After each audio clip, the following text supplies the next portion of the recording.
Hello. We are doing scary clowns. How about that? How is everybody doing? Hello JJ, Sora, Marina, Laos. Everyone's here. We are doing clowns today, and yeah, it's gonna be a fun one. It's a bit of a different thing, but it's gonna be a collab. You might have seen one of the pieces of the collab, especially if you're a patron. I don't know if I posted it to a regular Discord, but yeah. I am making a collab with a great artist and friend Claire, who does a lot of like clown themed stuff, and we were chatting and we came up with this idea, and it's gonna be a fun one. So I'll show you the one I have so far, just to give you an example. So, okay, hold on, I need to change this. Okay, so this is one that we have so far. This one is called a trapezist. I don't know how to pronounce that word. But it's basically one of the species of clowns that you can find in this world. The world, still the name is unclear. Like, we have several names that we're thinking about, but let's just call it Clown Space to know what we're talking about. So the Clown Space is an eternal dimension, kind of like an eternal liminal space, like the Backrooms, if you can imagine, but it's circus themed and like clown themed. So there's places that look like this one, like enormous, never-ending circus tents.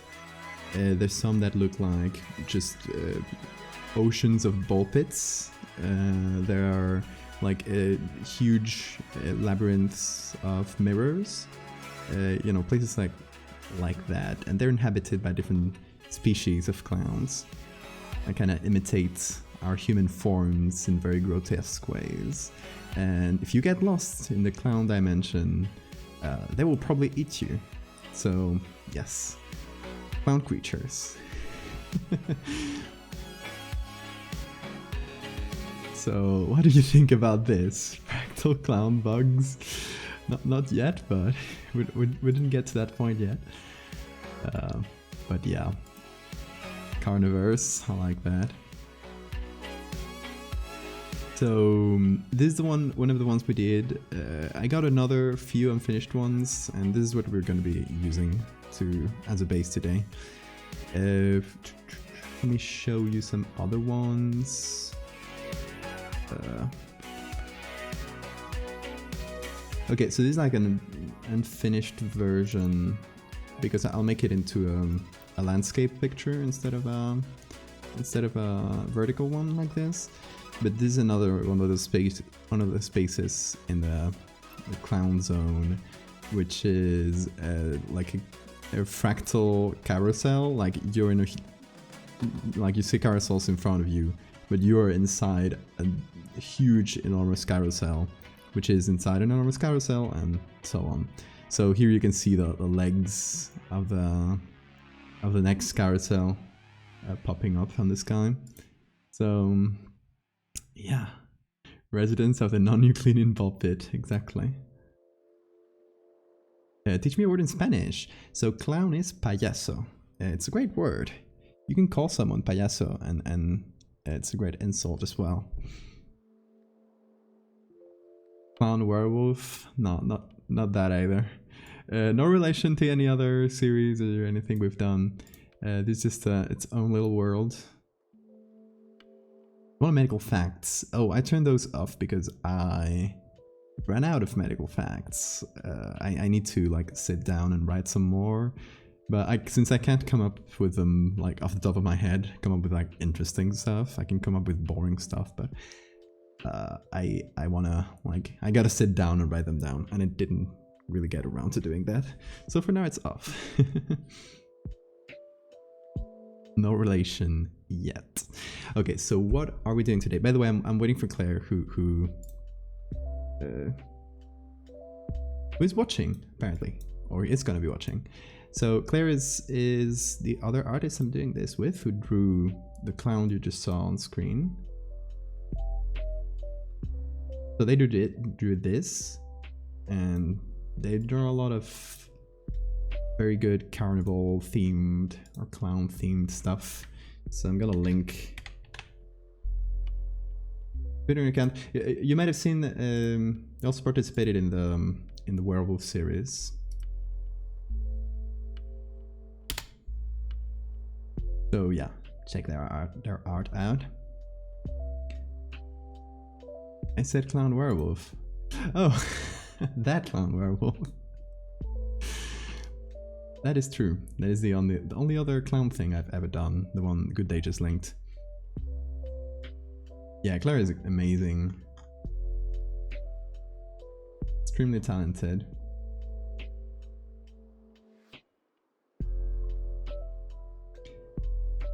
Anyway, we have a ball pit, and it's this kind of very liminal space playroom. I don't know if I'll use this or if I use some parts of it. I don't know. I just pulled a few images and we'll see what we do with them, and if we need to find more. But I want to make a jester, which is going to be basically one of the most dangerous types of clowns in this world. Is like some of them will try to like trick you and lure you or like ambush you.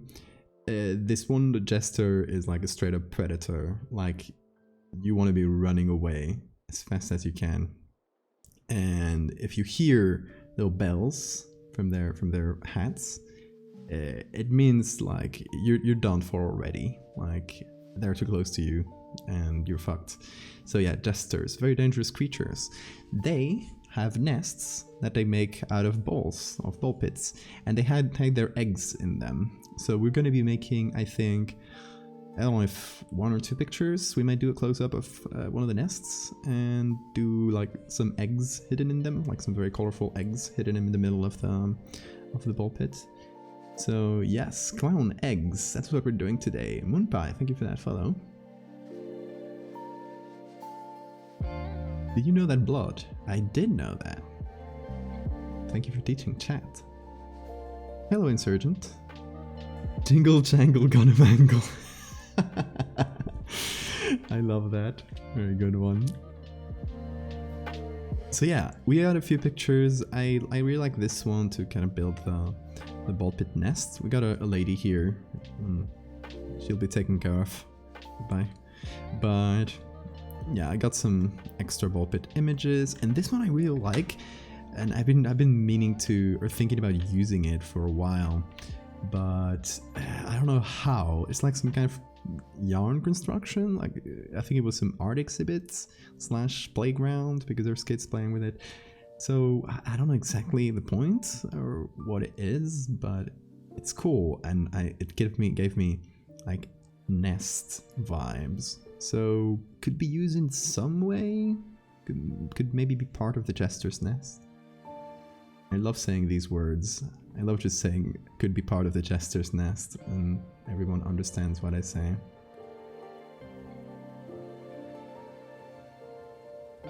I wonder if we got buffoon from the Spanish buffon. I imagine jester is probably the closest one, right? That's what I associate it with.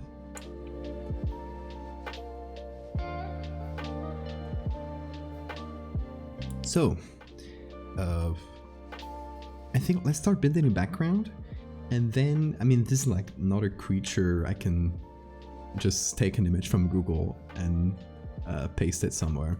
We need to sort of design it, and it's going to be the fun of this project. And as you guys know, it's not really something I do a lot. So, I mean, it could go well, it could go terribly wrong.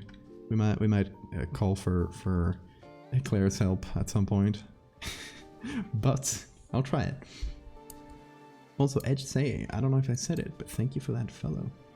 If I said it, well, thank you twice.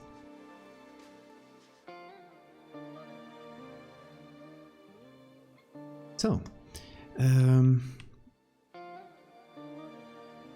how about we clear the space from toys, because it's kind of a carnival playground themed world, but I don't want to have like very explicit like toys lying around. It's gotta be a bit more abstract than that. So, I mean, this is a very bad picture, but we'll have to work with it. Okay, so I need to just remove a few things, just to do some basic clone stamping while we kind of figure out where we're gonna go. Get some green. It's not a lot of green.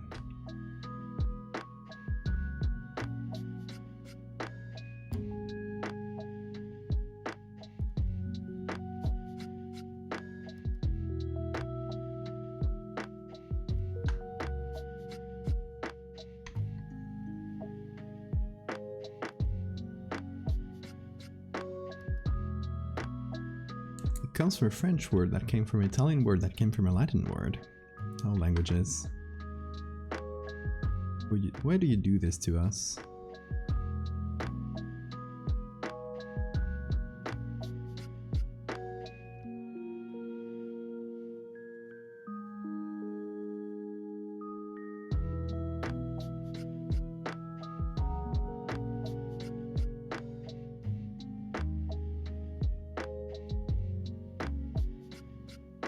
Okay, not the right perspective, but we'll get through this.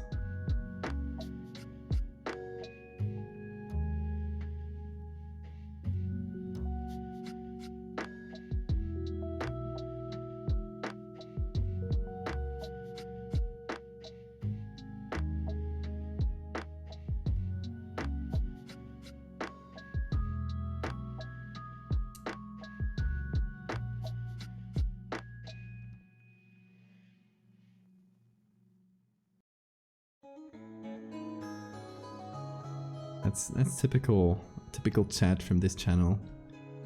Like suddenly a conversation about linguistics pops out. I know you guys too well.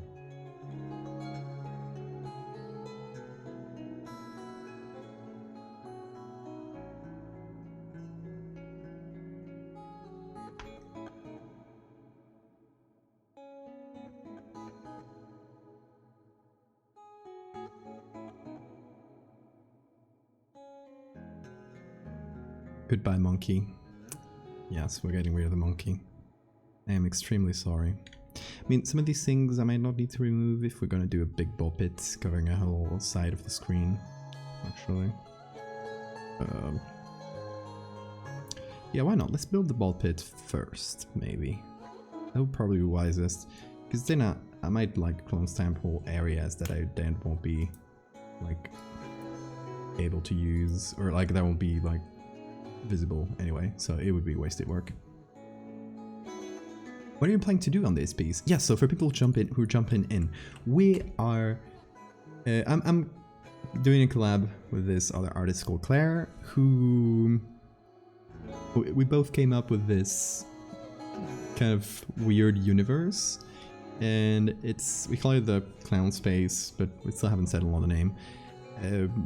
It's basically an eternal recursive dimension that looks like a funhouse carnival, like has like circus tents and halls of mirrors, that kind of thing. And yes, it is populated by very scary clowns that will eat you. So they're not clowns, like we call them clowns because that's what they look like, and they might be like some sort of cruel imitation of humans, but they're really like completely alien life forms to us. They are incomprehensible. So yes, they just happen to look like clowns, and they will kill you and eat you, because to them you're just a sack of nutrients.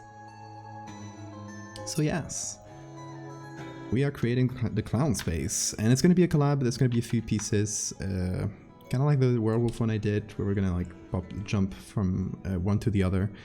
And in most of them we've done at least a part each, and we're kind of like each image has been through both of our hands, instead of just being like independently made and then we just put them together. Most of the pieces, there's some like this one's gonna have more of my involvement. There's another one that's mostly just Claire that did it. So yeah, it's gonna be a bit of both. But I think this would be the right perspective to kind of start our our big ball nests. And this is gonna have, this is one of the parts in this clown space that looks like kind of like a child's play area, and it's gonna be populated in part, or we're gonna show in it Jester, which is one of these types of clowns that are incredibly vicious and just very, very aggressive. So we'll have to design the clown. And that'll come after, I think after we build, maybe not exactly, but after we kind of block out the background to kind of know like where do we need to put this Jester, where do we need to pose them.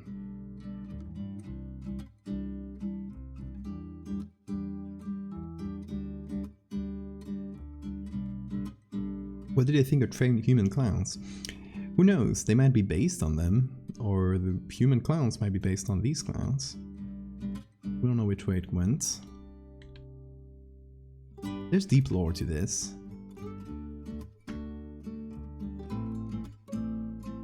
Kind of like this space exists outside of our conception of space and time, so it could have very well been that it was the clowns were, and the world itself was both inspired by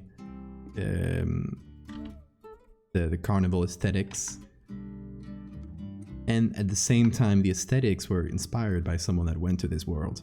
So it could be both ways. So yeah, it's a bootstrap paradox.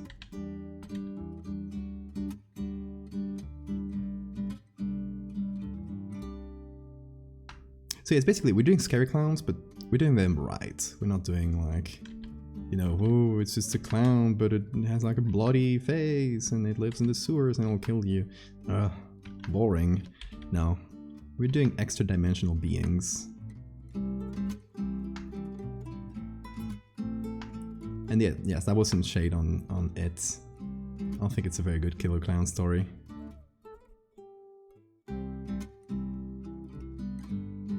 UCR Clownology Department. It's about the Ohio clown sightings. Yeah, that too. And I wonder about the clown ecosystem.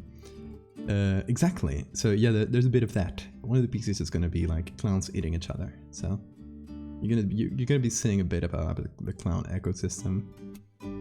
So yes, you're exactly on the right path. Like, these clowns don't depend on us. They have their own world, right? And they can't just eat the few humans that happen to mistakenly travel to this world.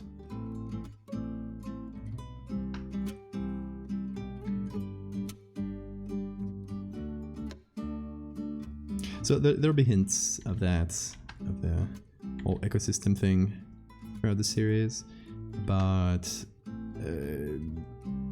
don't know how many, because obviously we have limited time and we can't just explore a whole thing like that. So Kasuga Satoshi, thank you for the follow, and Anon Pink, thank you as well. Okay, we're gonna remove this lady. I'm very sorry, lady. I have to go. It is not personal. Okay, so I'll just kind of fill the area with balls, and then we'll have to side an edge for them, like if we put them in front or behind the other balls, stuff.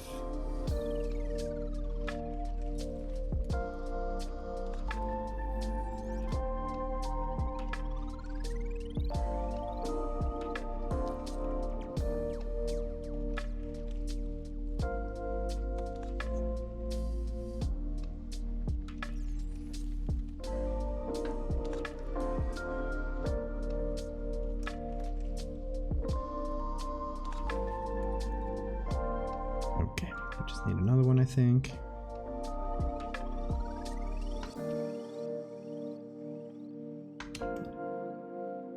Something from here, perhaps?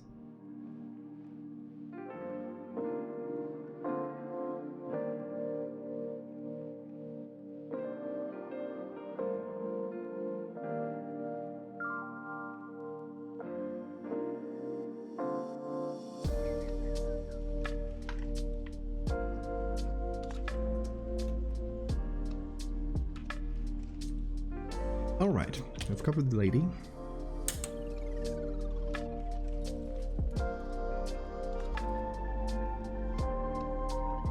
Does it try to imitate human behavior, or are there aliens that just imitate human figures? So they do imitate human behavior as well.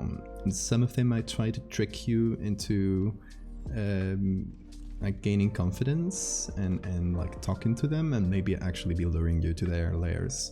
So some of them are kind of like just savage beasts that will try to eat you. Some of them are kind of like duplicitous, and some of them might actually just be nice to you or non-aggressive, non-threatening. We got some of the types of clowns. One of them are mimes, so they can't talk, but they are like pretty nice to humans. Like, I don't know if they're not carnivorous or anything, but they don't have like, they're just like small beasts that happen to look kind of like mimes. So yeah, no, not all of them are aggressive to humans.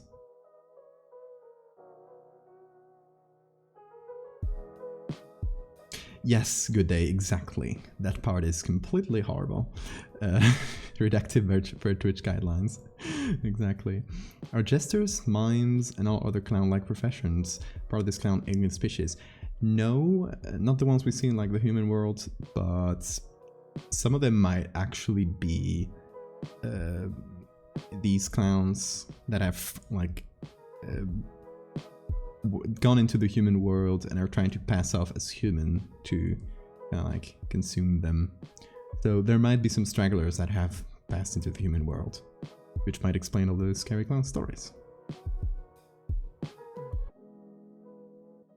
Benign mimes. Anyway, we have removed this lady. Goodbye. And now we have a sort of base that we can use. I still don't know where exactly, but I'm thinking something like this. So it kind of comes from over the side of the screen, and let's see. So the biggest problem here will be doing the edge of this ball pit and kind of like splaying them on the ground somehow. We'll have to figure something out, but this is a good start, I think. Can you domesticate them? Maybe some of them, if they're agreeable. Maybe some mimes? I think you could probably domesticate mimes. Also, thank you, Manny Gear. Avoid traversing giant clown noses with jellyfish levels of awareness. That's actually one of the creatures we thought about. That I don't think it's going to fit into this series, so we're not going to see it. But it's essentially that. It's like giant bouncy balls that have like their own like inner anatomy and everything, but they kind of work like carnivorous plants. So they kind of bounce around, traveling via the wind or whatever, just like bouncing senselessly. And if they come across maybe like emitting smells or something that attracts smaller creatures, and once the ball or sub creature reaches the ball, it will kind of like envelop it, and it doesn't even have a digestive system. It'll just wait for it to rot and get the nutrients from it through its skin directly. So yeah, kind of like carnivorous plants, something similar. Howdy, fellow ball enthusiasts. How are you doing, Nathan? Okay, so we might repeat this texture. We can't do that a lot of times. We have to be sparing with it before it starts looking like copy-paste, which it is. But I'm trying to kind of build depth into this ball pit structure. So kind of continuing the edge towards the back like this. I want to cover this little house here and maybe go over to this side. And of course we need to do edges between all of them. The boring thing about like how they call this, ball pits, is that as much as they look like textures, they do have hard edges, and have to respect them or the edges will look all wonky. So, I mean, I don't have to be perfect with every ball, but it has to look natural enough. So you kind of have to go around choosing different balls to kind of set the limits at. So yeah, I'm going to be saying balls a lot during the stream. So I'm sorry, you're welcome.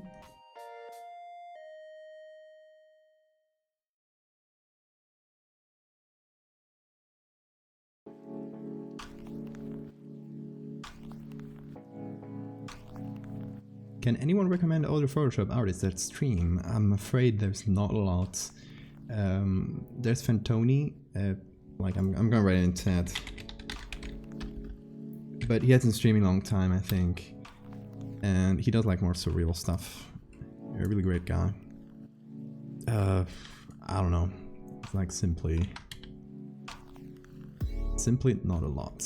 There have been some, but I kind of stream for a little while and then stop.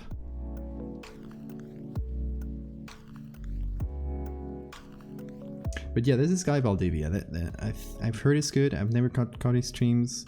He's always streaming at the same time as me, so I never get to catch them. And he always ends before I can rate him. Very annoying.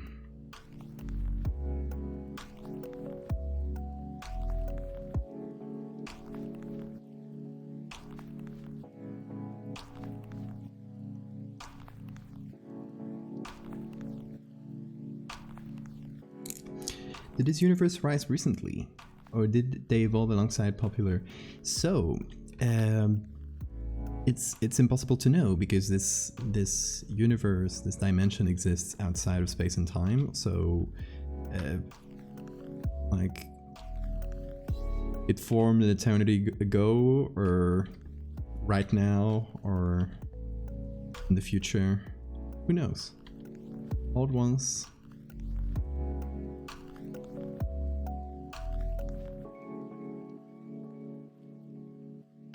It's like impossible to know because it's infinitely large. It's basically like comprised of several individual infinite spaces. So like this space we're seeing now that looks like a playhouse is infinite. And if you want to go to another space, like for example, the one with the eternal circus tents, that is like infinite distance away. So you can only go like traveling dimensions. Like a three-dimensional human can't move from one to the other. Maybe these clowns can because they live in this like four-dimensional space, but you ever seen Valdevia and Valdevia in the same room? Exactly. Think about it. Convergent clown evolution. So I love that I can just set up this concept and then I'll just be saying the wildest shit like yeah, so this jester, this carnivorous jester was traveling through the eternal clown dimension and you guys will just accept it and it's great. I love it. See, I want a lot of clips from this stream that are just like the wildest shit out of context, please. I would love to see that.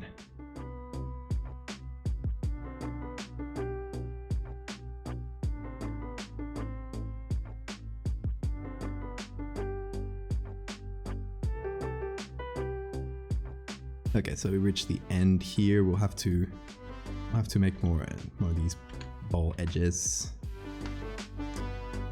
Which are time consuming, but once you do it like more or less right, it's fairly invisible. So you don't have to be perfect. Like okay, maybe phase them in. There's gonna be some little things, but we'll add shadows and stuff later, and it'll just disappear. What are your favorite types of balls?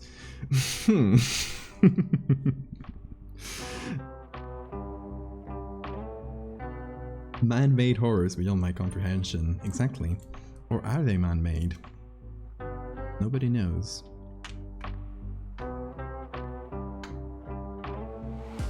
Which one is this? This is the top one, so...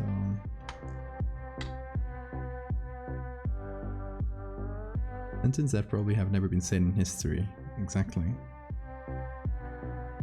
Exactly, like...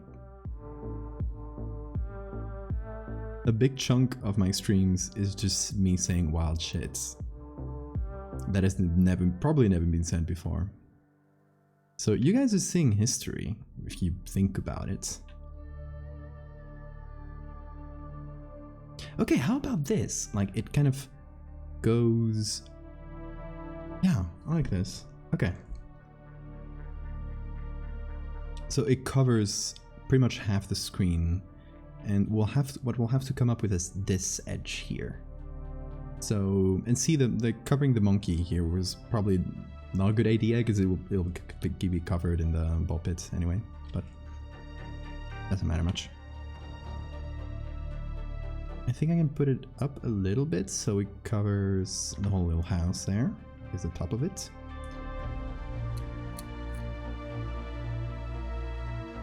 Tubular balls.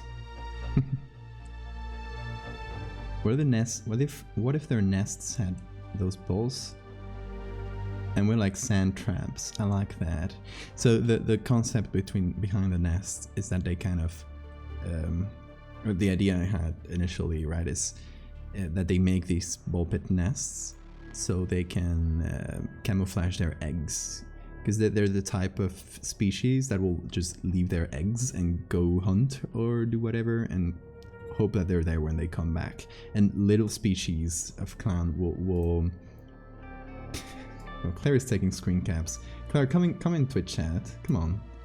Help me design this and give some lore. Because I'm pulling lore out of my ass right now.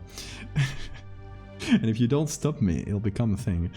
Yeah, Claire is sending me messages to Discord. So, yes, they use the nests as camouflage to protect their eggs while they're not there. And smaller clowns like maybe mimes, or there were other small clowns. Or so this one Claire came up with, and there's going to be one of the pieces is going to be about them, and they're not harlequins, they're harlequids, and they're like little harlequin like things with beaks, and they're very fun.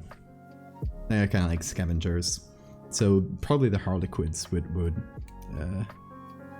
be the ones raiding the nests. So we need to come up with an edge here, and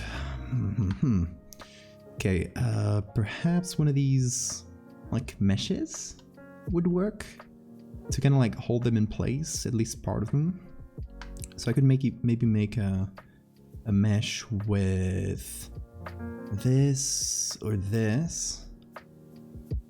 Yeah, maybe this blue one, because since we have an upper edge to them, just make it larger.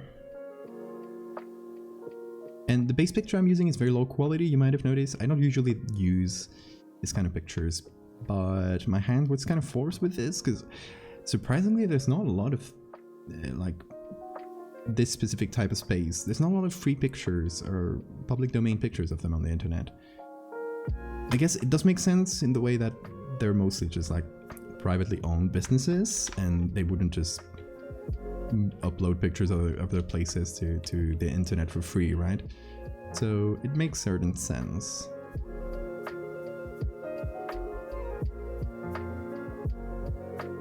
Okay, so this would be...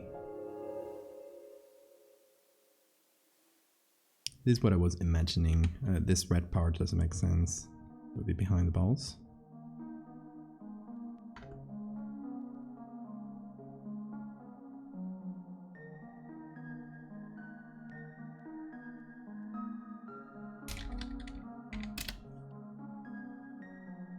As to lore pipeline. Exactly. You get me, Luz. Luz or Laos? How do you say it?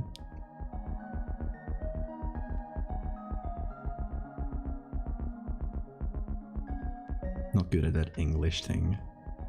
Some of you might notice. No one's take photos of places with kids. Fair enough, but like empty places, just like the space. They're very like liminal spaces. They're great liminal space fuel. I'm watching 160p. Oh god. I'm glad I have qualities today then. I never check if I get them before I start the stream. So it's just like, if I happen to be lucky and get them. I do get them fairly frequently though. I don't know exactly what their criteria for picking qualities is. I don't know, Twitch is weird. I think we can all agree on that.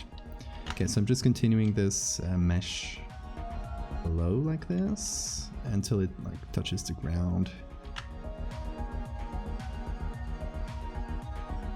Okay, and these are going to go over the mesh like so.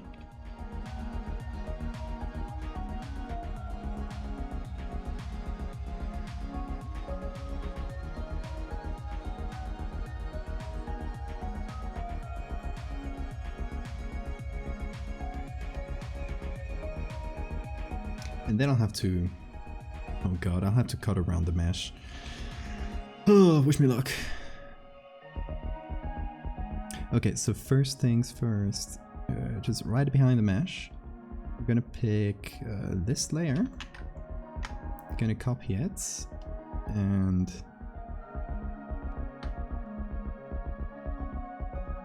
I'm gonna put it in a group right below the mesh, and we'll do the window here, so they're only seeing through this window. Okay. So as I remove the mesh, it should start to appear. I'm gonna start with the top one, and there's no good way around this. It's just like doing this and hoping for the best. Hoping to leave enough mesh that it's noticeable. And if it's not noticeable, we might have to just redraw some or something like that. Rhymes with grouse, and that's the problem. I don't know what the pronunciation for grouse is. English pronunciation is a mess, y'all. For real. Thankfully there's no, like, good thing about English is that nobody's making the rules, so you can just say whatever and say it's English. And literally nobody can challenge you on that. There's no authority.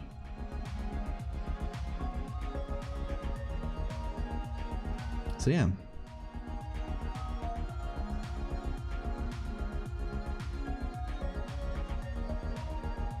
Claire doesn't have Twitch, something. Hi for her, hi. Hi Claire. Make a Twitch account, it literally takes 10 seconds. Those are all excuses. Like, you want me to make all the lore without you? Think about it. Think about the burden you're putting on me. Masking fence mesh, yes. The worst, but thankfully I got you guys to talk to. And I don't need it to be perfect, I just wanted the balls to kind of come through.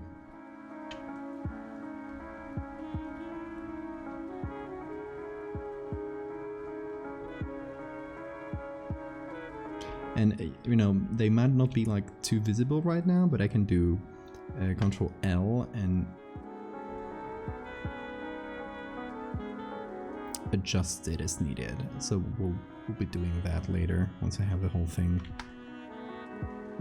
more or less covered. And the good thing is that I won't have to do it for the second mesh, because I can just copy this one.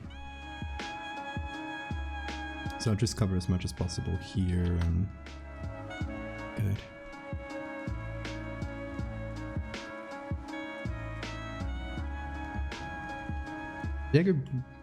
Dagger BR Metal, hello. I know you for your Mr. Bag art. It was so good that I thought it was a real life sculpture. Oh, thank you. Appreciate that. That was a very fun one. I like very strongly lit daytime horror. Just hits different. We should make more like that.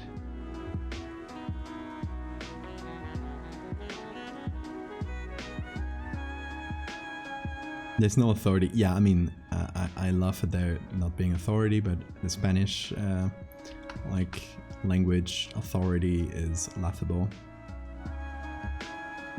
Don't do shit. Just a bunch of old white men.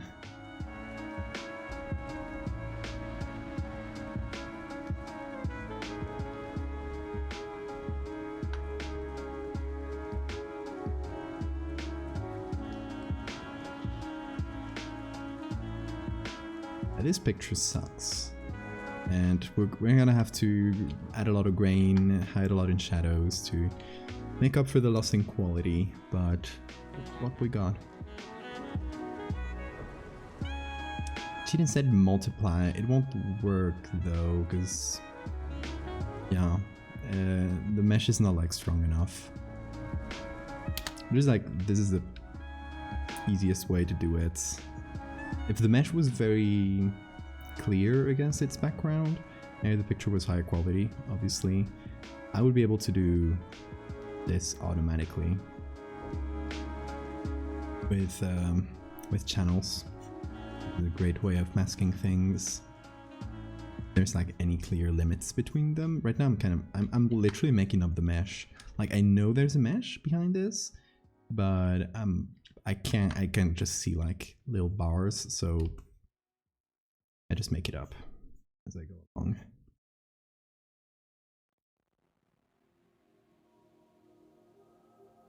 Hopefully that should be enough, so we can see a little bit of the background here, but we're gonna play around with this until we can see more.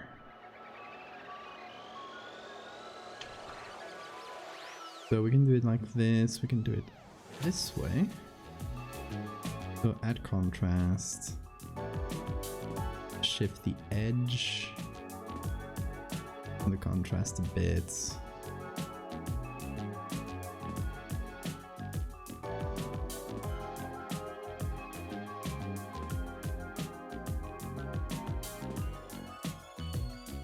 Doesn't look great, so we'll have to do some cheating. We'll take some of these blue, just paint over here. Change that to, no, not hue, color.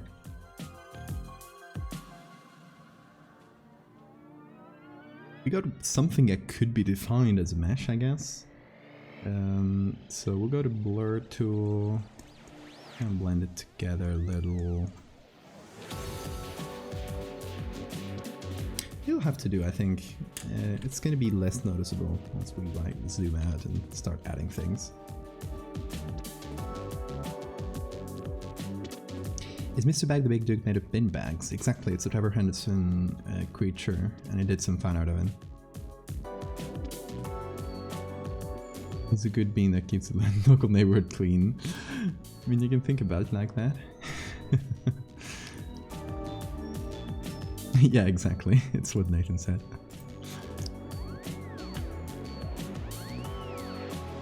But you know, it's like probably not entirely malicious, so take that as you will.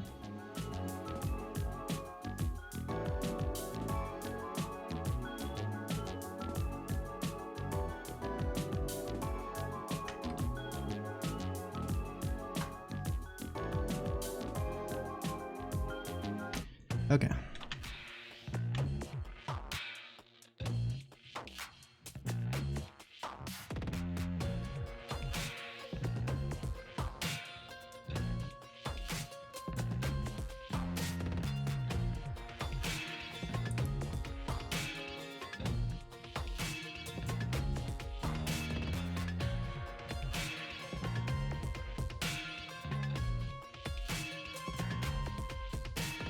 Let's keep cheating it a little bit. Obviously we have some intersecting mesh here, which will look weird. So we have to fix that. Oh guys, did I show you my costume I'm making for Halloween. Of course I didn't show you, but if you're on the Discord you might have seen it. I'm currently doing a mask, and I'm waiting for the papier-mâché to dry and to then, well, I'll probably do some other layers and then paint it. And let me show you the mask and you'll see. Gonna have to guess the character. If you already know it, don't say it.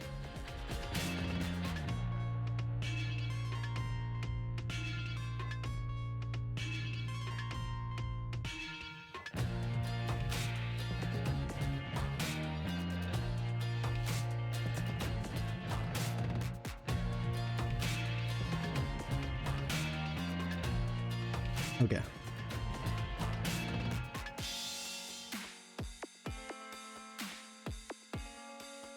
What do you guys think this character is gonna be after being painted? Tell me. You know, if mask wasn't so terrible for talking into a mic and making the sound all bad, it would be fun to stream next week on Halloween night with this, but just a mask on my face, could you imagine that? That would be horrible.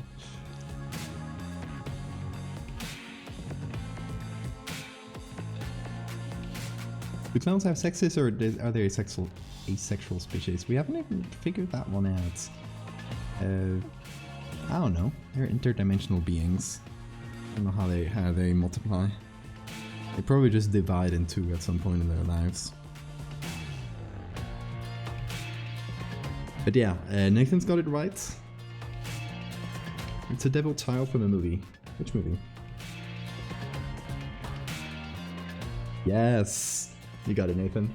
It's the Nightmare Before Christmas guy. It is... I'll show you.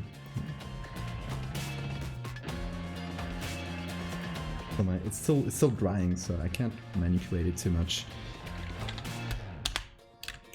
Locke, it's called. This kid. So it's a very simple disguise. It's just gonna be this mask and a dark red sweater, and then I don't have dark red pants, so I might have to invent something. But pretty simple, except for the mask, which is very fun to make so far. You can see I made it out of cardboard, and I'm covering it with several layers of papier-mâché. So yeah, giving it a shape was hard, and molding it. But so far it's looking good. It's obviously it's gonna look more recognizable once I paint the big mouth. Anyway, I'll be right back. I'm just gonna put it in its place.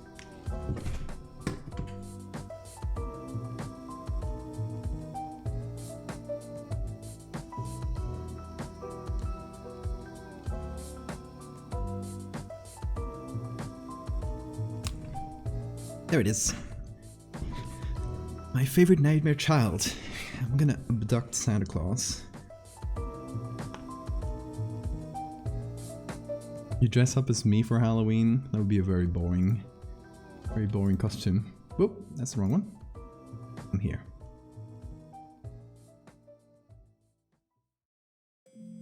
It's a Christmas mask. It is not slander. That is slander.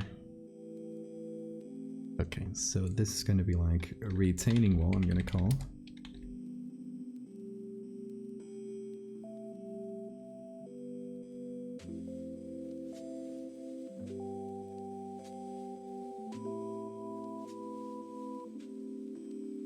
Make the mesh darker. And actually I'm gonna include this into the retaining wall. So I can kind of affect the whole thing.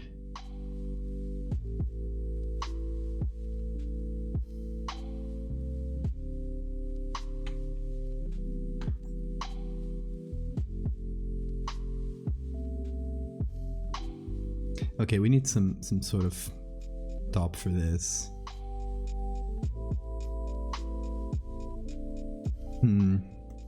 Okay, and then we need to mesh it with the edge of this. layer in the back. When is it? It's this one here. All right.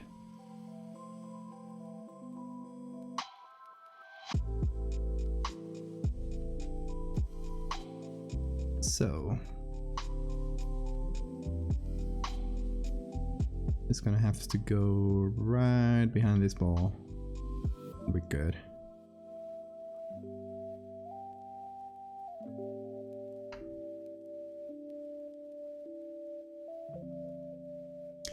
Kidnap the Sandy Claws. I think it's like they write it as like Sandy Claws.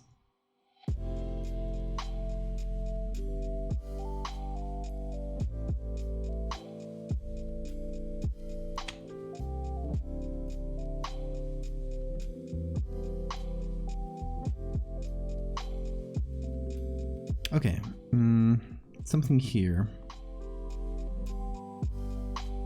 I think I'm just gonna take some of these textures and paint with them.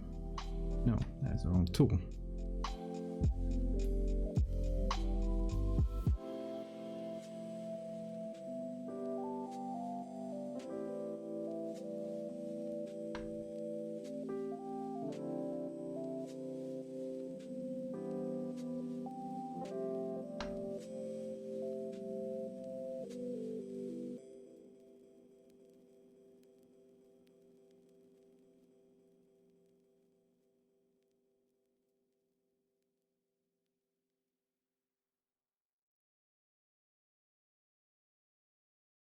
Go.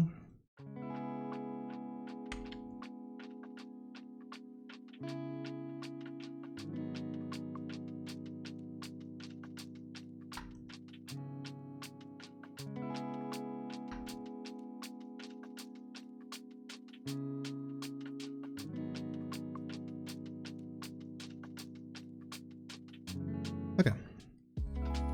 So next we need to do this here. So these are the balls that are right behind the retaining wall here. Make it end.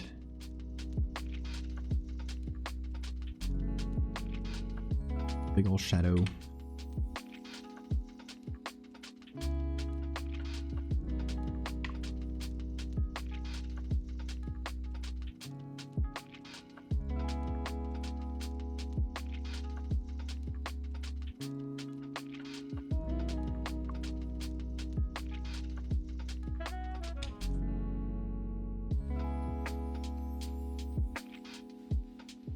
This is a Christmas mask. I can't imagine what with a Halloween mask. Exactly. I'd be scared.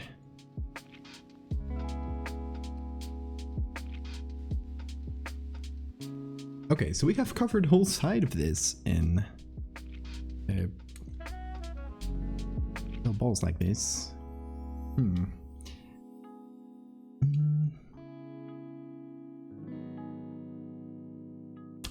A few little things I want to do, and this is like not finished. I know there's some like bad edges around, but I kind of want to like set the stage before we actually get to designing the clown.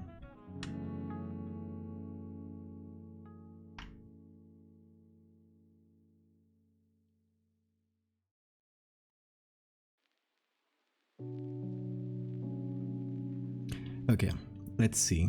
What do we do about the ground here?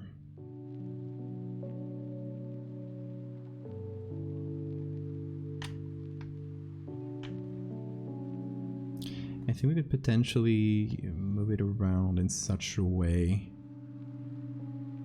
No, it's a different picture.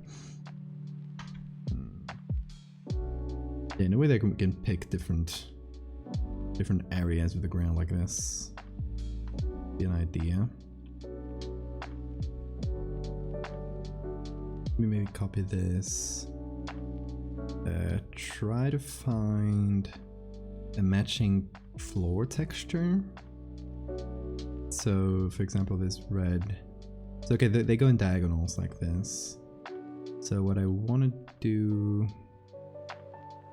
Maybe get some of the yellow and red here.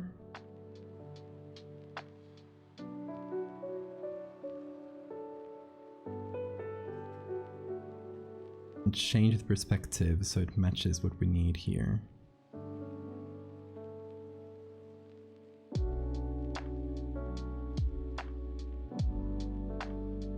It's gonna be hard.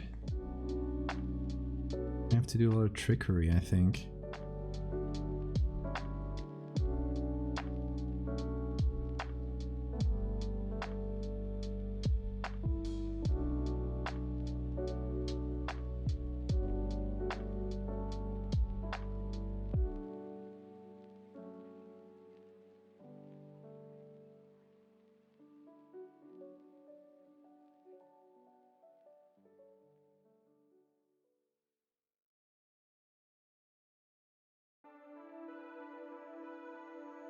Yeah, what should we do for the Halloween stream?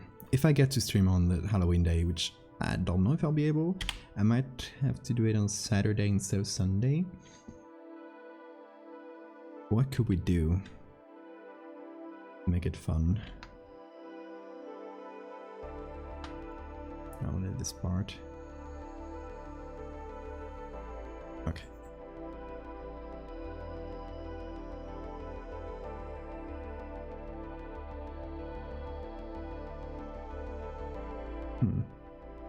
Invisible pits.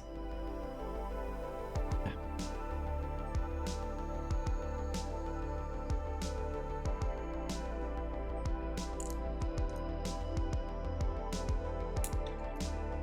Yeah, goodbye, monkey.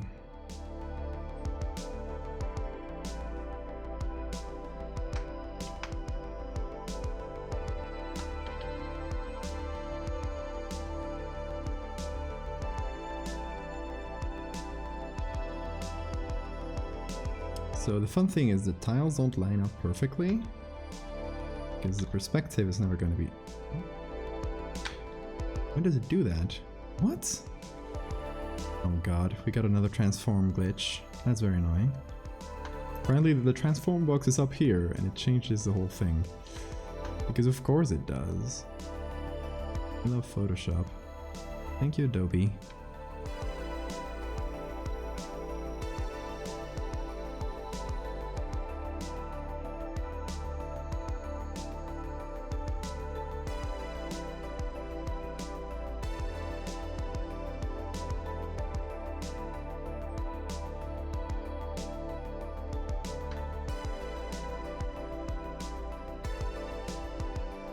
Okay, so what I'll do is kind of expand it a bit further than I actually need. This is just because Adobe is annoying to me. And then I'm gonna rasterize that into a single layer, and then we'll play around with that, or do the edits there.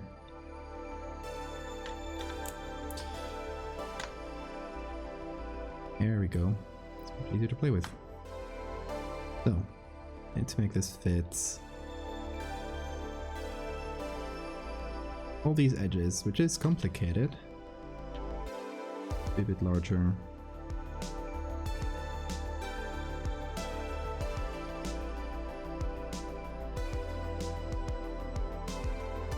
A bit more squashed.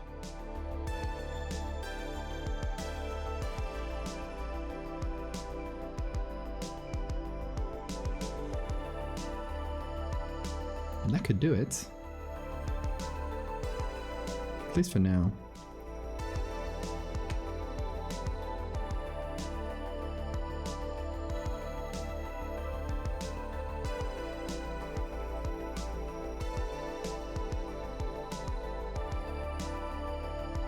Okay. Now, just a clone stamp to finish things off. Destroy the monkey.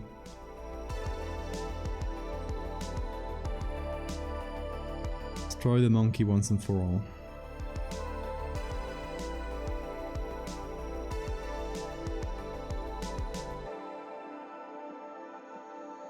Summon in seance for the monkey spirits.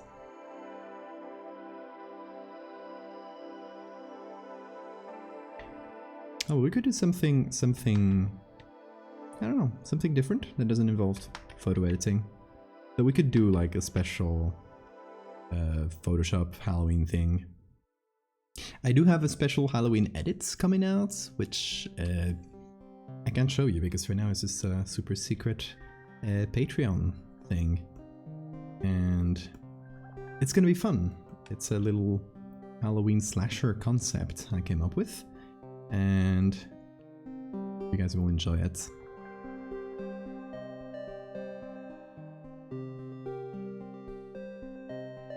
But we could do another Halloween themed thing that we can like finish in one stream.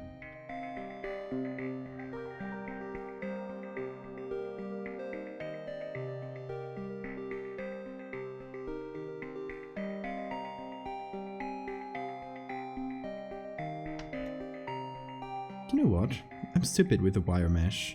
No, I should always have just taken another picture of wire mesh and put it on top here. It's gonna look much better. So, do you call that wire mesh? I think so. And that's one specifically the metal one. How do you call that in like string? What's this one? I don't know if this one is metal or string. It does look like metal. Yeah, I guess nets is a better word. See if there's something. Okay, so this one, but it's a very close up. Okay, there's this, which should be usable. Why not? Yeah, it's like easily isolated from its background. So I'll actually do it here before moving it over. I don't care about this person, like nothing personal, but... So we'll pick the blue channel, we'll copy it, we'll do a little bit of magic.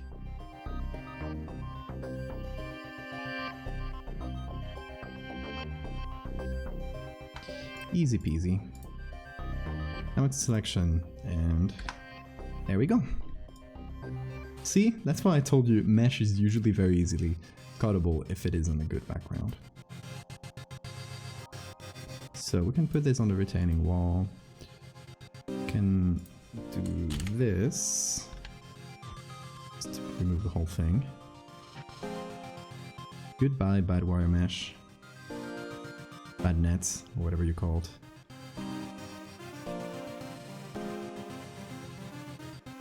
I'll put this below it all. Go. Yes, FTL music. It's part of the playlist. I love that game and its music. So good. So now we'll pick a part of the mesh that kind of fits. And it's gonna look very pixelated right now as I edit it. But it'll look better once I just click on finish. Actually, what if I turn it around?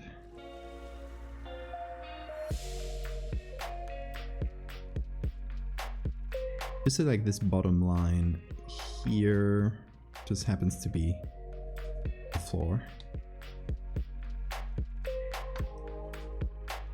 Did a flip for the perspective to match better.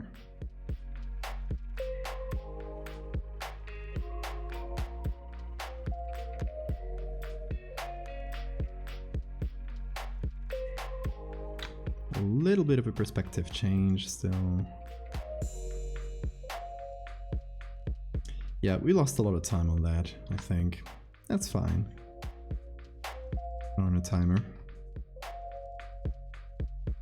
And like 90% of Photoshop is just trial and error, so it's all good. So now I'll do this, Ctrl I. Paint it over here. Now it's obviously a bit too clear maybe. So we can always just go in here, do a little feather and shift. Make it a little bit harder to see. There we go, we got a solar mesh.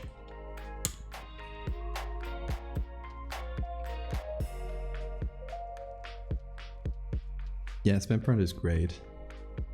Trap them in the ball pit. Should we add like a single human hand coming out? That was the last human that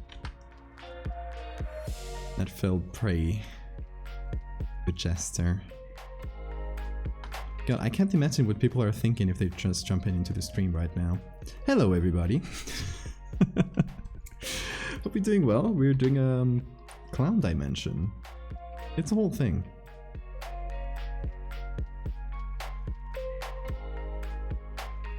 So okay, jokes aside, I'll explain it again a little bit for new people.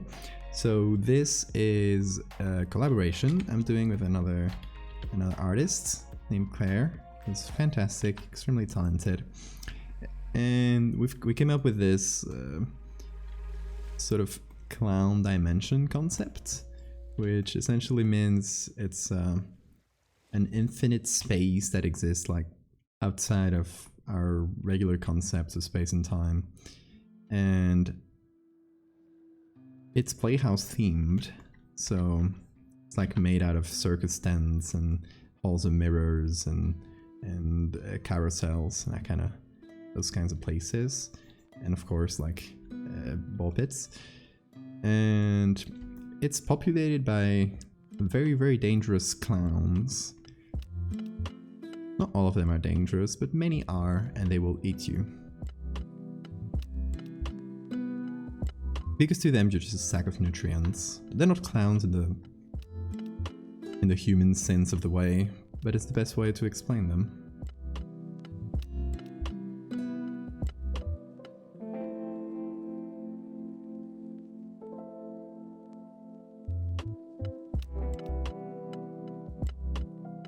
I don't care for this person.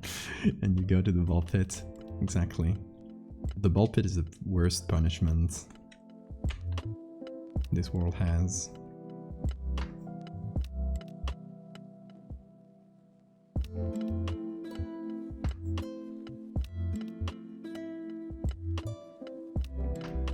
Like, if you come into this chat and be annoying, like, I will send you to the ball pits.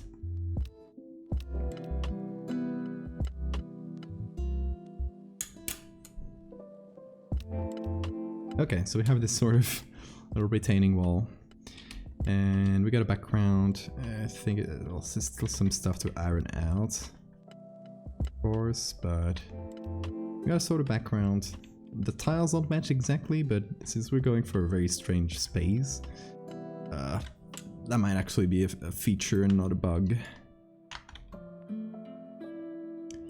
There's this that bothers me as well from the background, and it's that it just kind of ends in a ceiling here, and I want it to feel infinite. So we are going to give it some infinity, if that makes sense, and just make it eerier, darker. So first step, I'm just going to copy this layer, and I'm going to push it up. I'm going to try to make it fit. There we go, it does fit. Okay. So this will basically continue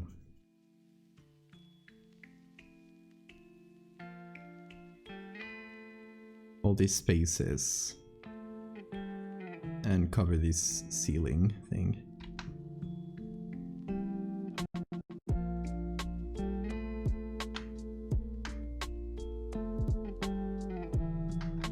I can't put it too high up, actually.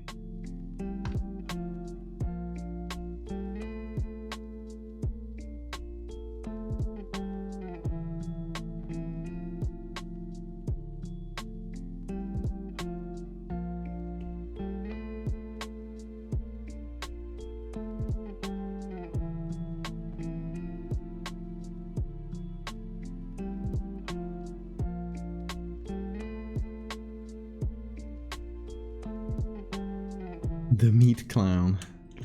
Exactly. Where's Oki? Oki should be here. Talk about meat clowns. Oh yeah, you guys gotta watch Killer Clowns from Outer Space. I would put the theme song right now because it's an absolute banger, but you know, Twitch copyright, but go look up the theme song for Killer Clowns from Outer Space if you haven't heard it before, and hopefully that'll convince you to watch the movie, which is very good. It's a very good movie. Now, I won't mess with the perspective of this. It's kind of twisted, but kind of fits the playhouse area, I think. Should we remove these places as things? Not sure. Anyway, ways to add more like infinity to this place. I want to remove these walls and make them just portals to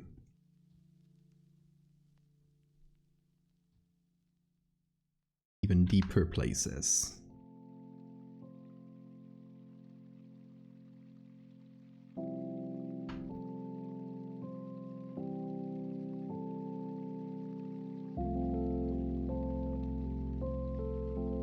And we'll have to mess with the lighting a bit as well, I think.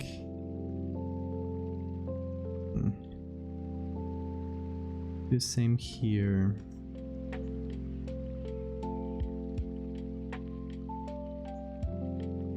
I want to create huge open spaces that feel like you could explore them forever and get lost.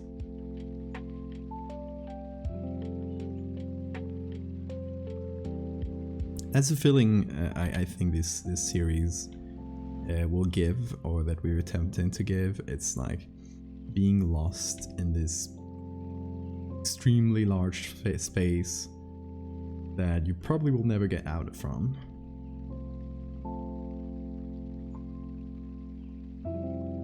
It will probably end in your demise.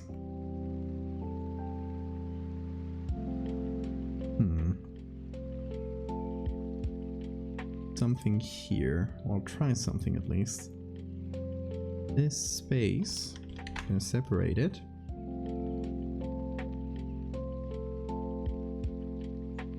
Currently working on commissions at the moment. Oh, sad. That's fine. Infinitely recurring ball pits. Also, did I save when you reminded me to save? If I didn't, I did save now. Last Halloween I was able to go out. I saw someone in a full Killer Clowns costume at the bar. Oh, that's great. That.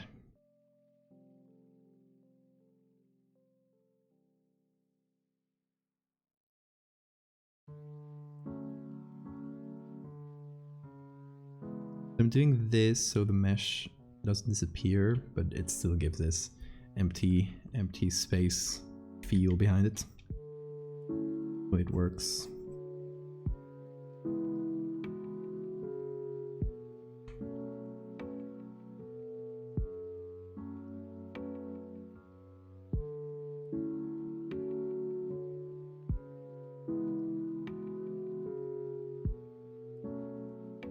Yeah, that kind of works.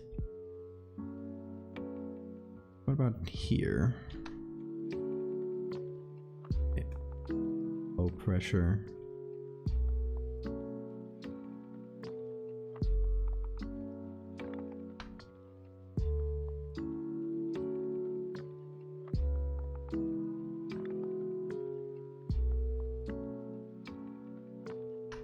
Okay, so I kind of like making this space look very, like, much darker than it is.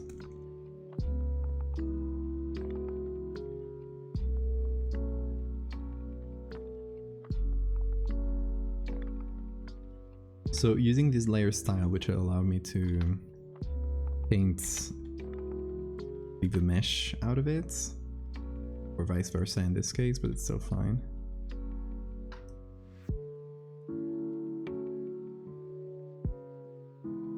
Actually, try this one again. Gonna be the other way around. Go. Better?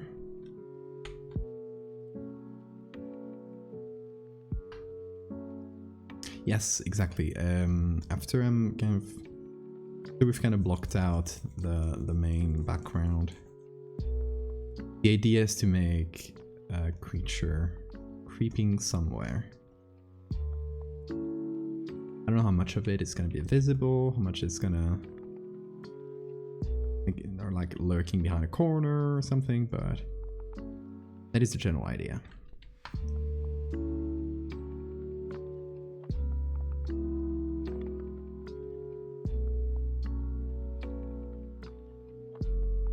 That is where the jester will come in.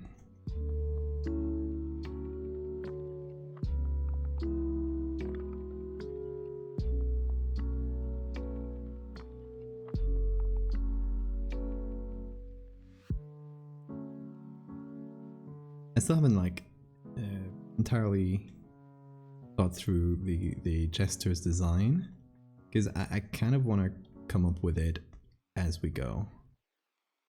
But I do have some ideas. I wanted to have at least a little hat with bells, because I really like the image of if you hear the bells, you're dead already, right?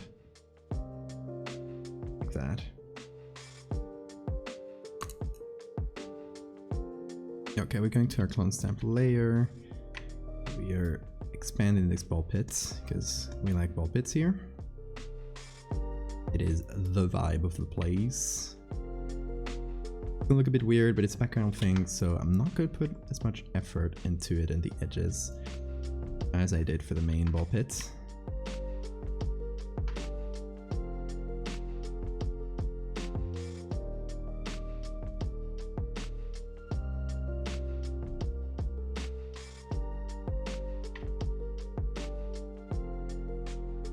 I just gotta make sure to not repeat textures too much, which can be a challenge, definitely.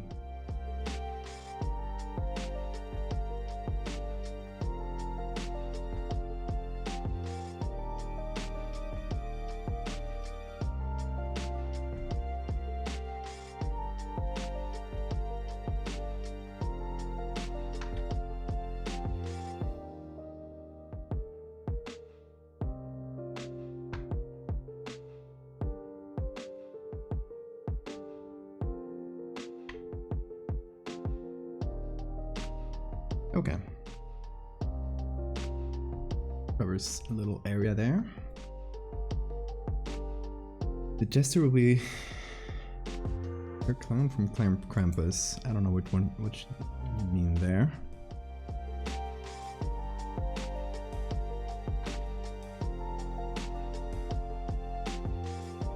The lasso border on my camera, thank you. A lot of my overlay decisions were to annoy people who use Photoshop. I like messing with them.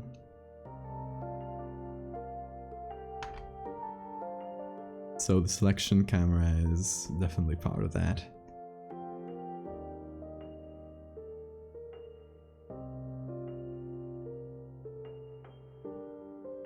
Also, the notification sound being the error sound you keep getting in Photoshop is definitely another conscious choice to annoy people.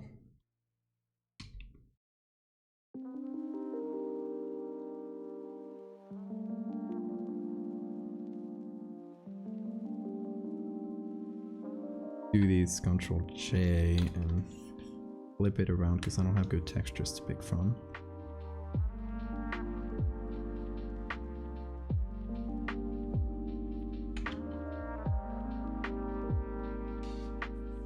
I am evil.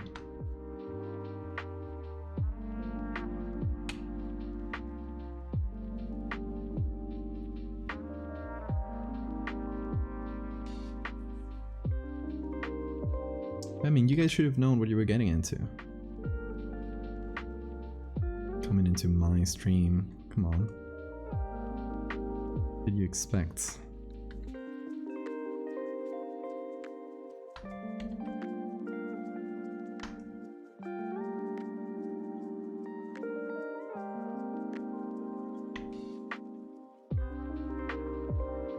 So we're doing a 2-in-1 here and getting rid of the pony or zebra, whatever that is.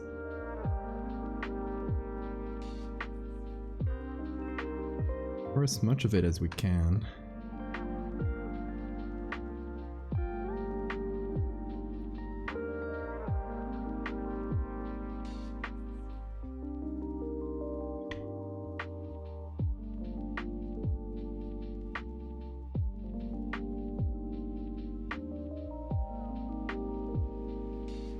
Creepy smell. Thank you for that follow.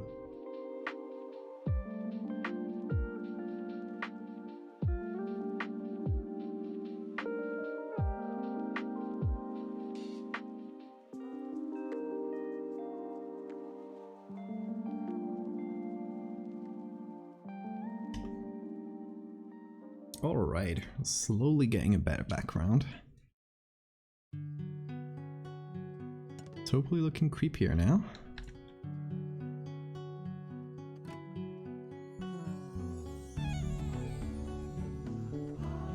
Okay, and this layer here, just removes the brights from below.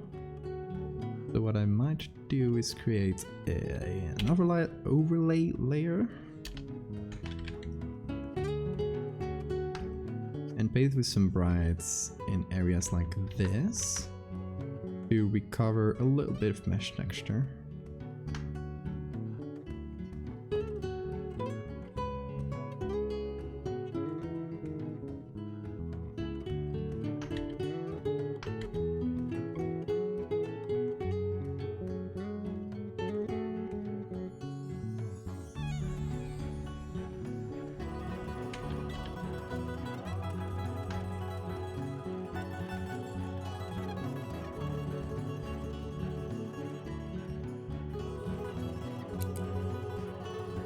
Smash his command D. He will never be able. Absolute massacre of animals in this stream. Come on, they're not even real animals.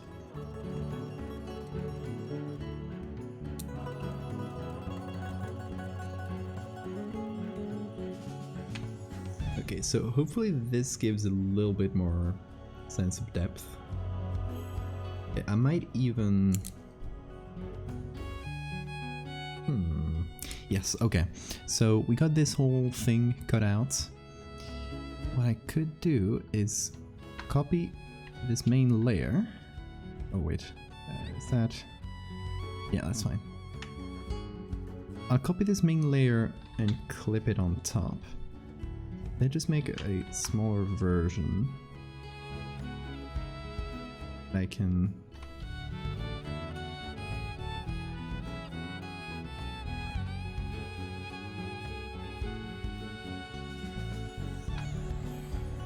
sort of hint at through the mesh there, if that makes sense.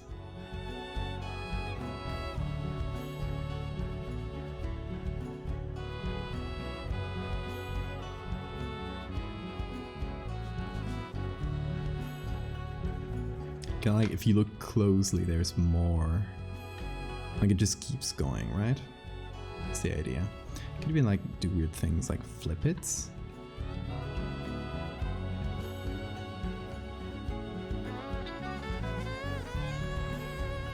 Skew it a bit or something. Kind of like accentuate the creepy or the impossible vibe, impossible space vibes of this.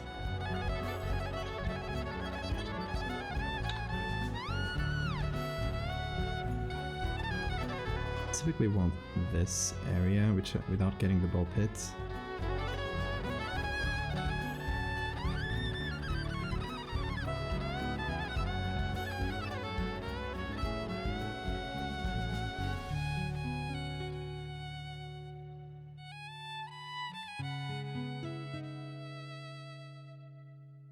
Bracco, good evening. We're doing well. It's movie time. Okay, enjoy the movies. Have fun.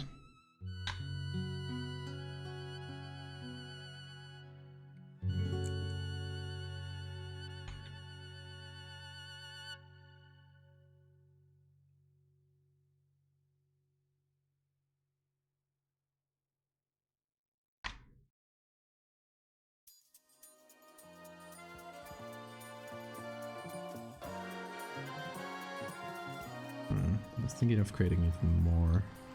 At this point it's diminishing returns. How's the art going? Well, we are creating a very, very strange space to then put Killer Clown in it. Okay, I might actually change the perspective of the retaining wall, because even though I did say that it's weird perspective might be good, it's actually bothering me.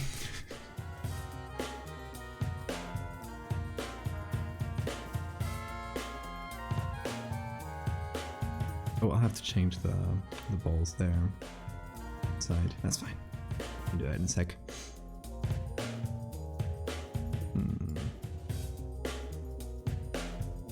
Okay, yeah, this is probably the right. Yeah.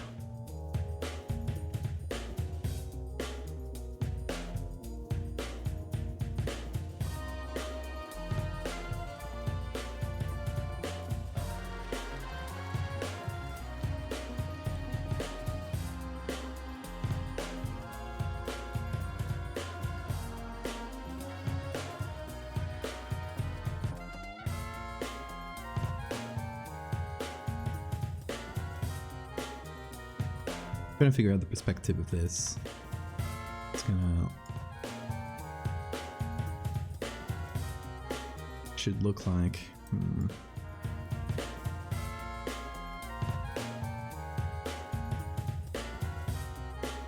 feel like it should be skewed like this to match the tiles in the ground.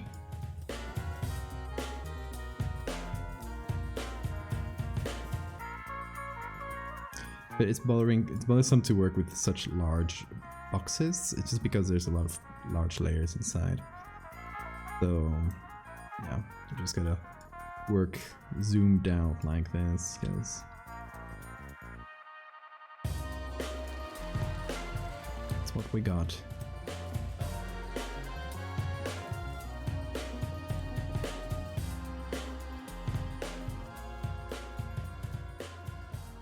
Okay, I'll have to change the perspective in 2 places. Thinking about it. So this part here, probably good like this. Higher up.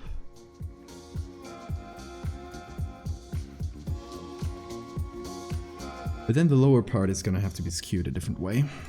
And I think that was what was bothering me. We can do that better here.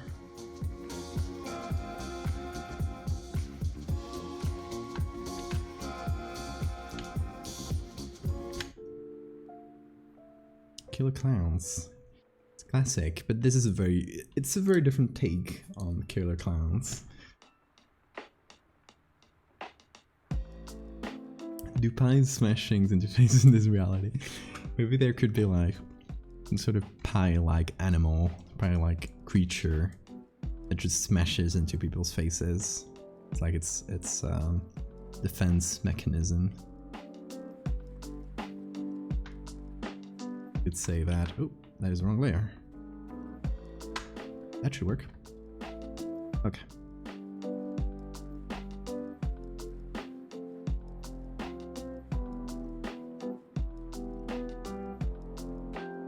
I'm trying to make it fit the ground tiles.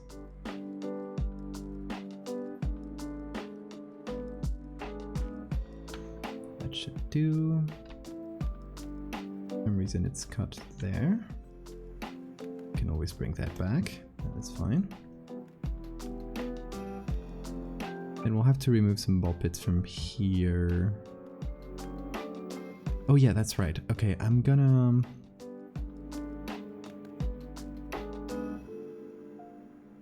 delete layer mask, remove this, and reset transform. There we go. And we got the original texture. So I don't have to like repurpose it. I can just plug it in here.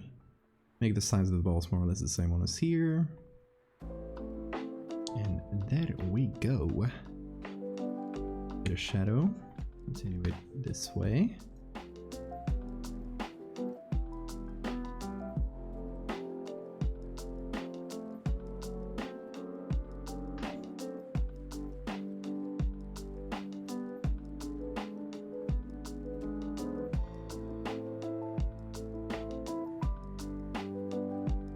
Maybe not as much shadow in general.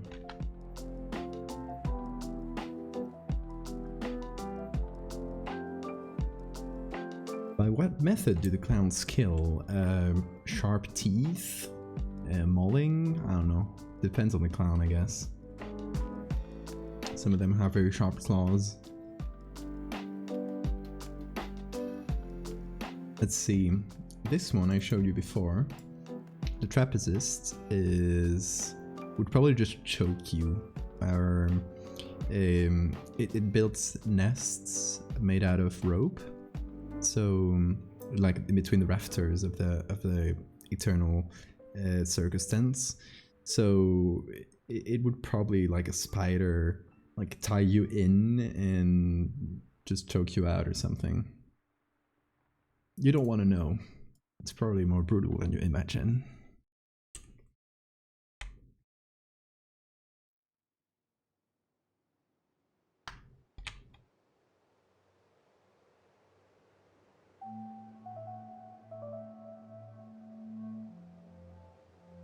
Oh yeah, what did I say? We did come up with a name.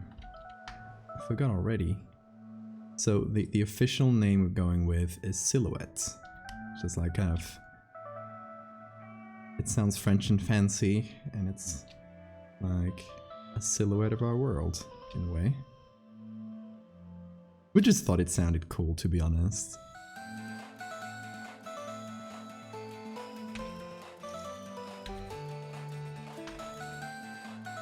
But for the purposes of this stream, we'll call it Clown Space.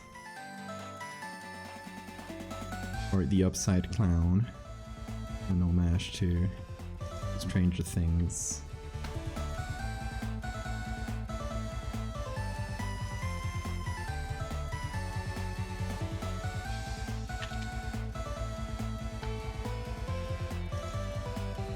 Change this one a little bit. Okay, I'm liking this retaining wall much better now.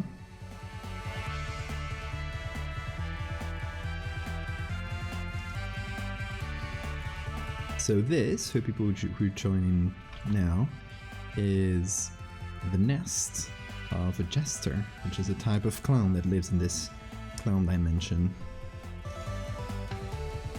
And they make nests in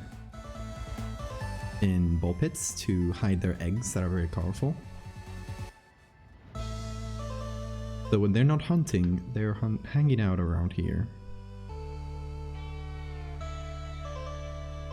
taking care of their brood.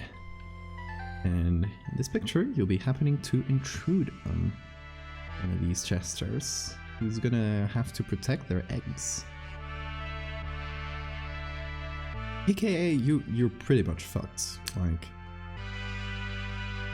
if you find yourself in this situation in real life, if you happen to be unlucky and get teleported to the clown space, meet a jester in the ball pits, you're very much screwed, friend.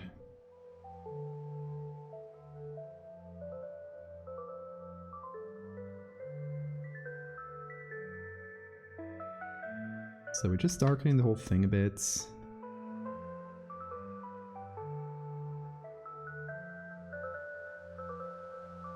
I'm gonna take all of this.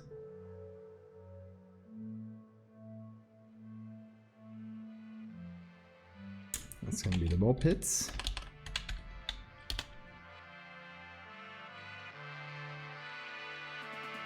Okay. Get some sleep. Have a good night, Miles. I will indeed keep clowning. That is a promise.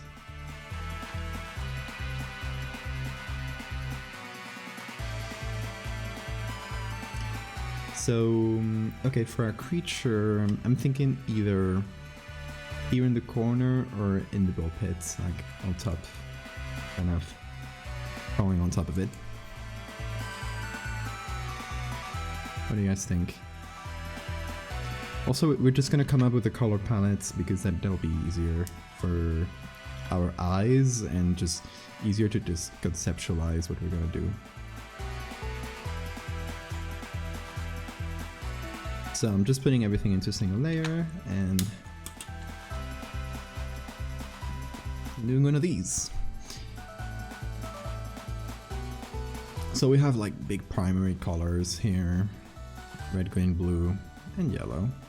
Some orange as well. It's like very, very colorful. I would like to maybe have a couple colors pop out a bit more than the others. So I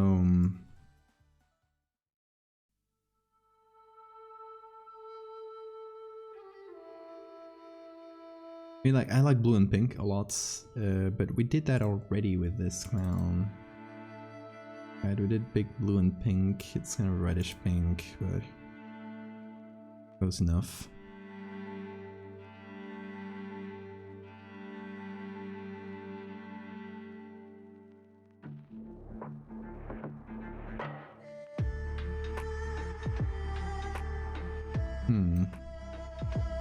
Hey, yellow green? How about yellow green? Oh, ooh, that is a bad edge. I think I messed up with the ball pits layers at some point. That's fine. See, I love the pink more.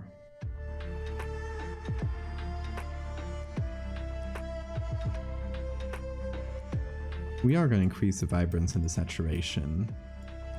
Or at least the vibrance. Because I want the colors to pop even though it's dark. We are going to have to add a lot of grain to mask how shady our base picture is. It's justifiable also because it's a dark picture. It's going to be a pretty dim light. So taking it high, ISO, and that was quite grainy.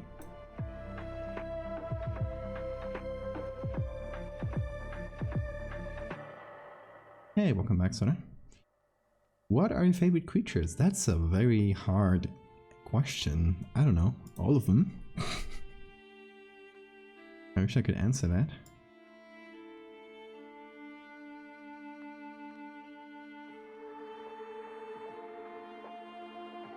It's very hard for me to choose favorites. With creatures or with anything, to be honest. Okay, what about green and blue? Instead of pink.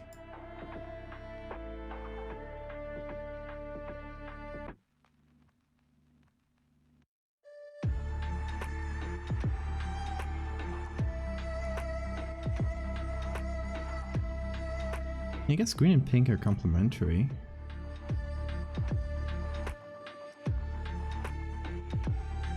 So it's not an entirely weird idea.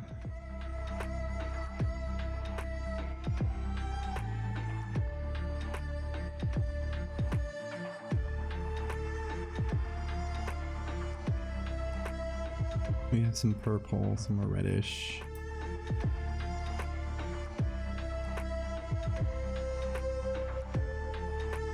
I'm still not sure about the colors, but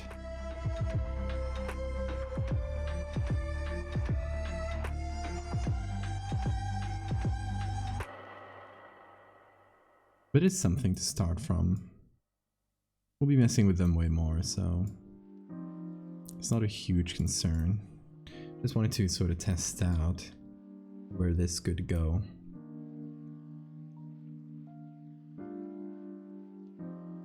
Just a big ball pit.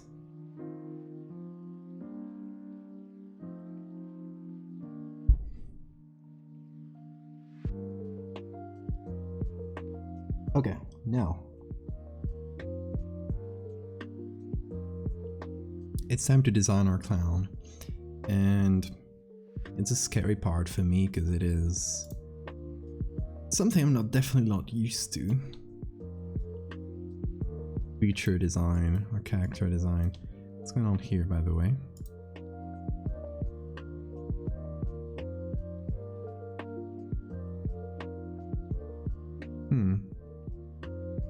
What did I mess with?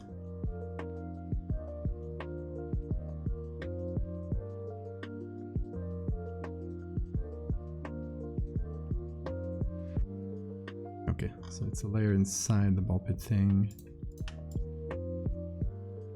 that shouldn't be.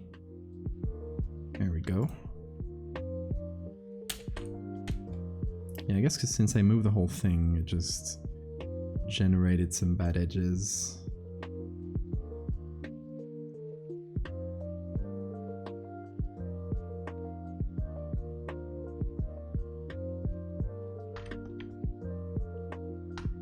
We got like a little bit of monkey peeking out here.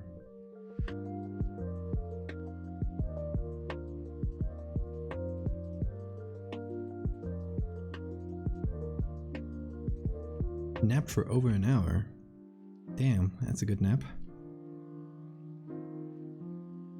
Is it one of those naps you wake up even more tired from? Or was it a good restful nap? I only have the first ones, so I don't nap a lot.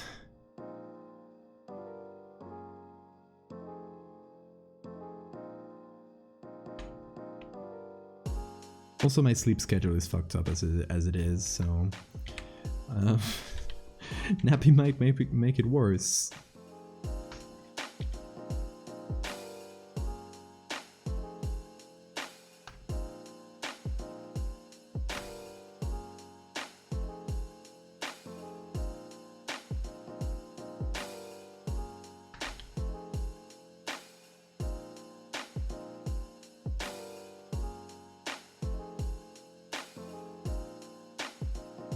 Oh, we also got a problem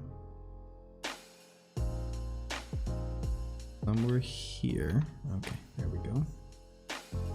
You move a layer and suddenly everything breaks, and you gotta find it. That's fine. That is Photoshop.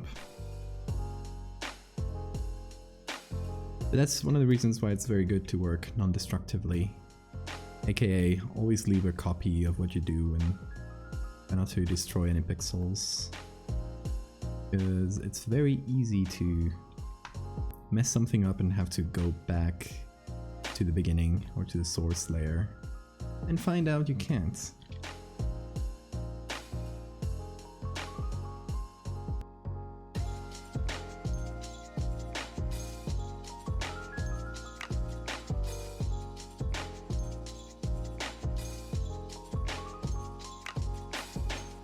I still don't know what to do with this little stand here.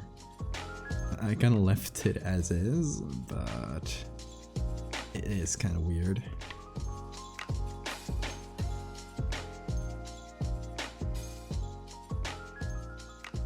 So we do have to figure out a solution for it.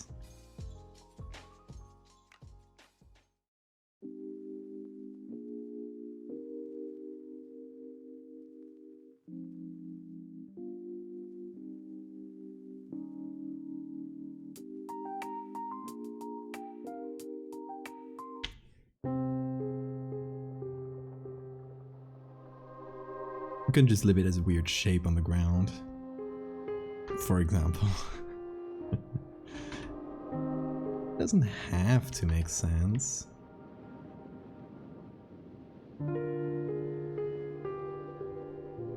Sense is overrated anyway.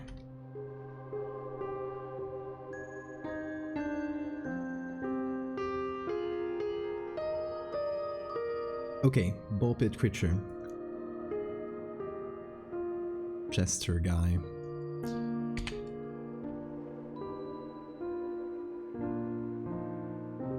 I think let's pick maybe... yeah, let's pick a white and a pen like this. Let's try to sketch something out. Let's put that at low opacity. And let's see. We could have the creature. I'm thinking like somewhere around here.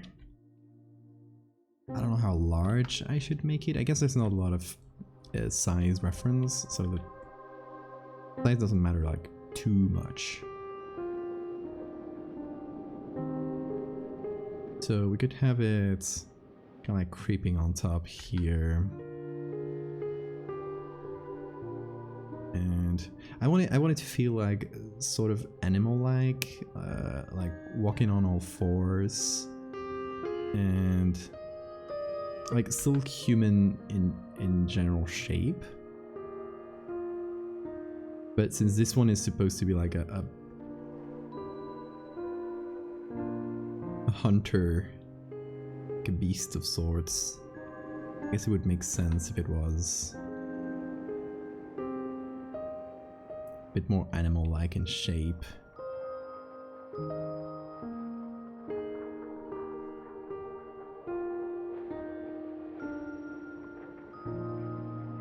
Anyway, Claire, if you're here, feel free to guide me and give me critique here, since you're the one that came out with most of the, or all of the clown designs, to be honest.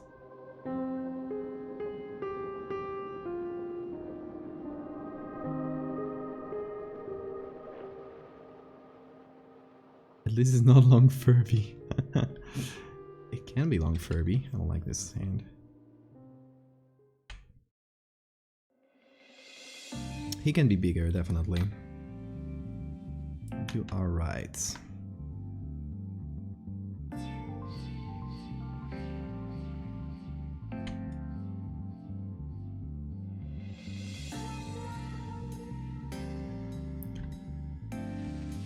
Here's my problem. I studied anatomy for years, and I'm like, I guess technically or theoretically good in anatomy. Like, I know where the bones and muscles are, but I don't know how to draw them. I'm not good at drawing. I'm just good at coming up with, like, knowing where the muscles and bones are. Like this either.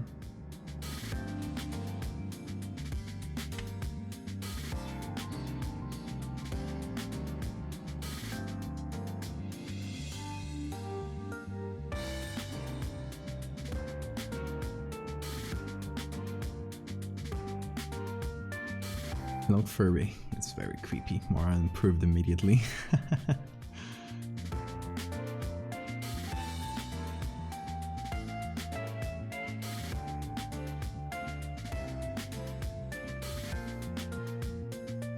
And the good thing is, if I make it very non-human, my lack of drawing skill will be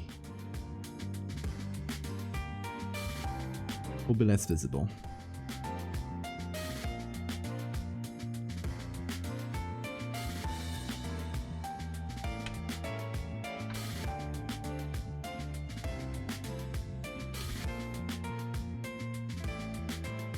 I'm just kind of drawing shapes, seeing if there's something I like.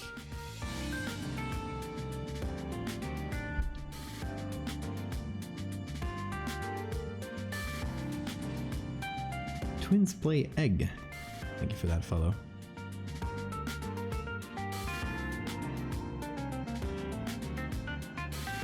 Maybe it's actually like coming up out of the balls. Like we can't see its lower body. Salute greetings. Welcome, welcome. We're trying to come up with a creepy clown design. It's like, well, I guess clown is like just a very general word, because the closest thing we can understand that they look like is clowns. But here you can see one of them, like vaguely clown-like. Actually, I got a few more to show you. They're still unfinished, by the way. I'm just showing you the working versions, still without backgrounds and stuff. So hold on with it for a minute. This is another one that Claire drew. It's like the ringmaster. Let's see. This is another one that still needs like a touch of Photoshop, but these are the harlequins. I like harlequin-like creatures. Opportunistic. So yeah, I think that's all the ones that are drawn so far.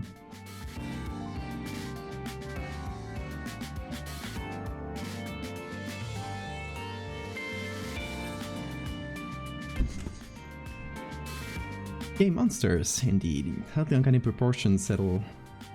Yeah, exactly. The Uncanny Valley. It's a good place to play around in.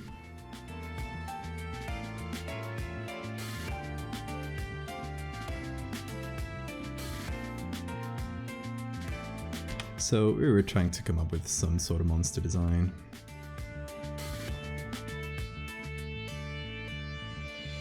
And obviously all the great ones that I showed you are made by Claire. I'm just here trying to come up with anything that could approach that type of design.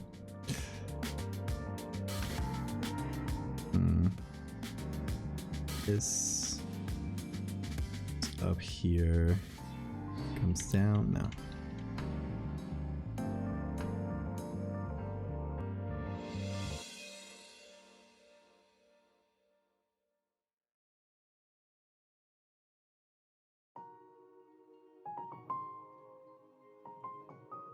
I just rewatched Over the Garden Wall today. My yearly pilgrimage into the unknown. I love that show. I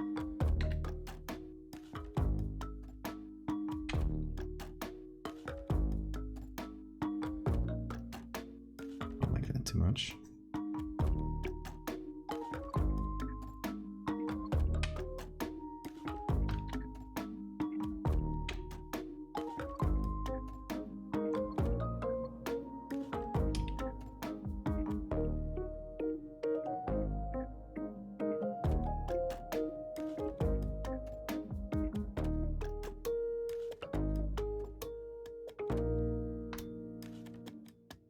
I'm gonna draw the hands for now, because the waists.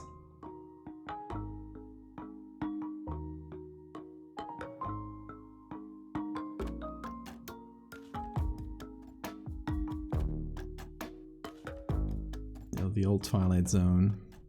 I've seen a few of them. I haven't like watched it religiously, but they're fun.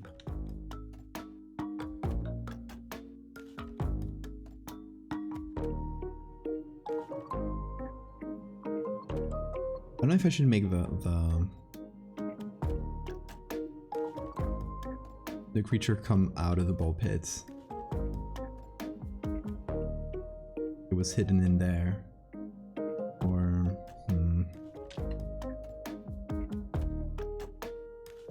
crawling around in it.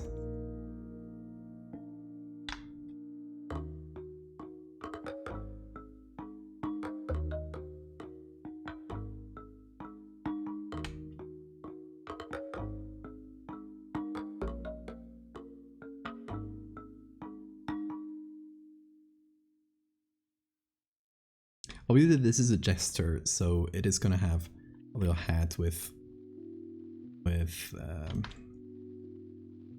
bells in it. It's very important. And they're not gonna be like a hat, it's gonna be like part of its head. It's just part of his head structure.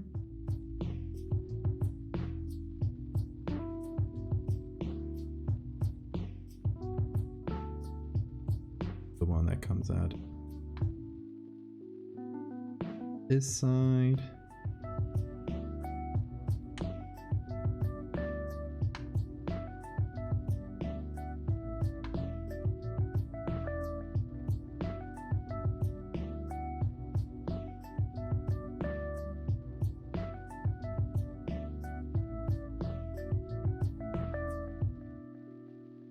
Ooh, a snake body.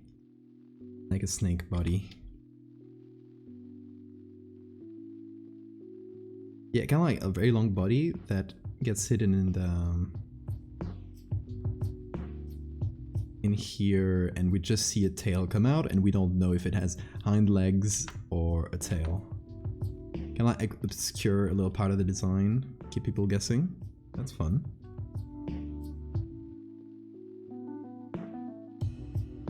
Claire, by the way, I'm on the Discord. You wanna help out? I am listening.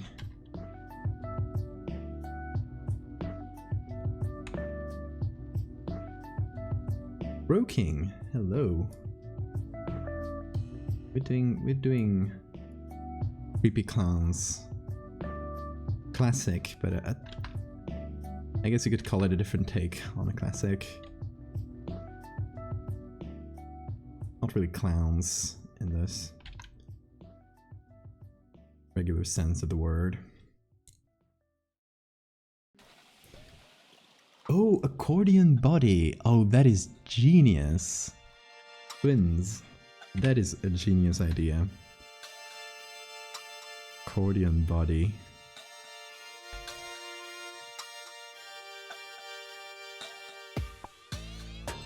I'll just add like little circles like so.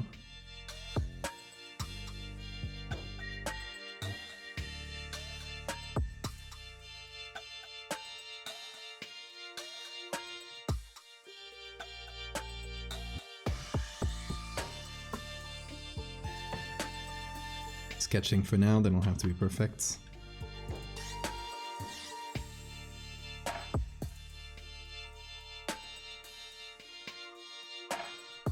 You do have good ideas. Gonna make a fourth little bell, I think, to kind of keep it balanced. Keep the hat balanced. Okay, I got another idea. Let me do a copy of this. We raise the head. I'll keep the general structure of it. Something to base it on. Claire's offering me to render the jester. Claire, that might be a good idea. I'm not great at rendering. Maybe you could do the like the base render, just like very simple lights and shadows, and I can do the texture like I did for the trapezist, whatever the name is. And you can clean up my horrible issues. Can make it look better, I bet. Okay, what if instead of a normal face, it just had the little bells?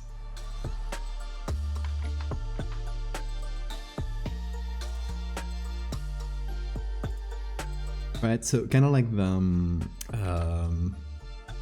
what's the guy from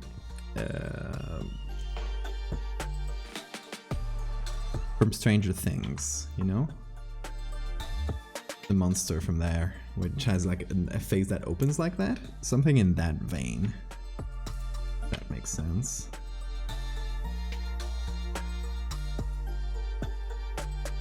And again, its entire face is just little jester hats.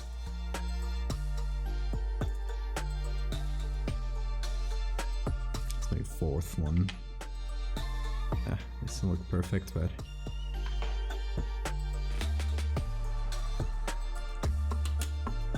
so this is like, yeah, we're kind of like Jester, Jack in the Box, but they fit together. These two designs fit together well. The bells can be eyes. I like that. Or maybe the eyes are inside somewhere as well. Yes, with the maw inside, exactly. Approval? Getting approval from chats. That is good. Okay, okay. I think this might be the winner idea.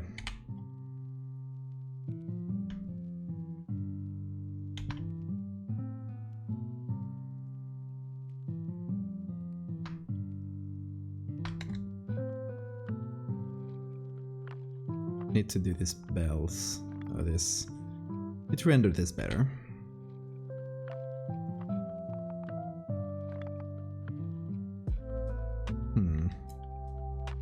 See, okay, so it's like your typical jester hat, right? Which is sort of like this with 3 or 4 little thing, and they usually go down like this, right? They go like so. But to make it look threatening, it would maybe need to look the other way around, like, or Like so, you know?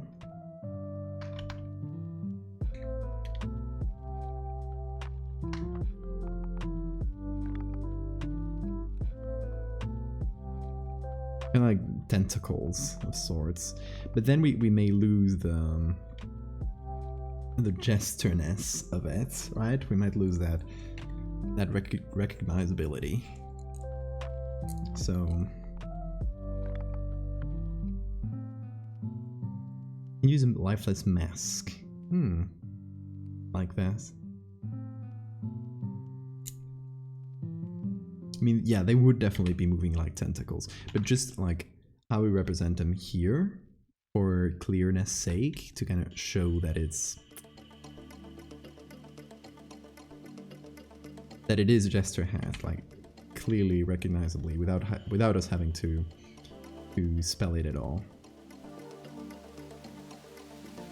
I will give you the PNGs, Claire, when we're done designing. Feel free to help out with ideas. Claire's on the Discord right now.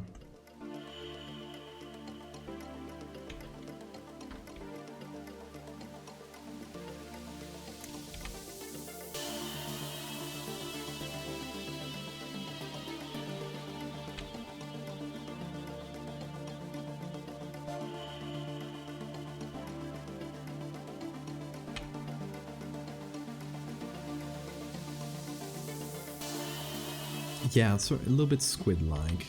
I like that. Trying to just figure out the perspective of the neck. So I don't know if I should do a bulge, like a sort of head, and then it comes out, or if it should just come out of the neck. I guess a little head would probably help the design.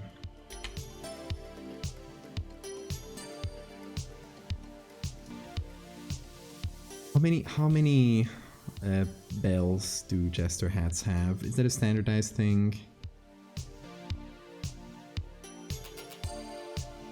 Do they all have like 3 or 4 bells, or is it a case-by-case thing?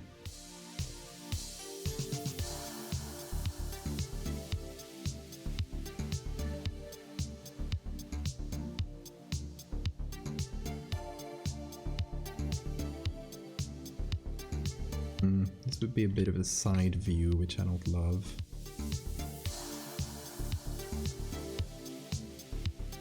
Yeah, I was like, oh, this is gonna be good because it's gonna be easier than drawing a face, but no, it's not. It's not. A face might have been better than this. But now we're committed to this idea. Can't go back. Do the jester hats. By the way, I hope you pardon my terribly chicken scratchy sketches.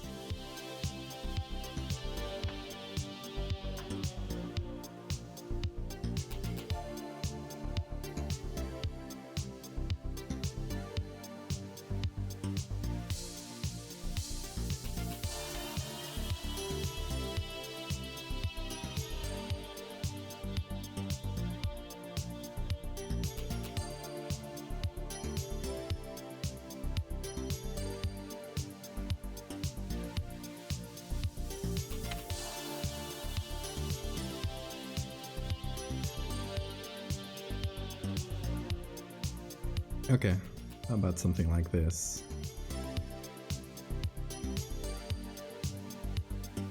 Three or 4 is usually standard. Okay, we'll go with 4. I think it's more symmetrical.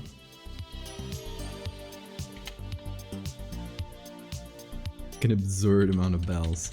Then we might lose like the readability of it. Like it's just gonna become a tentacled mess and lose its jester hat qualities at some point.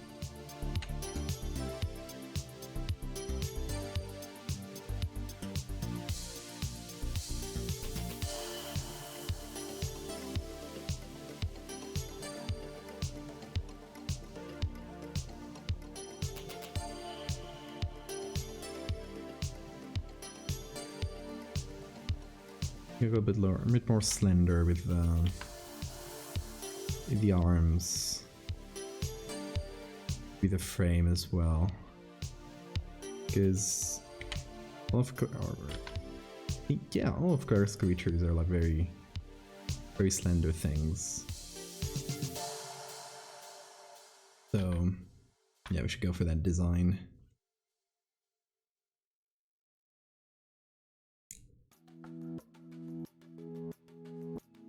I still want it to look like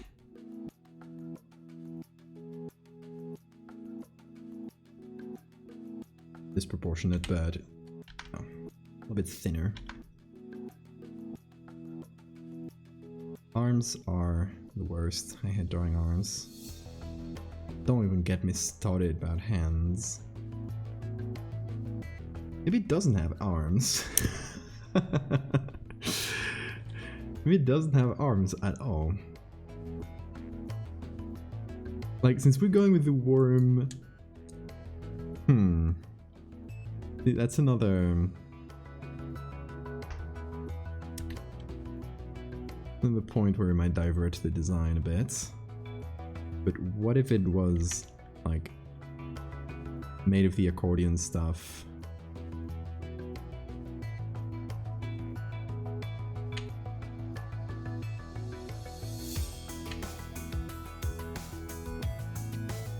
All the way through.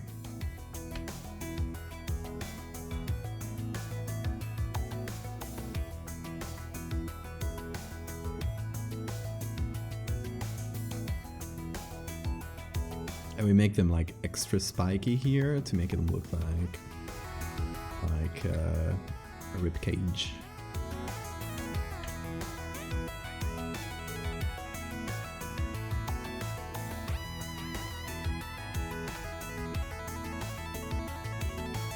So it's slowly becoming from a humanoid hunter into a dune worm or something like that.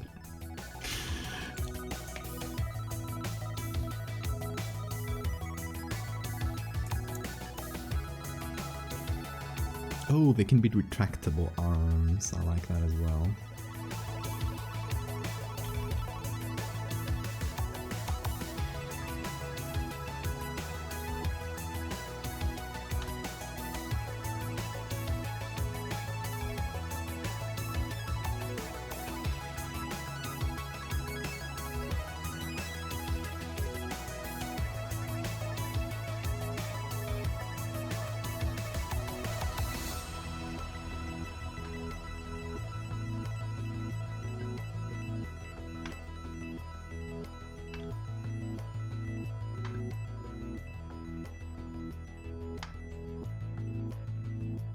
Go.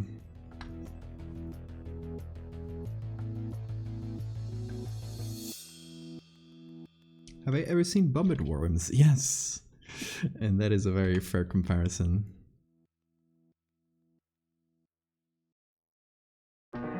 Oh, maybe if we go with this design, I think it would be wise to fit the lore around it. So maybe instead of being like just regular hunters, they kind of like hide in the ball pits and just spring at you and get you, and if you walk on top of them. How about that? That could be fun.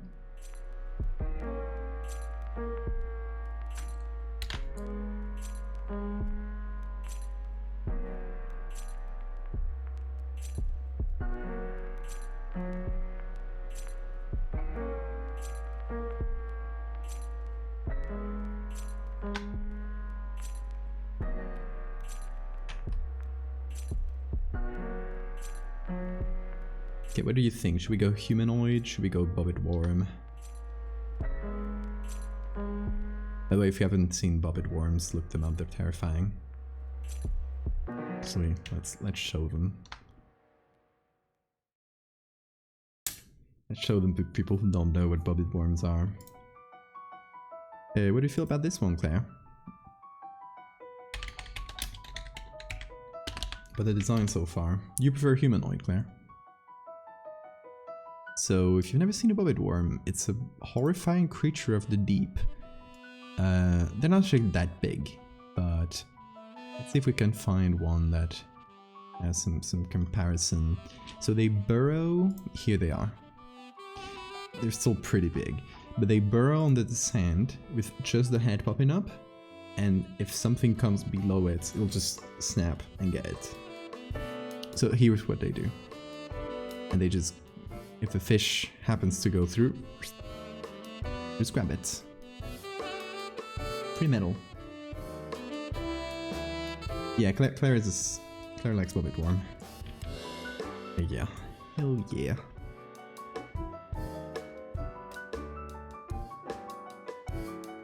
Yeah, I'm sorry for presenting you with a new nightmare.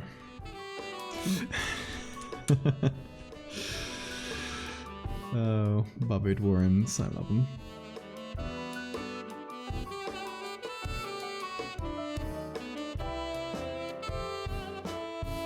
You have work in the morning, twins. And have a good night's sleep and good luck tomorrow at work. Hope I'll see you again.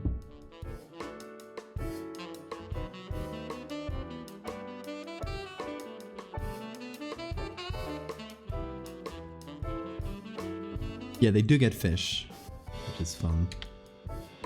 I mean, it's not fun for the fish.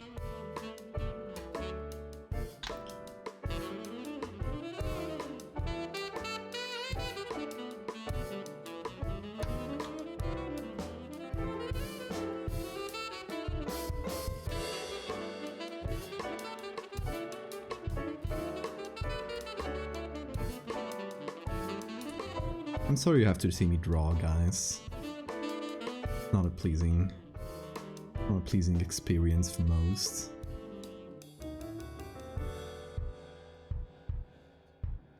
Okay, we do have a concept.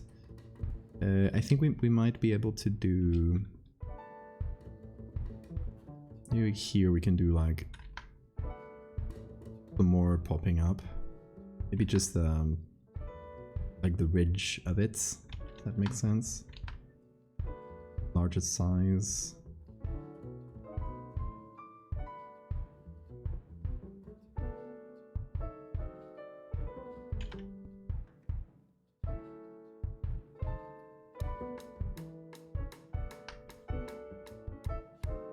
Right, so something like this. Just to show that there's more, that it's like kind of coiling around the whole thing. So, we do have a sketch. Let's try to make a clean version. And then just kind of fill it up.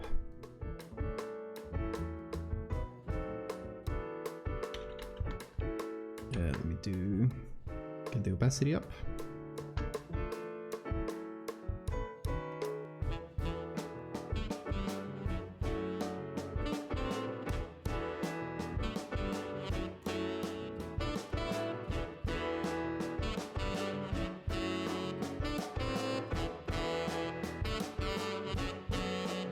Oh, maybe the bells are camouflage. I like that.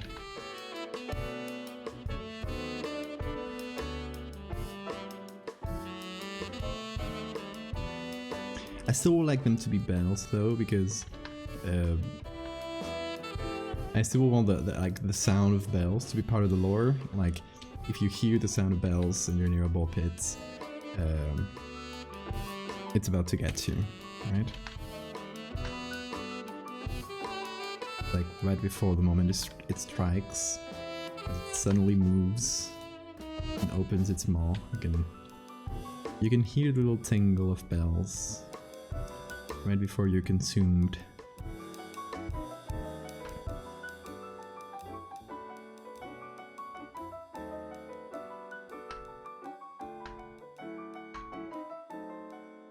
Not good at doing clean lines, if you've noticed. Lines are not very clean.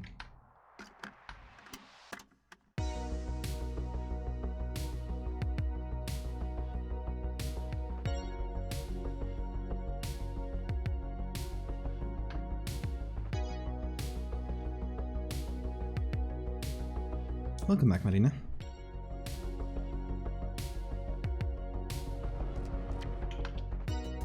Exactly. If you hear the bells, run as fast as you can, because it's probably right below you.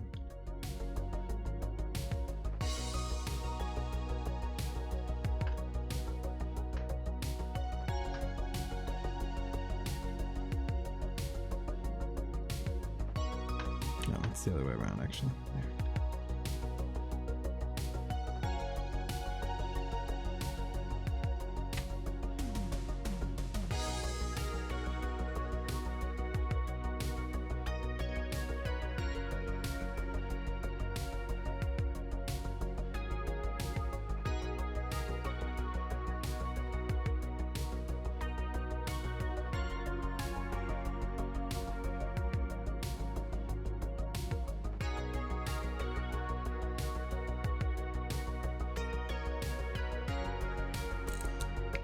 If you hear the bells, it's too late. Exactly.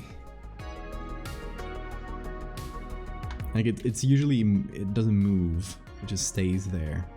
So if you hear the bells, it means it's moving towards you at this very moment.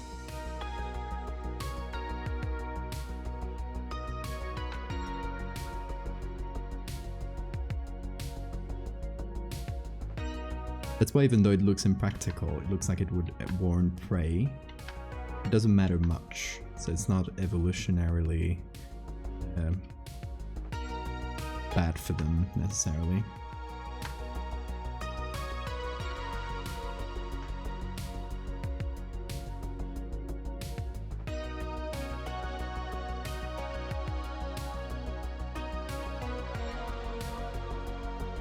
Oh, it could be the color of the balls, yeah, that's true. They could be like sensory organs.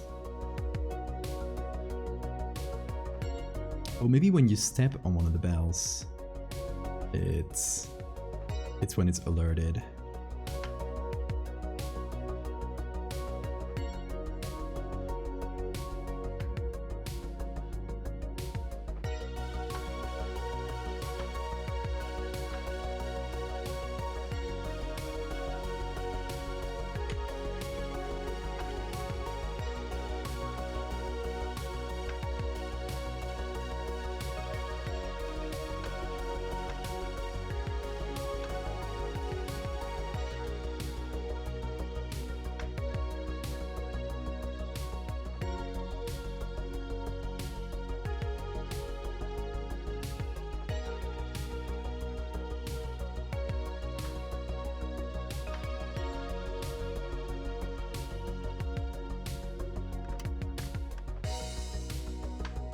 Okay, now let's see.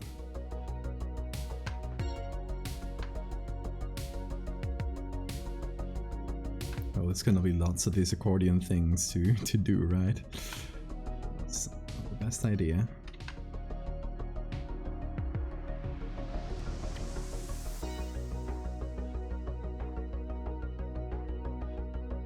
How long have we been going for? 2 hours 21. Yeah, that's actually pretty good. Thought we'd been on for longer.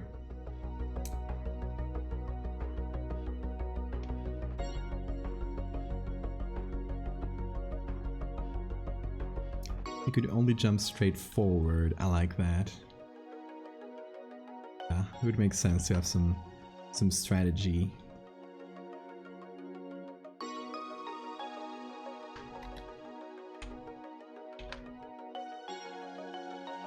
Like maybe one of the very, very few humans that have survived in here for long enough. Develop that strategy.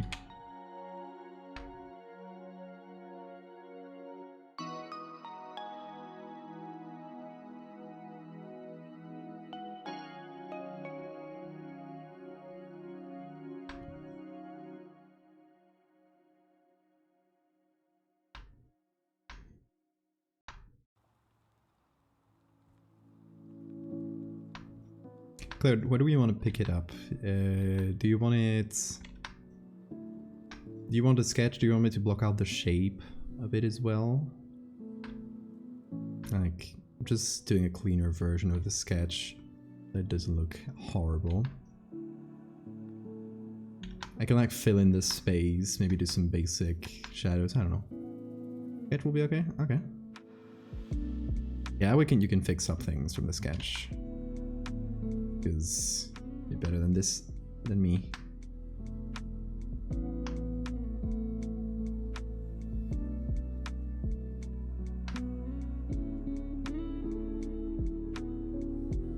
Oh, also you guys, since I've been doing a lot of edits out of stream, I haven't kept you up with a lot of things I've been doing.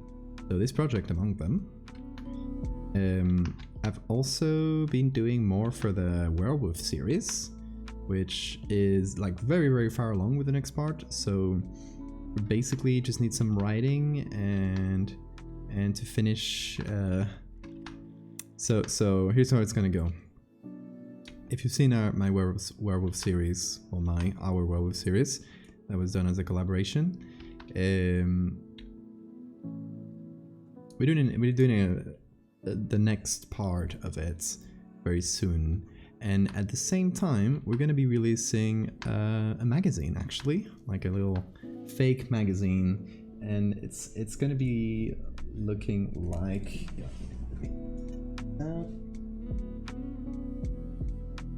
it's going to be modeled like history magazines, like this one. It's just the one in Spanish that I got. And yeah, that's going to be the concept. It's going to include all the series we've done for this project, and like the lore around them, presented as if it was a history magazine. So I hope that'll be fun. I still gotta like do a big chunk of the magazine itself. I've taken that upon myself, and yeah, it'll be good, hopefully.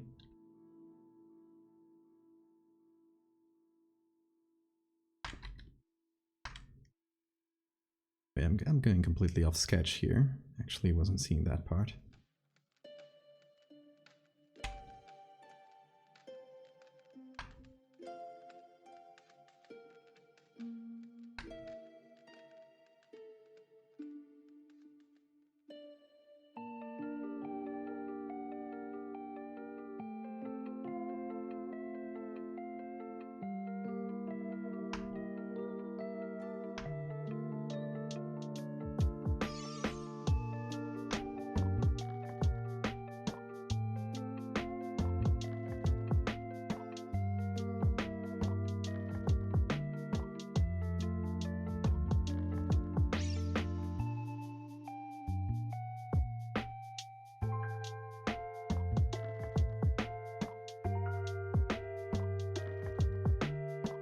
So we could be coming out behind these.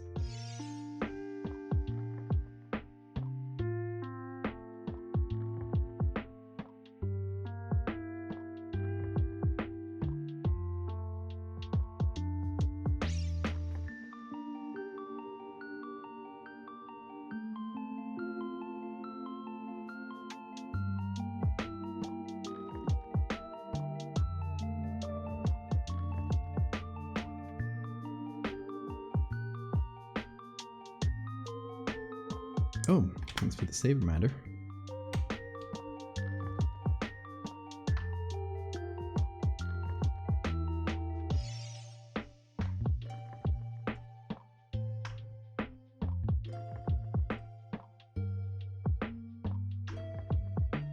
But yeah, I'm excited to do the magazine thing. It might have, depending on how it fits, because I just had an idea right before the stream. It might have like an exclusive edit or an exclusive picture that won't be appearing on the main series. I don't know, maybe. That's not the best sketch, but Blair, I'm sure, will do some amazing magic on it.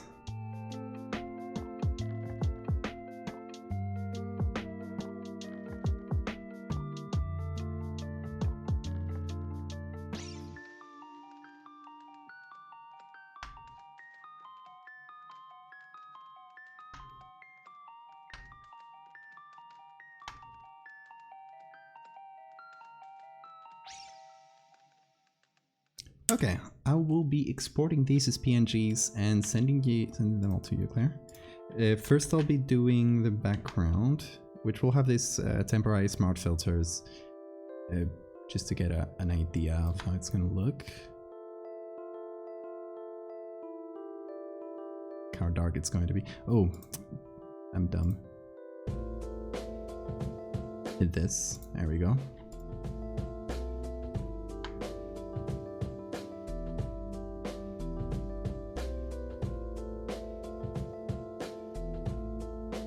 I enter a flow sometimes.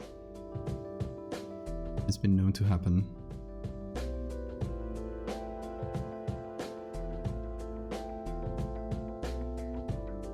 There are also some parts that I kind of breeze through. I don't know, that come easier to me. Reduce the noise a little bit.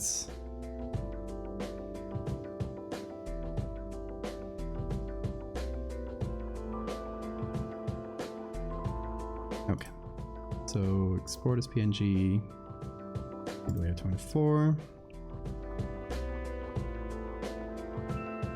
Then I'll give you the rough and the messy sketch. I'll clean in the messy sketch. They're both messy, but it is what you get. Okay. Layer. Find them. Where did I save this? Yeah. My desktop. Somewhere here. Oh, there we go.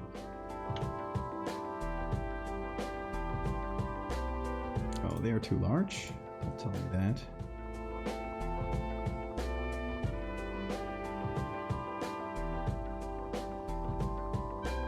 Okay, so the sketches do fit through.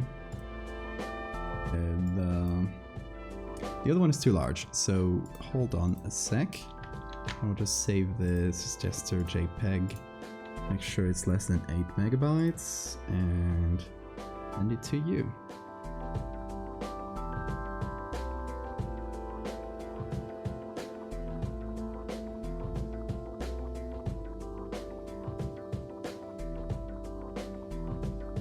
Go, Claire, it is in your capable hands.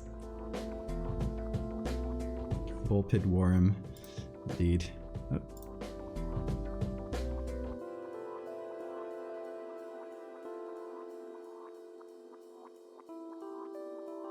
Oh, why did that open on its own? Anyway, yeah, I've edited as you see fit. You're much better at this than me, so I'll leave it on your hands. In the meantime, suppose this. How about we fix up one of the other edits from this? Is find it.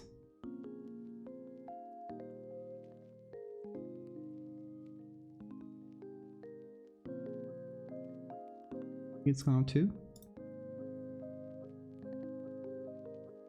Had the stream muted. Well, welcome back.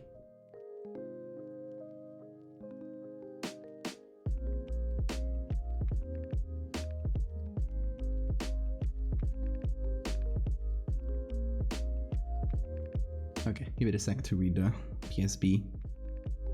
That's the most annoying thing with PSB, with PSBs, is that it takes some time to open,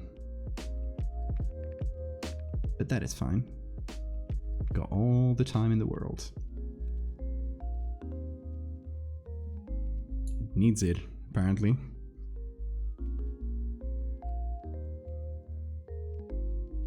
Oh, and that was the wrong version. Which one is it then?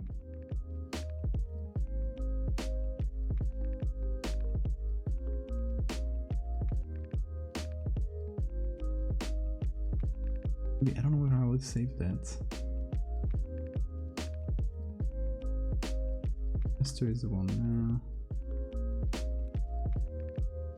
There it is.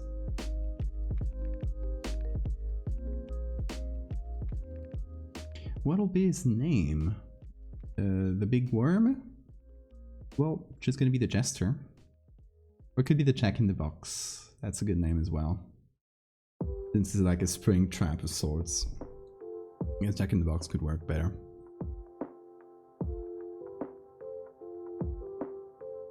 So you can see these clowns are,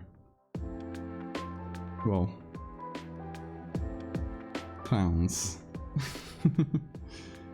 The Bogo Worm.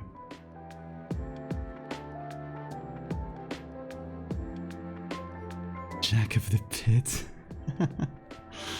I like that. Accordion Digger.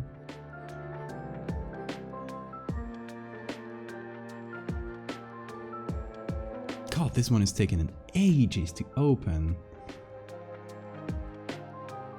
Well, we have nothing to do. I mean, in the meantime, we can just sit back and maybe look at bobbit worms. Look at our beautiful boys. They're iridescent. They're pretty. Okay, you want to see something? I'll give you nightmares. Here you go. Well, now you know what bobbit worms are. Are you happy? I hope you are. Is this finally opened? So, this is the landscape version. I kind of just set things up, and I don't know exactly how I'm gonna fit them.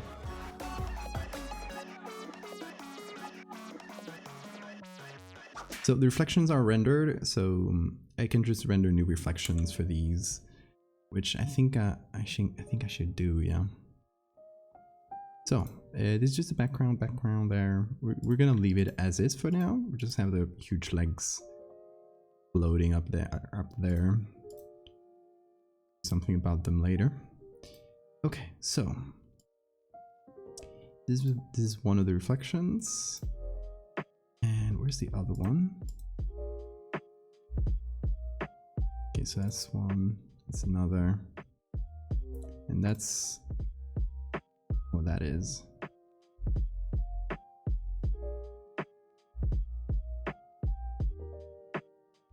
Which one is this reflection? No, this one. Layer 2. Okay.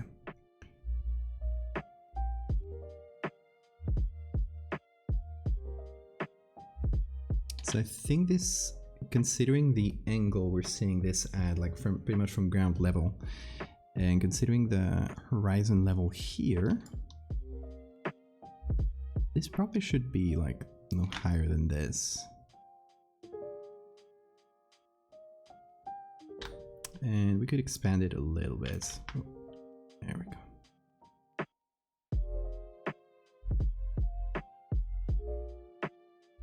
Then I'm just gonna hide all reflections. I'm just gonna make a copy of the whole thing. Ctrl-Alt-Shift-E.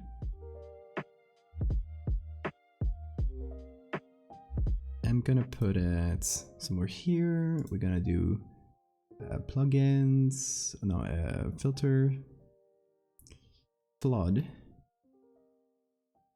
Let's do some reflections. Let's render some. This is a very good free plugin, by the way, that I really recommend.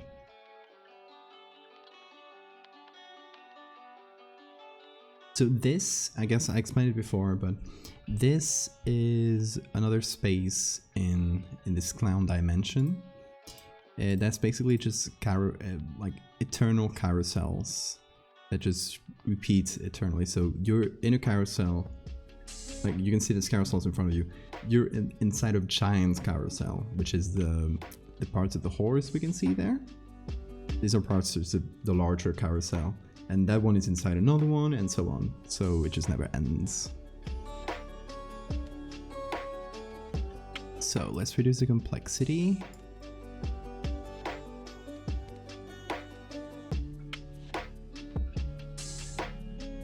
Let's see, I don't remember them. The settings I had before. No spin.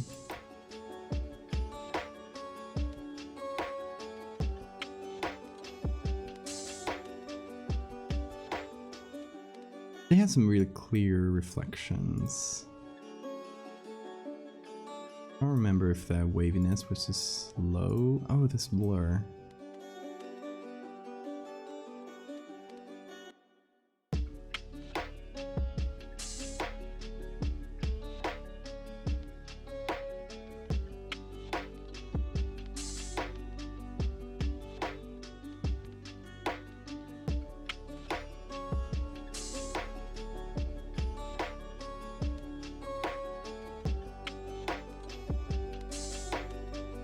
Okay, so I just wanted to touch the horizon line a little bit, and then we'll just cut. And maybe I wanna do a little wave that's just back in the corner there. That doesn't do much. Yeah, forget about that one. And let's see, this will take a little moment to render. It takes a lot of CPU. Will this stream be archived?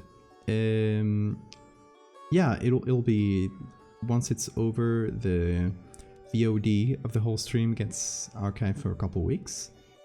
But then I usually save it in sometimes little parts, so they can be accessed forever. See, I do like these much more. I don't know why they render...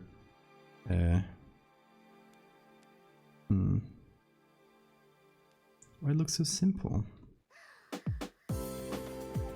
It's a bit annoying. Hold on, let me give it another try. See if there's settings that will work better for this.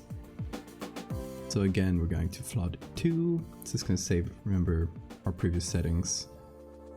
And I don't know if the style wasn't simple and complex. It does look kind of complex. The waviness was lower.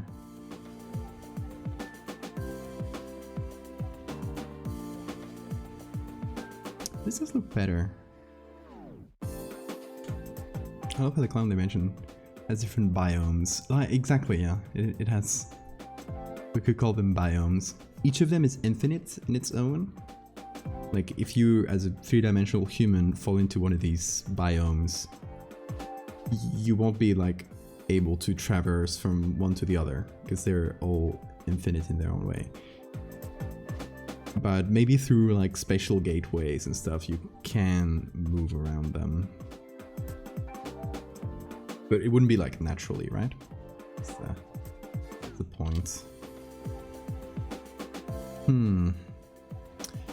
Okay, we should have done the horizon higher actually. Let me do the exact same settings, because we'll need to figure something out there.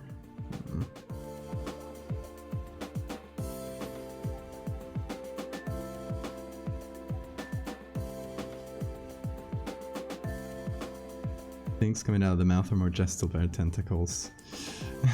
It's just recursive on its own. So I wanted this to 75, 6... 77, I think.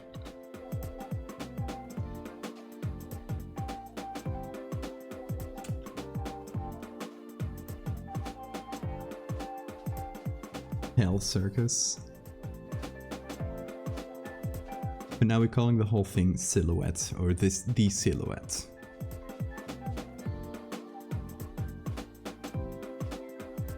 Or just clown space, or the upside clown.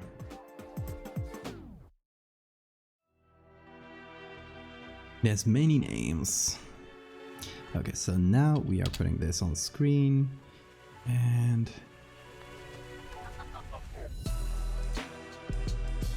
we're doing a gradient right here. Just wrong gradient. There we go. Killer clowns from outer space, definitely. Oh, okay.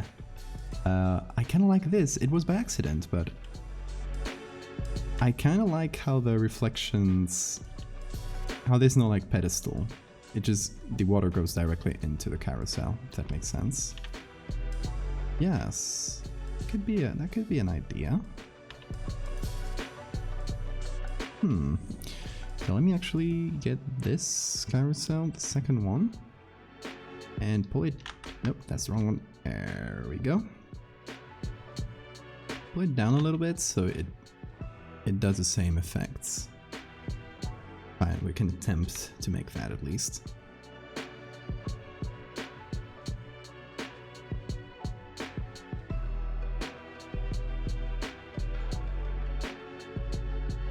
So the carousels themselves are flooded. Like it's all entirely flooded. Why not?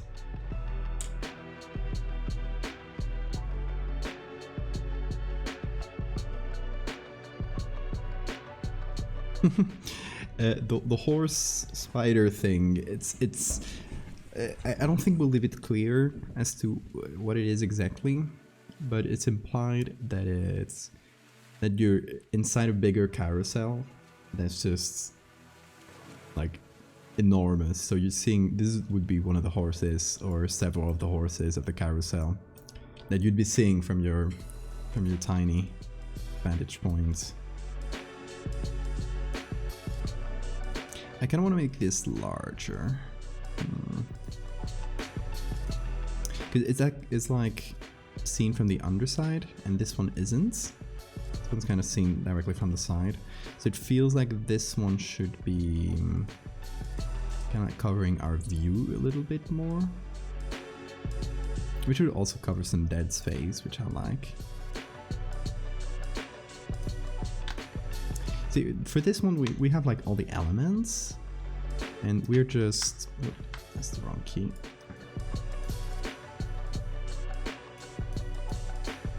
We're just seeing what's the best combination of them. This one's going to be more of a landscape. It's not going to be like a killer clown in this one. We're going to have like, the huge legs in the sky, of course, but... Not like the other ones where there's this specific clown that's behind it all.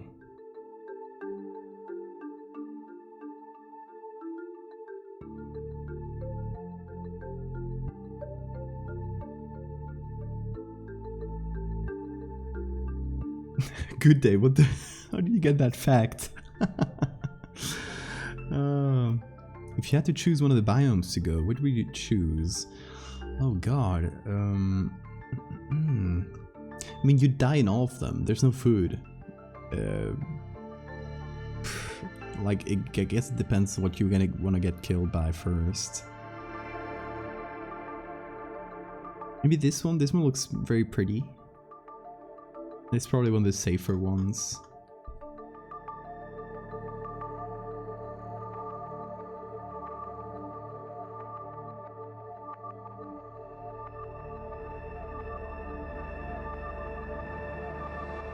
Okay, let me see. Which one is this part here? There we go.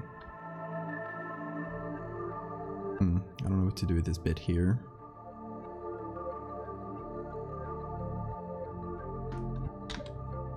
Can be moved around. It's like not very specific.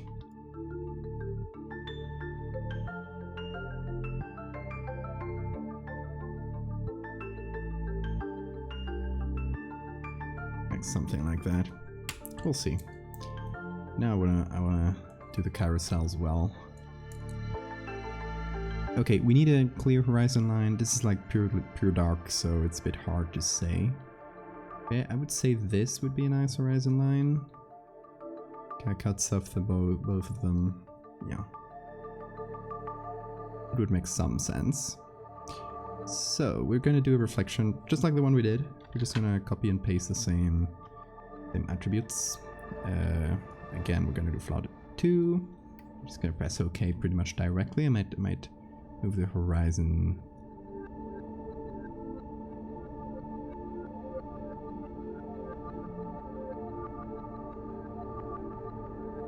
Yeah, 36 sounds good. Give it a sec.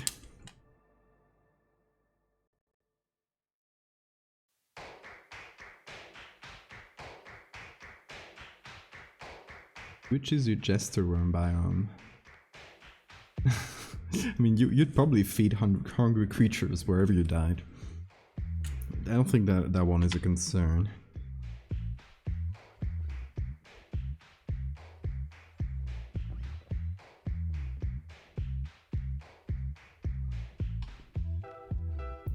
There are plenty hungry creatures in this place.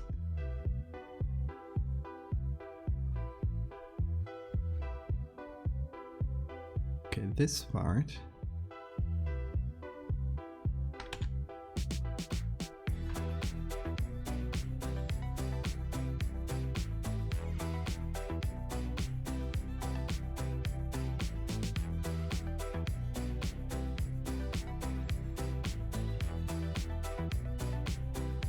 Gotta erase some areas. Actually, there's a person here. Never noticed that.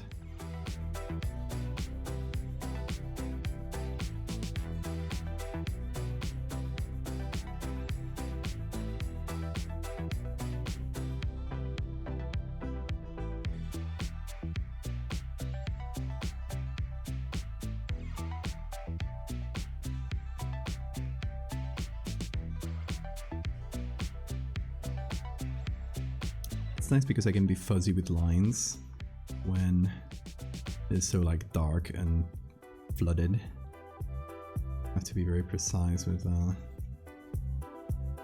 the edges. It's nice.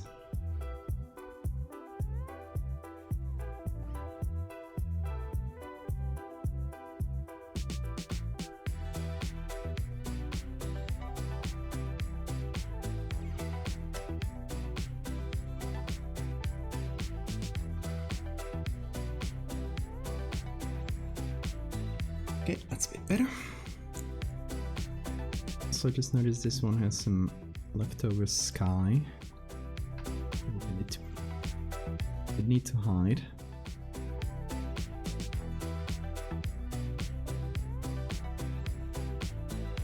To add our own much creepier background, of course.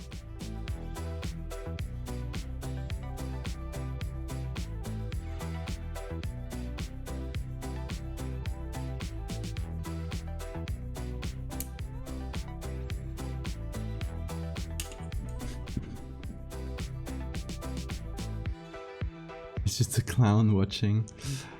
I might, so this one might at the most have like a silhouette or something. Like we don't know if it's clown or just something. But that'll be for the end.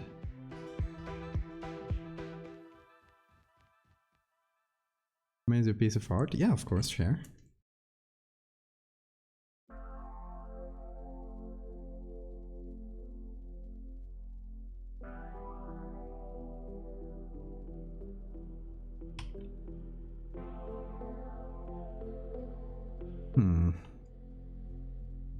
Good thing. Make this into a smart object. Oh, why it's taking so long.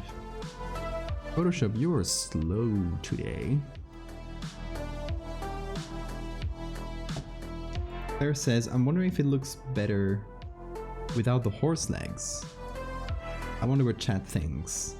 What do you think, guys? Would it look better without the horse legs? I think... Personally, I love the horse legs. I think they are the thing that makes these pieces.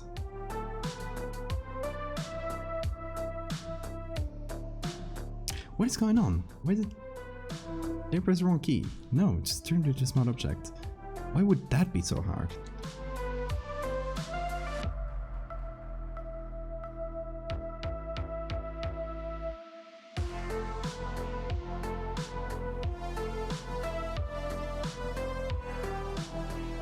The lights would shine using the soul of the dead.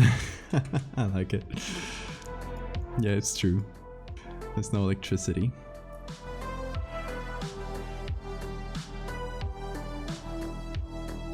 It's the ethereal lights. Let me see that, Sarah. Let's see. Oh, it's Spy Deer. I like that.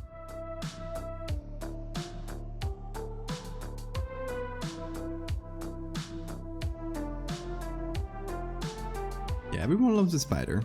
there. I'm gonna put something else in the background here. We still haven't gotten around to that part, which might actually require redoing the reflections if I make it very clear. But the idea is to add, I think these are somewhere still. Yeah, okay. I just need to flip them. So these are from the other picture. That's why they're here, even though they're all messed up.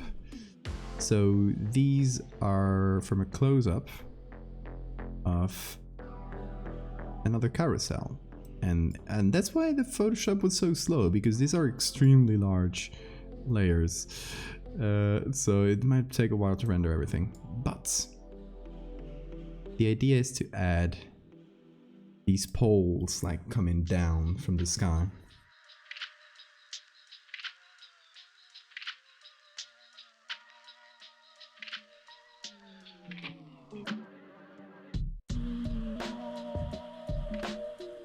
And the suggestion of a roof of the next, like the next layer over, if that makes sense.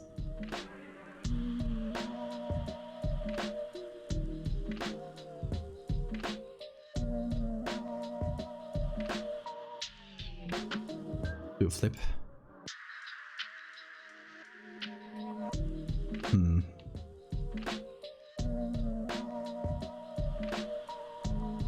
Yeah, because I had a part of this layer picked out for the other version I was doing, and since I moved it, well, now we'll have to redo a lot of things, but I was just kind of like putting it in place. Now letting it render.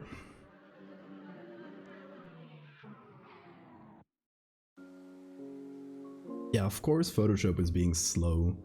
Look at this enormous layers I'm giving them. What to process, I bet.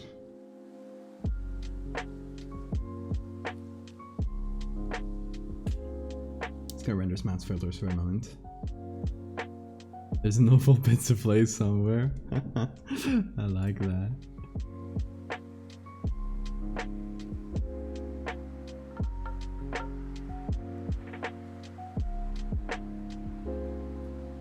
Look, yeah, exactly, like, yeah, like children's birthday place.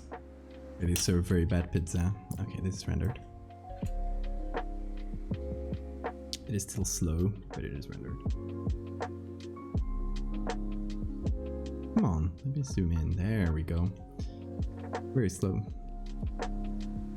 We'll need to simplify a lot of these layers to be able to work with them. That's what happens when I transfer a bunch of layers from another document and don't check the size. I brought this on myself. Okay, so this layer is specifically the... Just let me show it. It's specifically the poles there. So...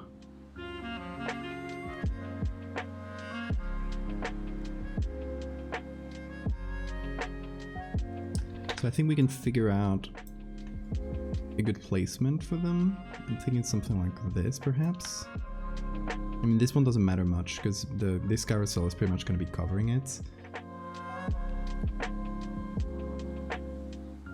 So I'm mostly worried about these three. Maybe something like this.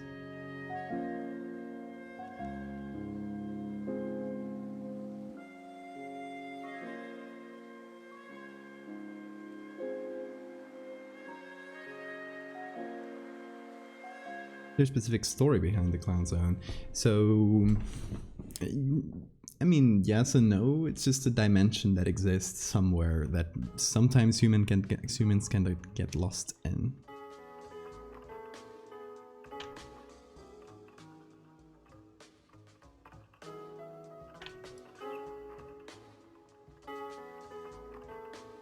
Got a lot of layer masks that don't work anymore.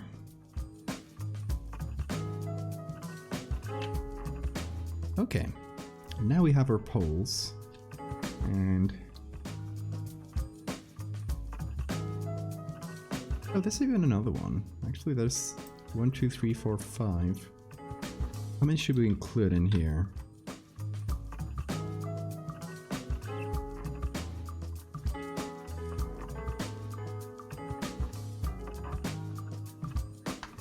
Should we include them something like this?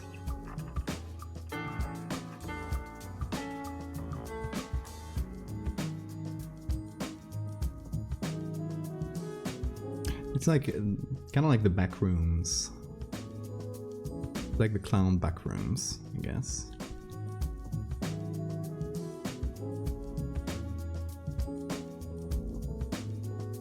Okay, so I'm gonna have to make layer masks for these specifically. Also, I'm gonna hide the others. There we go.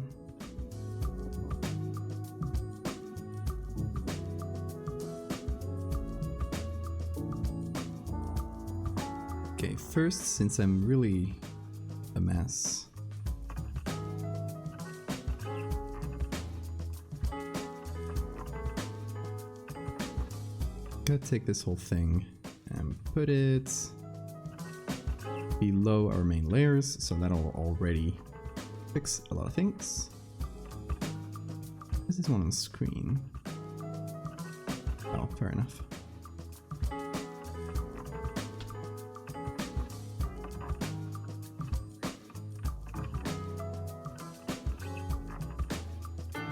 Oh, you might see a lot of the layer names are in Spanish. That's because I worked on them out of stream, and I usually mix Spanish and English when naming layers outside of stream. On stream, since I'm already talking in English, I mostly name things in English. Not always.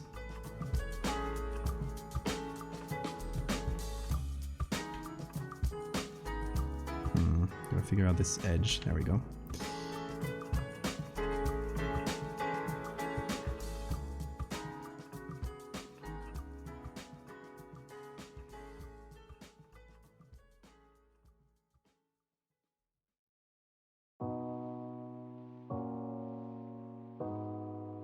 Okay, and this one, well, I guess it just makes sense that it ends the water. I'll have to make a separate reflection layer just for the poles, especially for this one, or only for this one to be honest.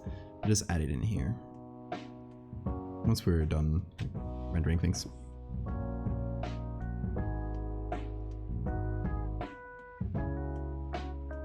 How would you be teleported into the circus universe? So probably like through circus, like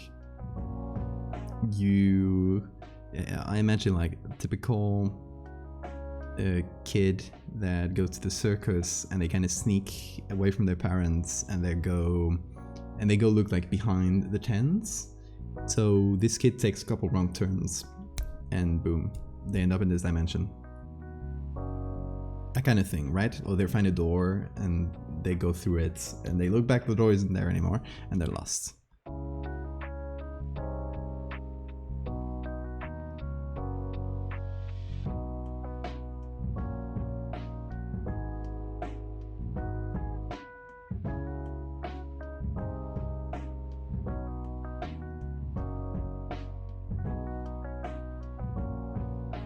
Okay, so I'm doing some levels here to make the poles kind of fade out.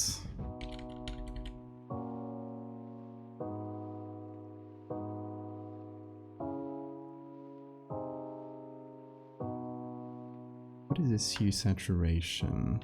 It doesn't make a lot of sense.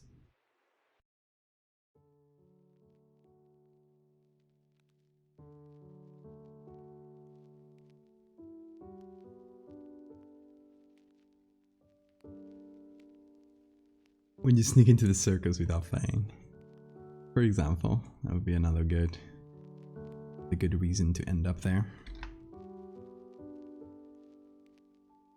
But you know, it doesn't have to be like a retribution thing, like you did something wrong, and it's just purely random.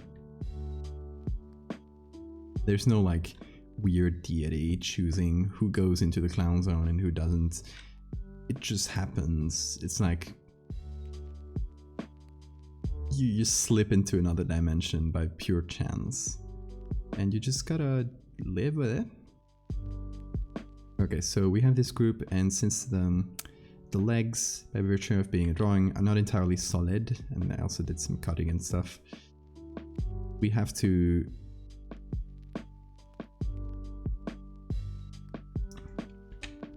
be careful to not let the poles go over the legs in some parts.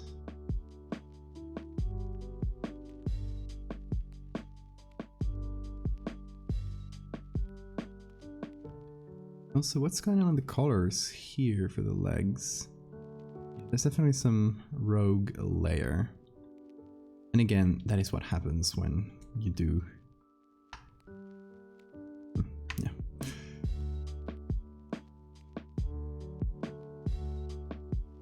When you move a lot of layers from one document to the other, all the things that did work in the other document will just break. Or many of them at least.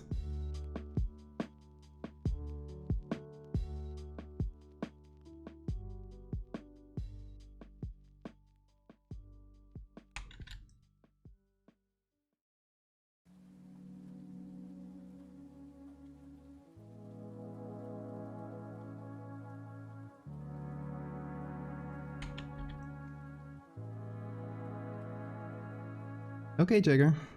Have a good night. Good chatting.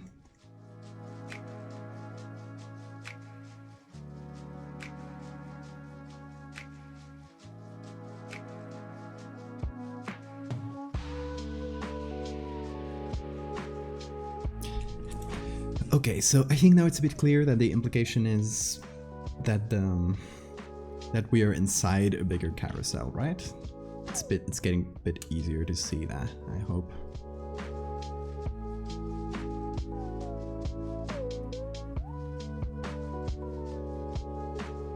So group 10 is the legs, and group 7 is the rest there.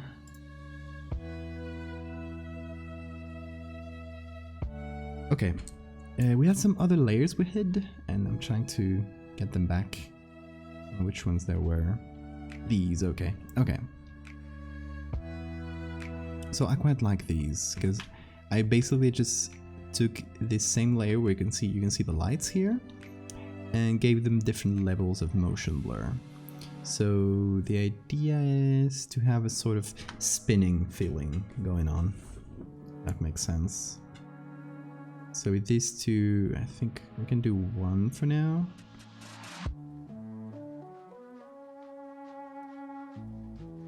Try and fit it somewhere. It's on screen.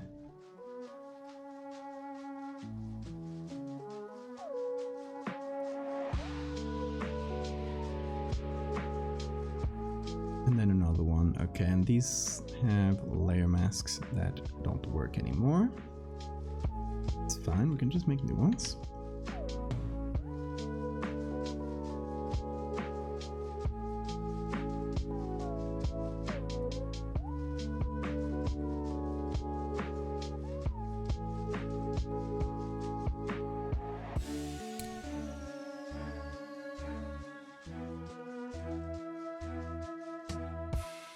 If you look at the normal size carousels, will there be smaller carousels? Exactly, yes. It's recursive, so it's endless. Actually, it might be more of that the space itself is warped in a way that if you walk towards that carousel you see in front of you, the moment you get there, it'll have grown so much that you're again inside a giant carousel, right? If you try to get away from the carousel you're in, it'll grow smaller and smaller and smaller until it becomes normal size and then tiny. It's how do you call that? Like non-Euclidean? Yeah, I guess non-Euclidean would be a right word. There's like hyperbolic space, I think is the name. It's very, very trippy, but it could be something in that vein. Just to give you an idea.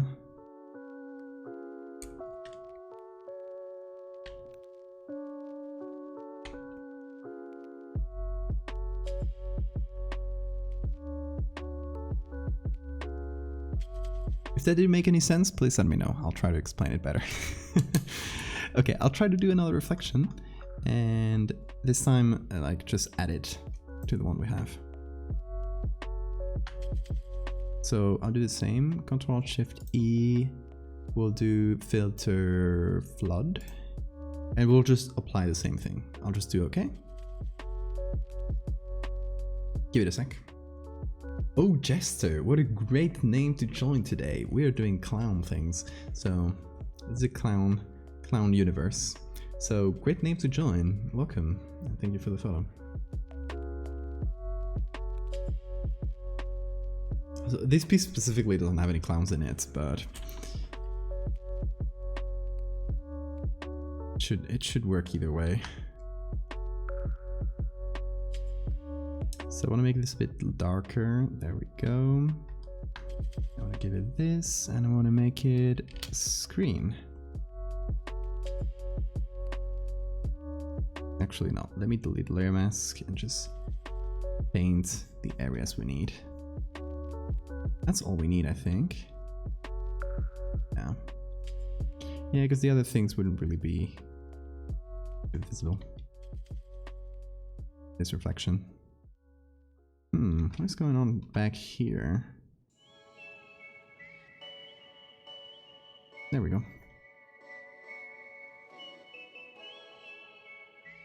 How do you feel about this one? There's no like character in it, it's more of a landscape, but here we got our jester, Bobby Dwarm. Here we got our trapezists. Then we got some of the ones I showed you before that are also unfinished. How do we feel about this though? Before we do like any finishing touches. So this one initially it was gonna have a Harlequin, but we decided it was very busy, right? So it was a vertical one with Harlequin, which that was a sketch only.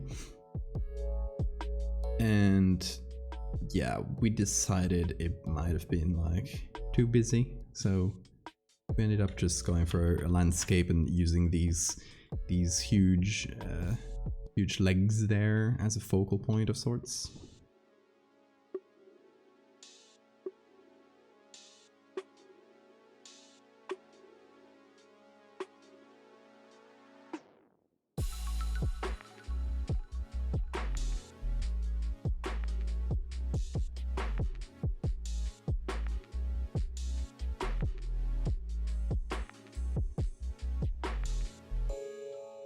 So yeah, this one is going to be probably the most different one of the pack. The weirdest one. It doesn't have like a direct character. I hope it has enough like personality to it though to like carry it forward. A ripple. Could be fun. Okay, let's do, since we're already, for some reason smart objects here take ages to render. It's weird, but once that does happen, there we go. I'll do like the final touches, and then we can always go back, change things, and reapply this. It shouldn't be too much trouble. I love this too much. Kind of doesn't blend that well. I should just add some shadow.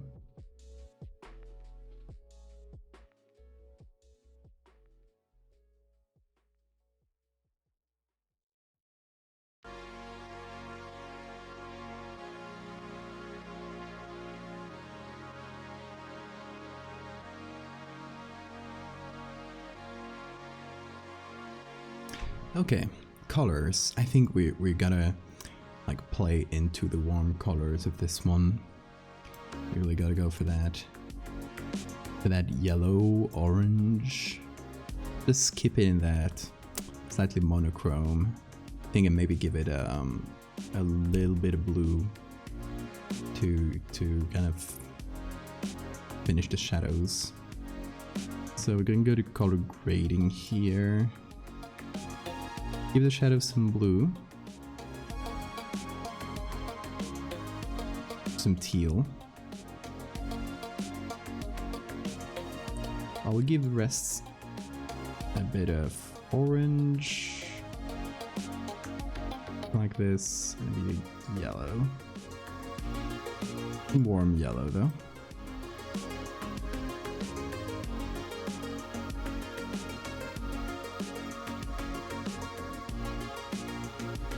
And skew the balance towards the reds.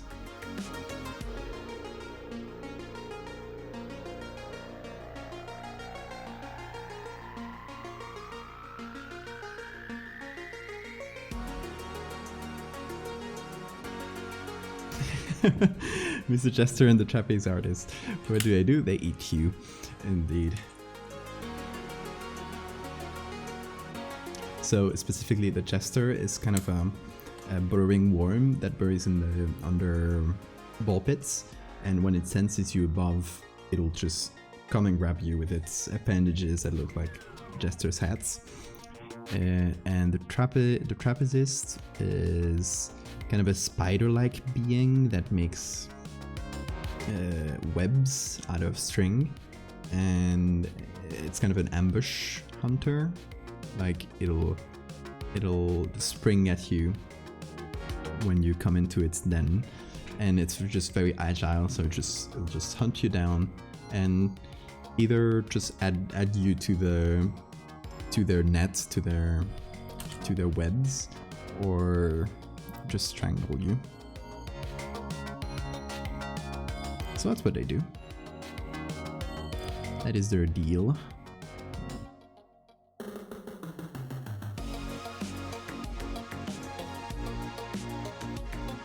Oh, the blue in the shadows, actually.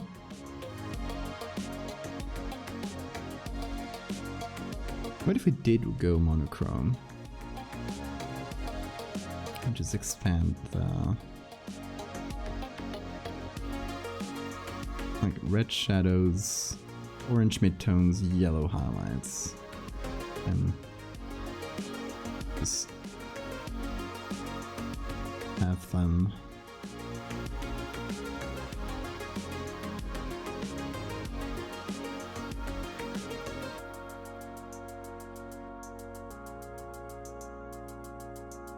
Yeah, I think we should just lean into the warm tones here. Our best bets.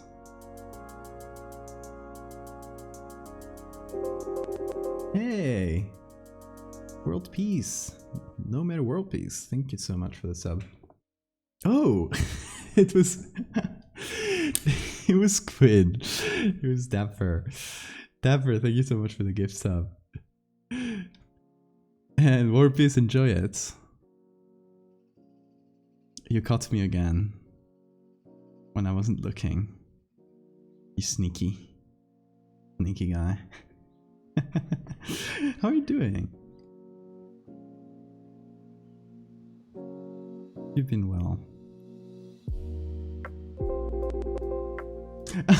He can't be stopped also 7 months Pog.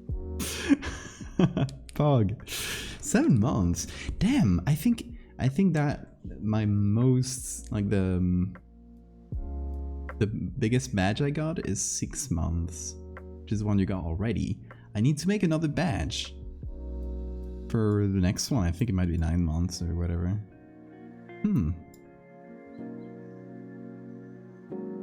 Need to make another Photoshop tool badge. Go with less clarity here.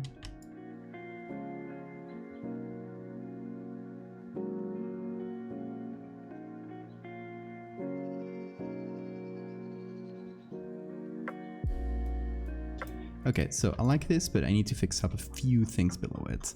So first we're going to go to the very bottom, and we are going to add some shadow right here, so we just can distinguish the legs a little bit better. Doesn't blend in with the bow. The Spanish Texas pitch is the best, isn't it?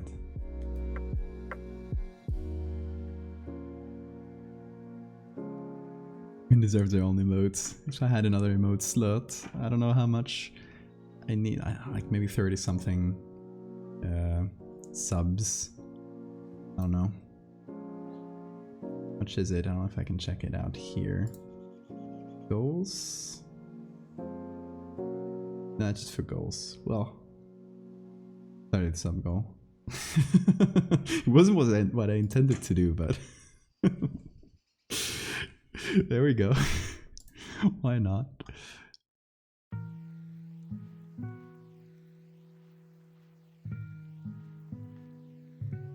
Hey, welcome back, Roking.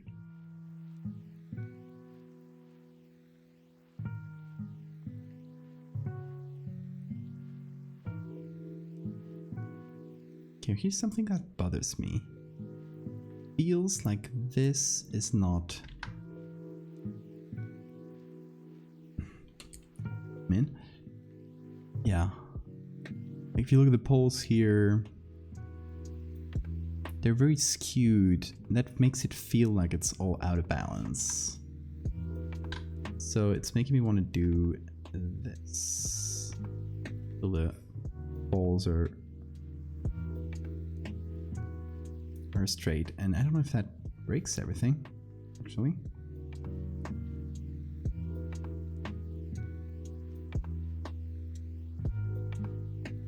Yeah, because now the structure is all skewed. No, so it might just be my imagination there. It's on me. Yeah, it should be right. I think the poles are just a little bit askew by design. Sorry I haven't been around. I've been sleeping recently. Don't worry. God. I don't have to say sorry for that.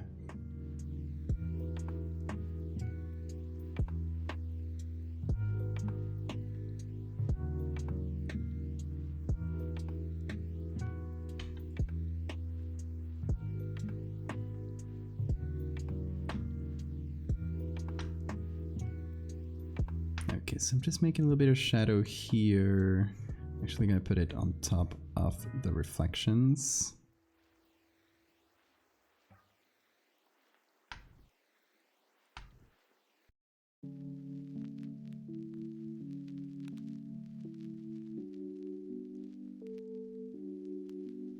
You cannot escape us, that is true.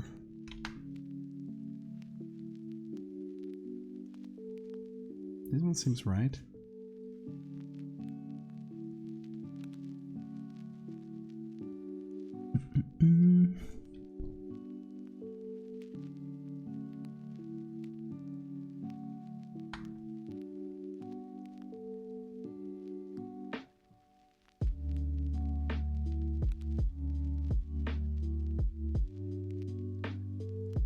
Here's another part that's going over the legs. It's finding more and more little things like this. Giving it all a look.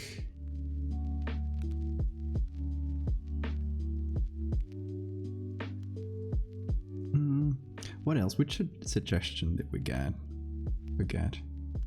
Oh, a ripple. Yeah, we could do a ripple. I'll need to render another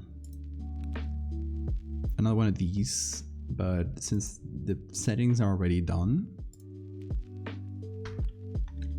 it's fairly easy. We just have to run it again and just do it while adding the thing.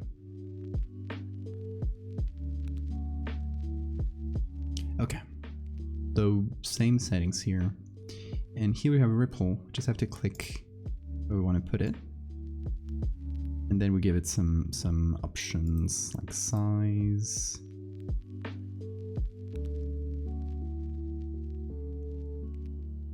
So where should the ripple come from? I imagine like here from the side, for example. And like there's something right beside you, like right outside your field of view.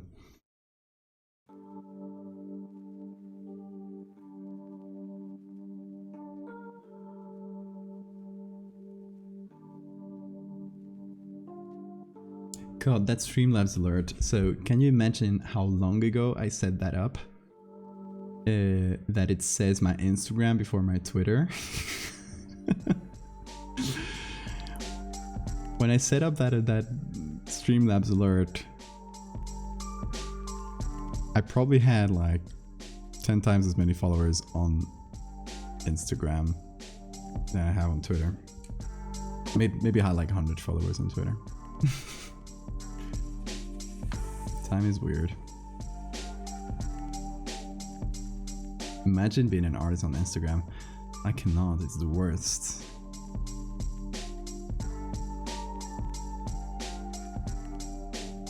That is just painful.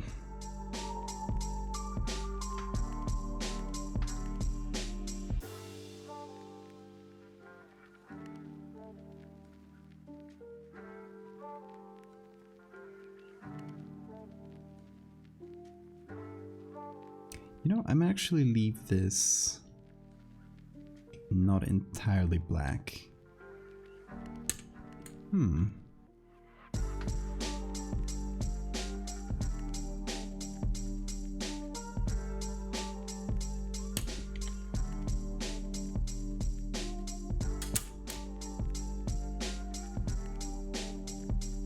So what if I did the...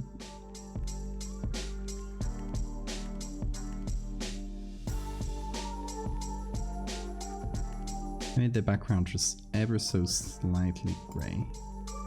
It's not pure black. Or will be that just for the shadows?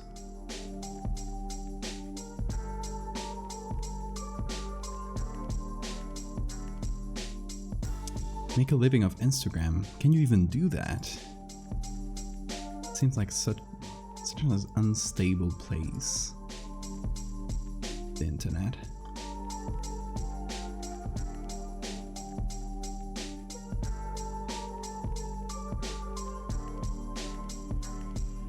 I'll add some more blurs like this because they're fun and come.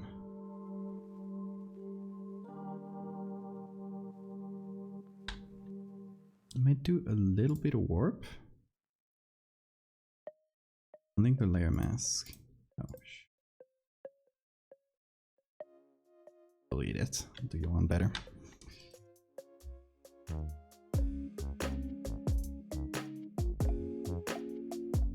So I want to make it feel like it spins. Actually, no, because I need to apply the motion blur before, so I need to rasterize the layer, then do the warp.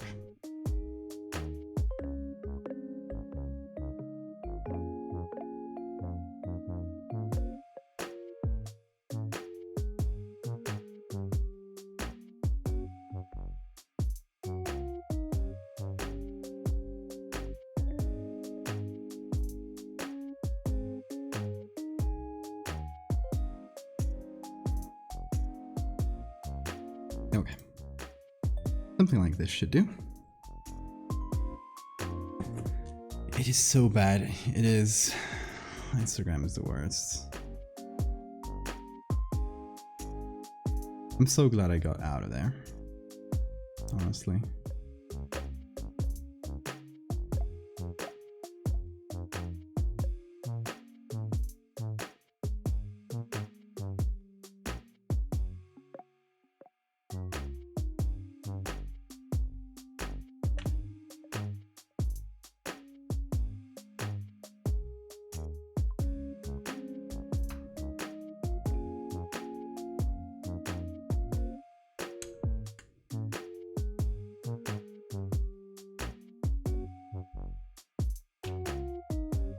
Okay, so even more spinny lights. I think they're fun.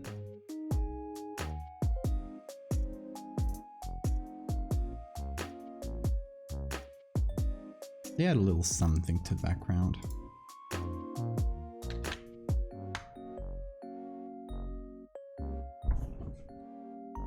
How are things been going in your life? Been good. I wish I had more time for art. And for streaming especially, because I still got to do, the past few weeks, still got to do a fair amount of art, but I wasn't able to stream most of it, just because I'm only able to do it like little bits over the days, whenever I got some time, so I can't just go and spend a big chunk of hours.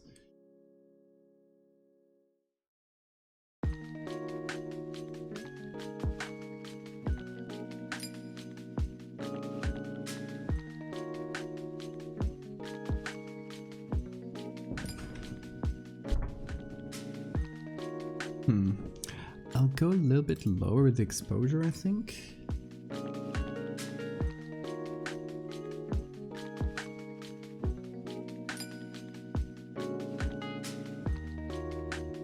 To just kind of leave the lights glowing.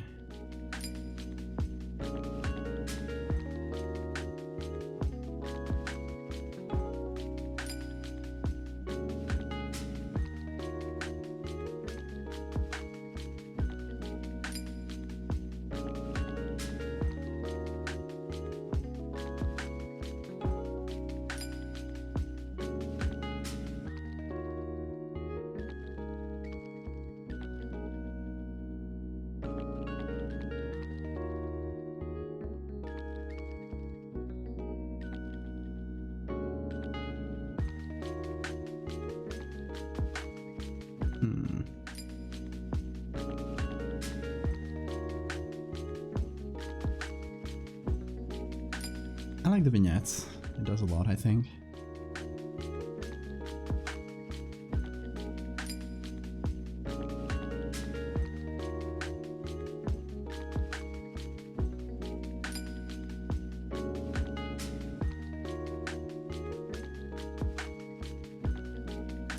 And so these legs, by the way, I made them, Claire drew them, and I added some actual textures from these types of horses. There's a bit of both there.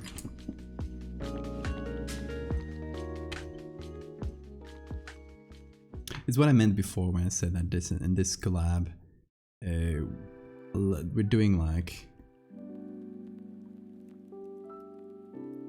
each piece pretty much has a bit of both of our work.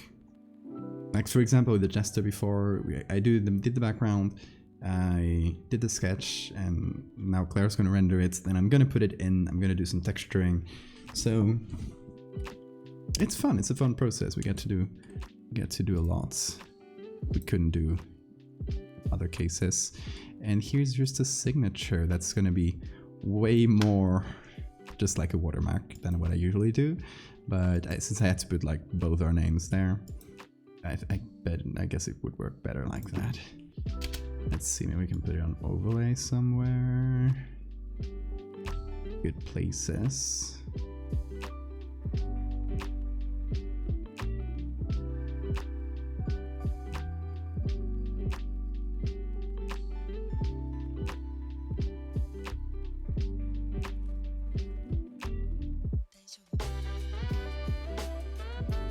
I'll just put it in normal lower opacity, I think.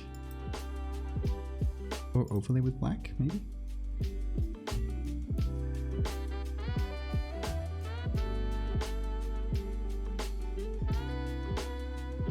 Oh, good day. You have a good night. Guess what? What? Tell me.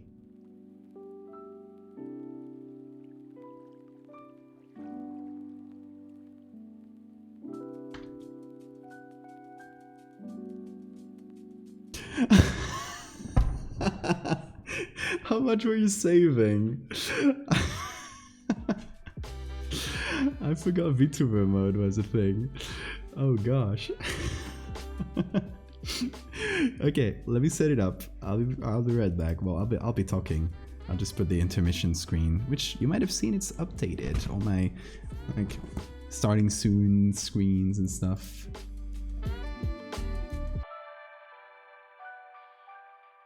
So I'll set up all my... Yeah, I forgot even what I have to open to make the VTuber work.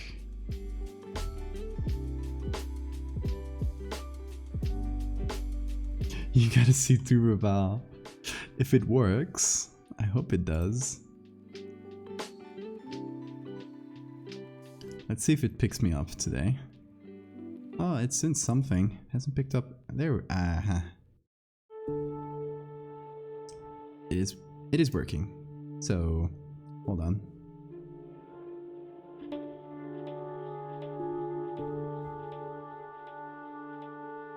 Will this work? If you guess it's in. It doesn't.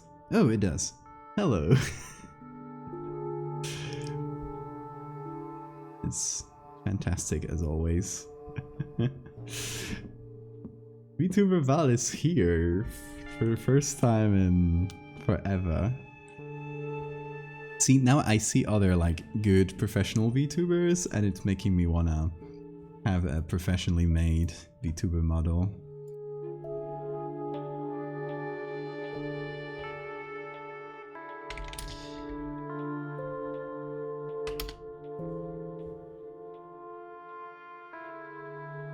The V stands for Val, exactly, it's ValTuber. You got me.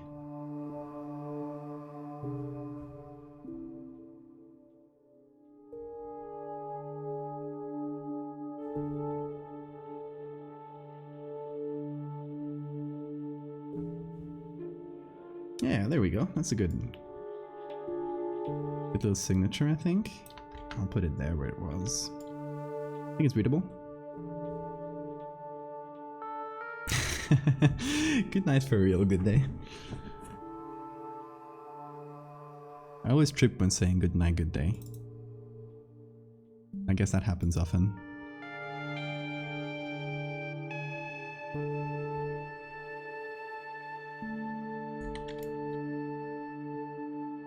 So how are we feeling about this edit? Oh, that's a normal layer.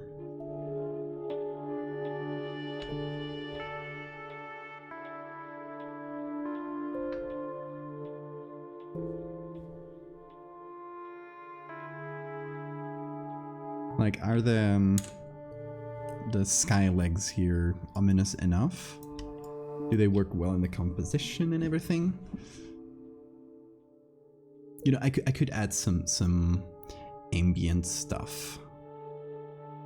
Like, I did that for some of the others in this series, so I could do a little bit of you know, a little bit of smoke could work well. I don't know. We can try things. We can try them on top here.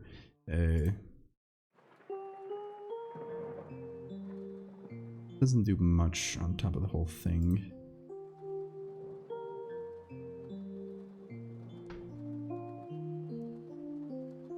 Hold on. I was thinking... God, what are the name of these things? Not ashes, but... These things, whatever they're called.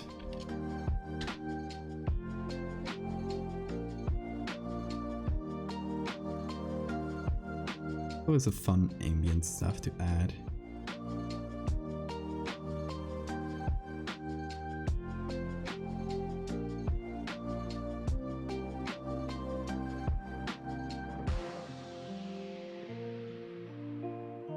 Kind of like little floating particles. Oh, what? How do you call these? Cinders?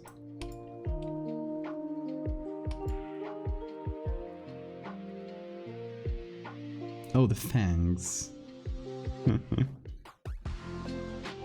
Yeah, I guess mandibles is the right word. Like bug terms. Cinders? Embers. Yeah, embers is probably the right word. It sounds like it. Embers. How do you feel about the embers? Is it too much? I think it might be a bit too busy. But if it adds some atmosphere, it might be worth it. I'll leave it up to chat, I think.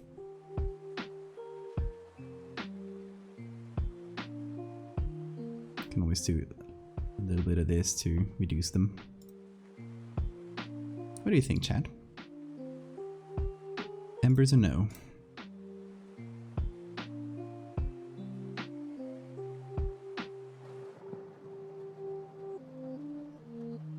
Let's have some bokeh like this. Could be added. Of course, it's gonna be added on screen, but this one's like meant to be like dust or something like that. But to be honest, if we give it a little bit of color, it can be like some mystical lights or something. Oh, that is not the right thing I wanted to do. Color? Overlay? Yeah, overlay.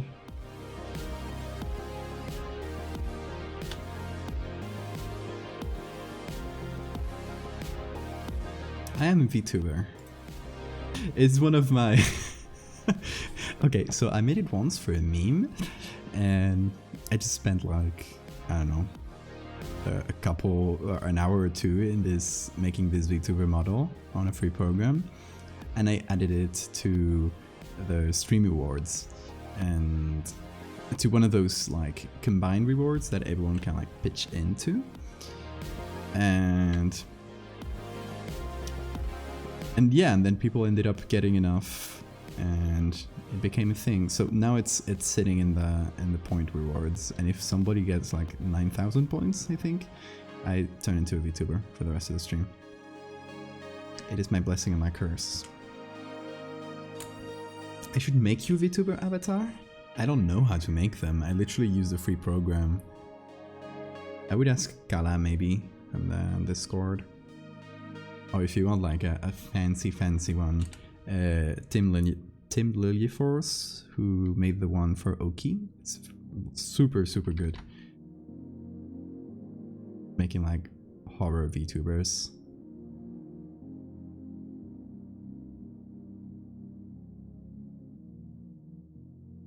Roslox, thank you and welcome.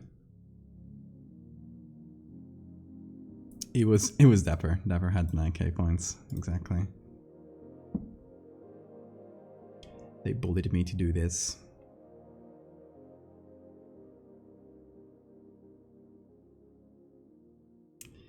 Okay, what? Why did it go back? Yeah, Photoshop is acting up. I don't know why it went back. It doesn't even give me the option to go forward again. Okay, you know, I'll save this because it sounds like it's about to die. I'll save the Chester. No, I think I already saved it. Oh, weird. This color. There we go.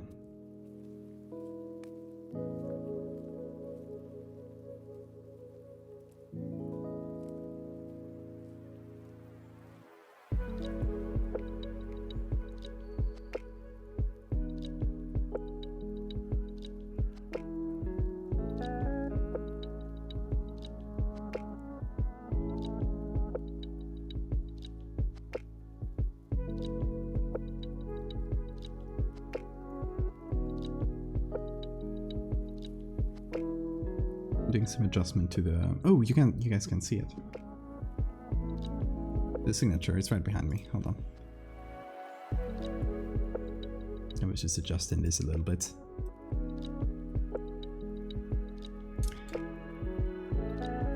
Since in the last update in Photoshop, the zoom tool for some reason always gets stuck. It's a very annoying bug.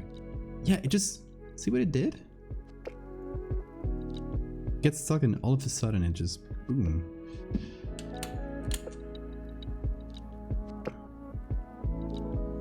You are a bully. You get 67k. Alright, what are you gonna do with those? Back with channel points. You can do it, Sora. It's fine, they're there for a reason.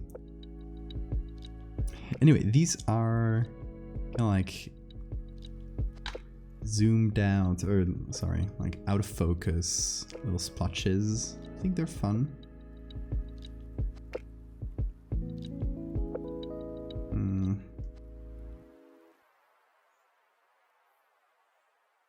We're better on top though. So, what do you guys like better then? The little splotches here or the embers?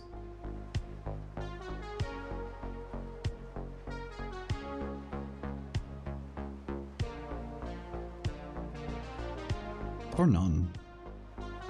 I'm just trying stuff out, to be honest.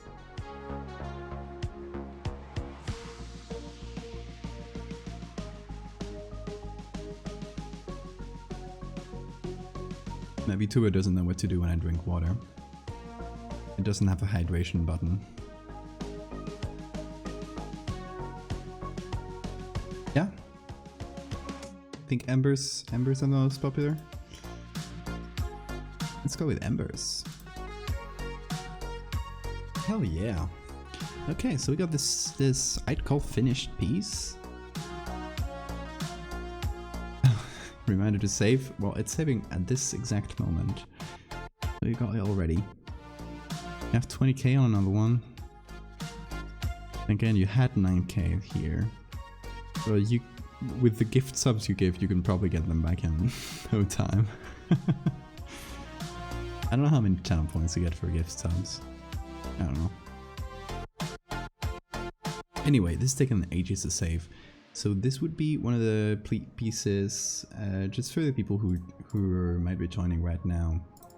I'll show some of the other clown space pieces. So this is another one.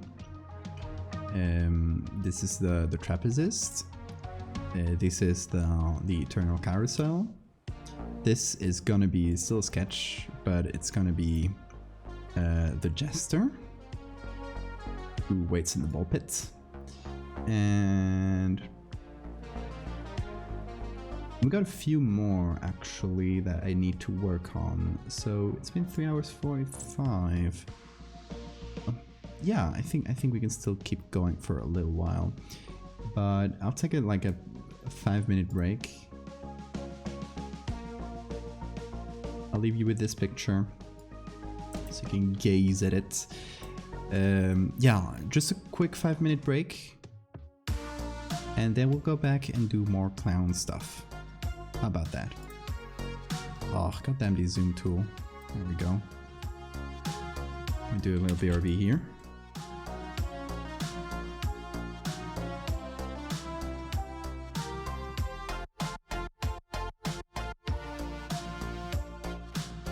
Okay.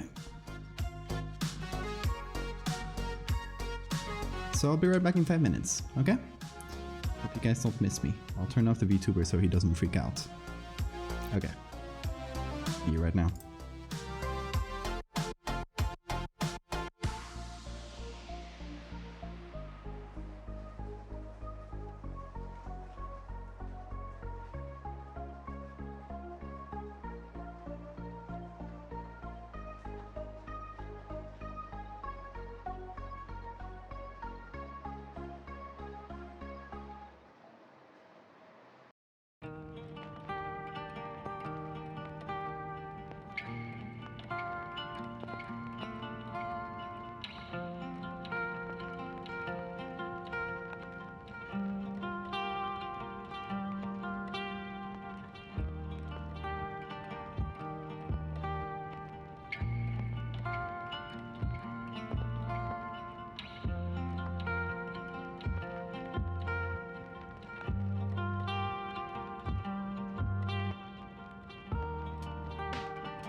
Hello, I am back. I just read the chat and indeed the signature is right below me. So yes, it was signed. I'm using this more simple, just overlay signature like this because it's a collab and I wanted to show both names clearly instead of like hiding it like I usually do. So yeah, in this case it's a bit of a different signature. It's not a classic thing.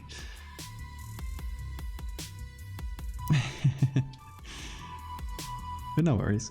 Okay, so we got the embers here. I'm actually do a little layer mask and remove some from the bottom. So they're just like floating above us, if that makes sense. It would be weird to have them like below you in that way.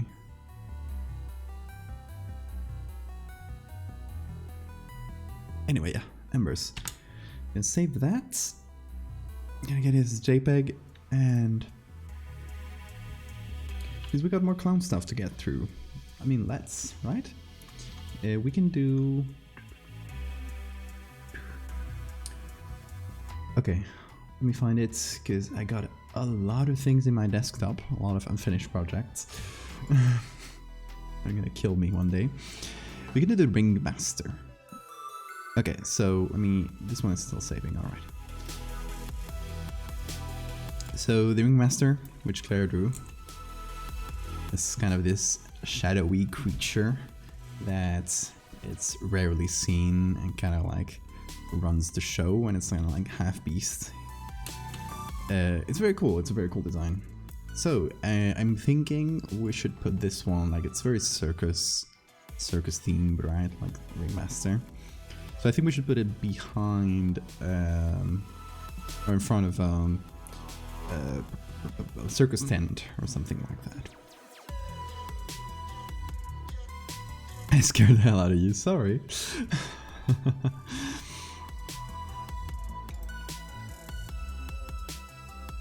Okay, so Ringmaster, yes, we need a tent. I'm gonna go into the browser.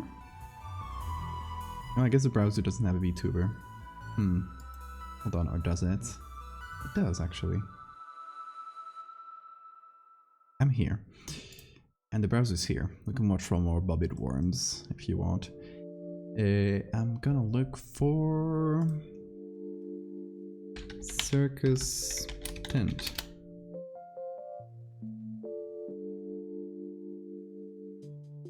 Let's see what we can find.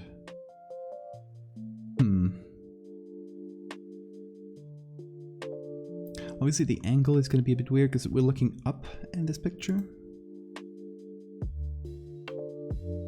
So actually, what about this?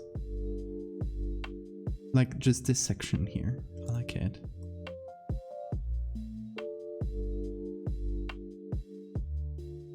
Yeah, you will lose more than a head.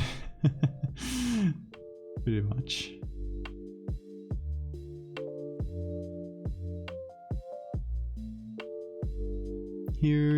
It's not a circus tent, but it is a large tent. It would work as well.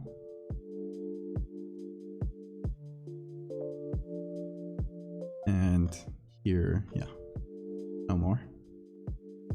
Okay, other stock sites. Yeah.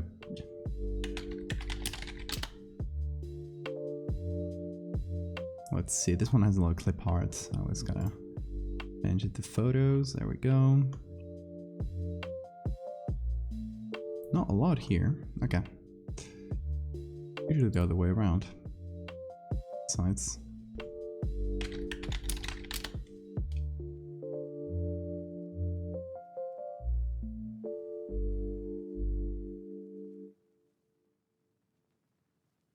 Yeah, wow, not a lot again. Okay, so we're slightly limited in options. I think this might be our best. Just due to the angle. Let's hope it works.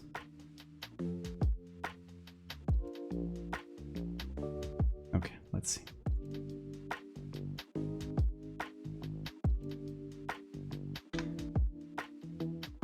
obviously I just want this part pretty much.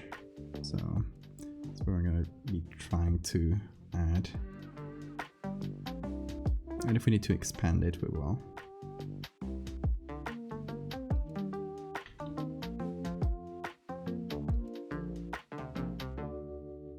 Ooh, I kind of like how the beams kind of radiate, it seems. Yeah, I like that. What if they actually... Let's see.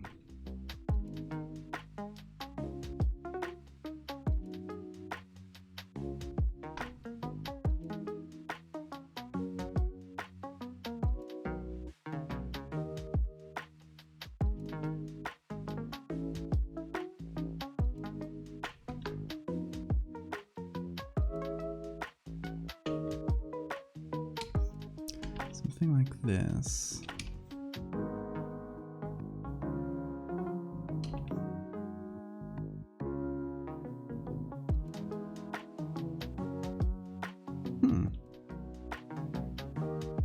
So it feels like it's radiating from the podium they're sitting on.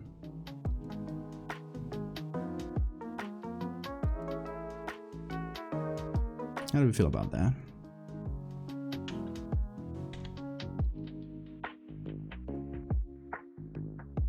Let some of these... Oh, that's the wrong one. There we go.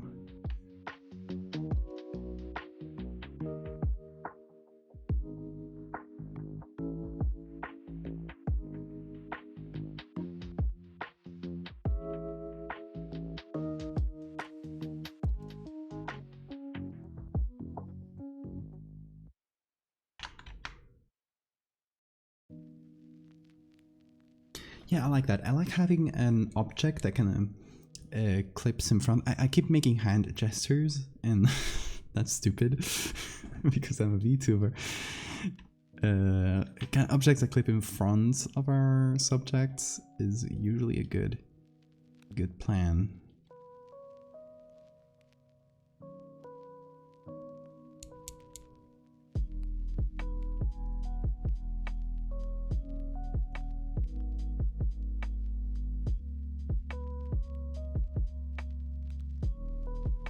Not 100% sure how I was supposed to interpret the image.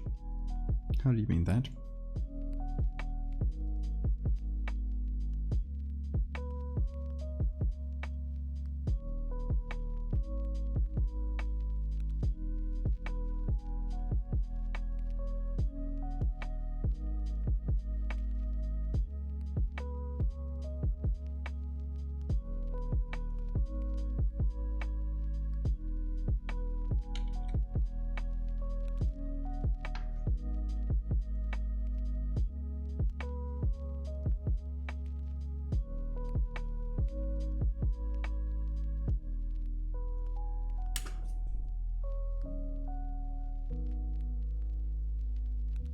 These funny leggies. Yeah, it's like a lion, more or less. A fusion between lion and human. I'm gonna open the... Oh, this one is gonna be saved, by the way. I'm gonna save it as a JPEG as well. Before I close it, because I don't forget. And this one is so large because I'm stupid and I keep making very large pictures. But... yeah, it's 756 gigabytes. I'll have to reduce it a lot. But for now, that means it can be closed.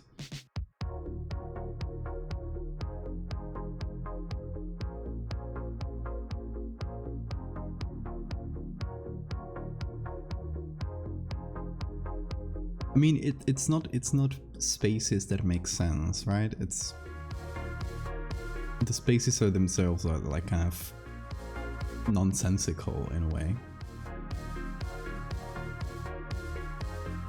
Okay, let me open another one.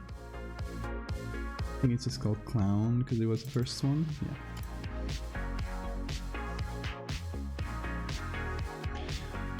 Do you have any Commissioner horror stories? Oh god. Okay. I guess it's story time. This is a very good story, but I'm gonna actually. You will have to excuse me because I will use the camera for this one. Because yeah, I'm about to tell you a horror story of a person that I nearly worked with. If I wasn't a little bit nosy and looked this person up beforehand, I would have, I don't know, hated myself for it. So, okay, I get an Instagram DM. It's actually a very big account. It has like, I don't know, 50k followers or 100,000 followers, like, I don't know, in that range. And he's like, oh, I'm looking for someone, like, I've seen your Photoshop, it's very good. I'm looking for someone to do a commission for me. And keep in mind that I was very small in that moment. Even on Instagram, I maybe had like, I don't know, like 3,000 to 5,000 followers. And so I didn't get like many commissions. It was very rare. And suddenly getting a commission from a big account, I'm like, oh, dope, this is nice. But the person, I checked their account out, and he's a guy from, might have been Thailand or something, or probably like Thai family American. I don't recall exactly. But that's not the point. The guy was like your typical Instagram influencer that goes all around the world, like taking pictures and all kinds of places. And this guy specifically has like very strange fashion, but like he wears the craziest crap. And I'm not kind of getting weirded out from looking at his accounts. But I go forward, and he's like, oh, I'll send you my number. We can talk through WhatsApp. And he sends me some of the details from the commission, and like, oh, I want to do this. We didn't even get to talk about prices. Then I'm like, this giving me weird vibes. So I looked him up on Google, look up his full name, not his like Instagram handle, and I find out that this guy, is some sort of deranged clothes designer that made headlines for making a handbag using the spine of a human child. I am not kidding. He used a human child's spine to make a handbag, which was a shock to read. And and then I kind of looked up more, and turns out he's like very scummy, and his Instagram picture was where he's traveling all over the world. He's like going to like indigenous cultures and basically laughing at them in very mean ways, being like overtly racist, and I don't know, he was the most scumbag person I've had the pleasure of interacting with. Oh my god, I admittedly blocked him. I don't know if I sent him a message before. Like, I just read about you. Just blocked him straight out. Okay, this is public knowledge. I can share the deets. Hold on, I'll give you guys some things to look at. I think his name was Arnold, something like this. Yeah. Okay. So going into browser mode. Let me put the camera here. Hello. This is the guy. Okay. So you wanted a commissioner horror story. This is the one. This is the guy. You can see him wearing like all kinds of crap all over the world, and just being very strange. But yeah, like strange vibes you get from his accounts. Apart from that, yeah, that's a second link if you look up his name. Yeah.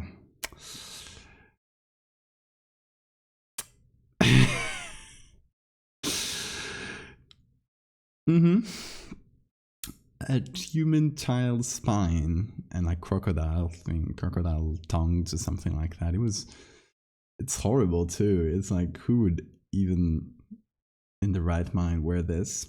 Ethically sourced, yes. Ethically sourced, apparently. Yep. So this is a guy known for that kind of bullshit. And you know, the most fun part is after a while I checked back on his account because I was telling someone this story, and I was like, actually, I might be able to find. Here it is. This was what he wanted to commission me for. I'm gonna hide my camera so you guys can see it well. This was the details he gave me pointed towards this being the thing he wanted.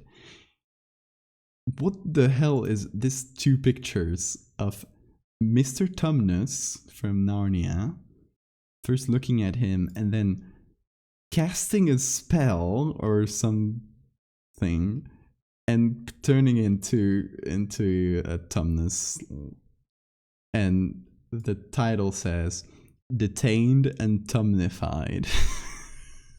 What?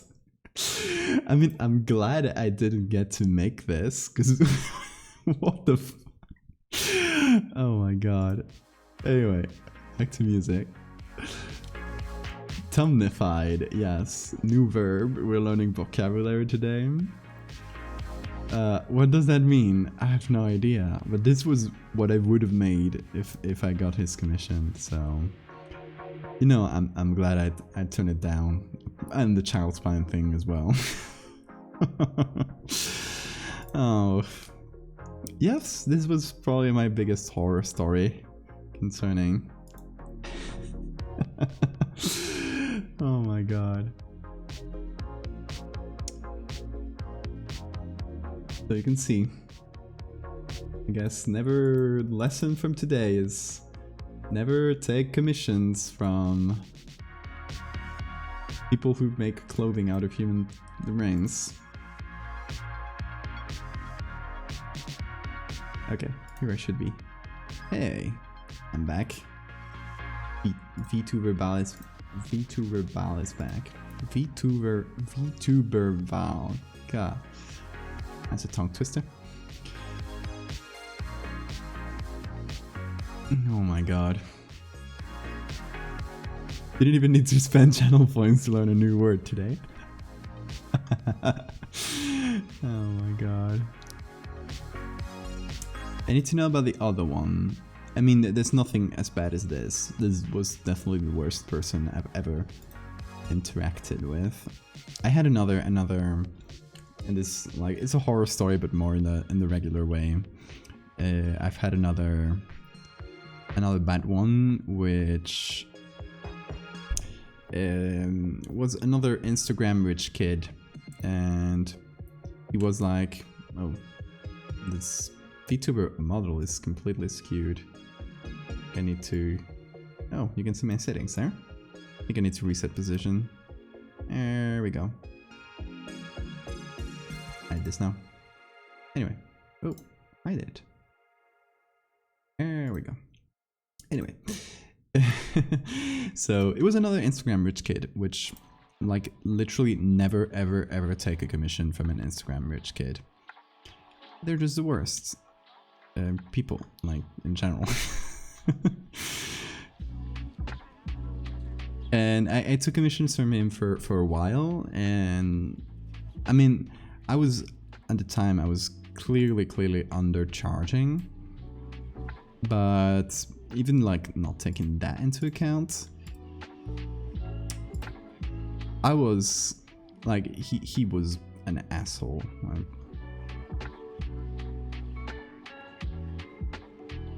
hold on, I try to find these. Where are they?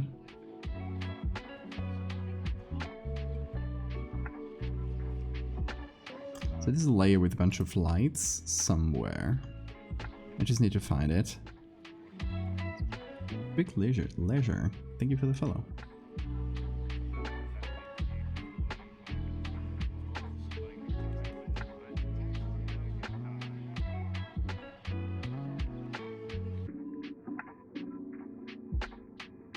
Oh, here it is. There we go, that's group 3. Okay, so I need to take group 3 and maybe the one with the smoke as well. Bring them over to Ringmaster. It's gonna be a different color space, that's fine.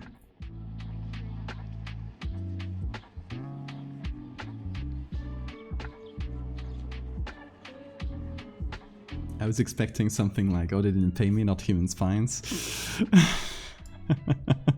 Well, come here to get surprised. It was indeed human spines. I did get the not pay me one as well, so. The dude we messed with by writing a whole ass essay about Nigerian prince. Yes, that was not a commissioner. That was, well, yeah, actually, yeah, he was initially. We started messing with him because they asked for a commission, for not like a commission, for me to draw something for them, to make something for them, with like no other context. So. I actually posted about it on the Discord and we were laughing at it, and then we're like, oh, let's kind of mess with this person, and who was clearly a kid, to be honest, so like not in a mean way, but we made up a story about why we needed money in exchange for art, because we actually needed to send it to a Nigerian prince we had fallen in love with. It was very funny. We sent them an enormous paragraph, and they didn't get we were messing with them, so they were just like, oh, cool story or something like that. It was strange. It was very funny. Yeah, there's some screenshots around. I don't know if I'll still kept the whole conversation log. Okay, I need to delete the layer mask here, and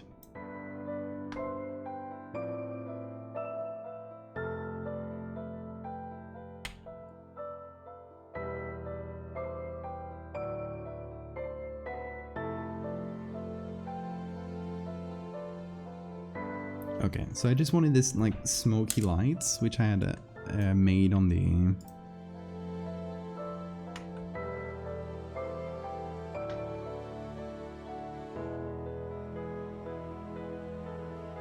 go. Just wanted to bring these back. You know, reduce, reuse, recycle, and all that.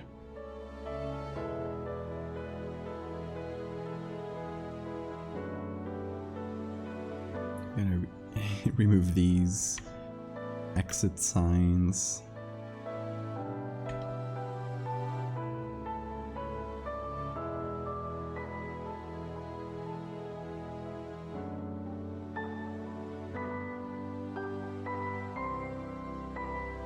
Okay, now we put this on screen.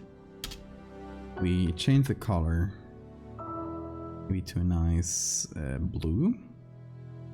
Or actually, she's like, she has some pink. So I guess we could complement that with actually just picking the pink from here.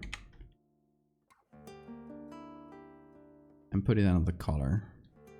Yeah, that kind of works.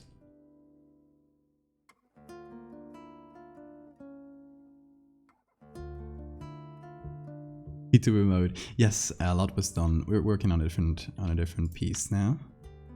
From the same collab. So we're still in the clown world.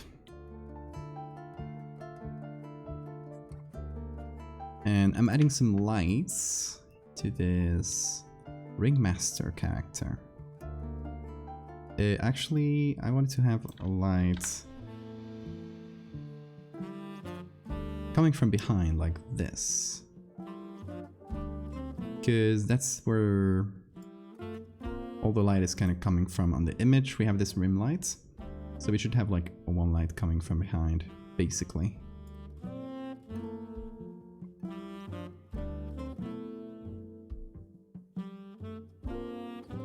And then we can add a little layer mask.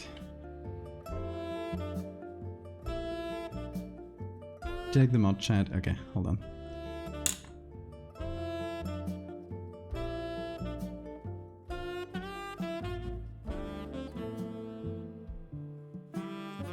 Oh, mod chat on Twitch? Hold on. I don't know how to access that. How does one access the mod chat? You can explain that to me. I'll be able to read it. Oh, this one.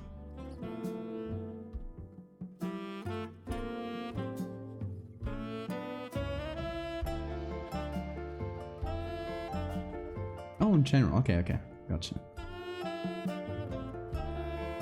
Okay, so I remember we were messing with this person and we were kind of coming up with the answers live on the Discord and letting people participate. So we actually decided to go and write a very, very long paragraph, and each person would write a chunk of that paragraph. So this is what we wrote. Hold on. Put it over here. So it goes like this. It all started with that email. I'll never forget the day. He told me a passionate story about his family and how he was about to lose all he had unless I helped him. Looking back, I think that's when I fell for him. I knew once I had helped him get his inheritance, he and I could go live a life of luxury together. All I need was to get him out of the situation. See, his uncle, a greedy man, had taken the throne for himself while completely ignoring the royal succession. This is, by the way, about a Nigerian prince. The prince was out of recourse and only had a few allies left loyal to him, so he decided it would be best to flee the country. But his father, ever so shrewd, had prepared a secret inheritance. If he could get it out, he could recover the throne from his evil uncle and claim his rightful seat. What else? The next one. It took many years, but my prince eventually was able to flee the country with a series of documents that sustained his position as a true leader. When he fled, he talked to as many people as he could, but nobody believed him. Liar, they'd say. You aren't the leader. You aren't the leader, King Agravatus. And he would hide away in the dark, ashamed and pained. That was when he sent the email. He didn't know me. He just typed a random string of letters in the hope that anyone would listen to his desperate plea.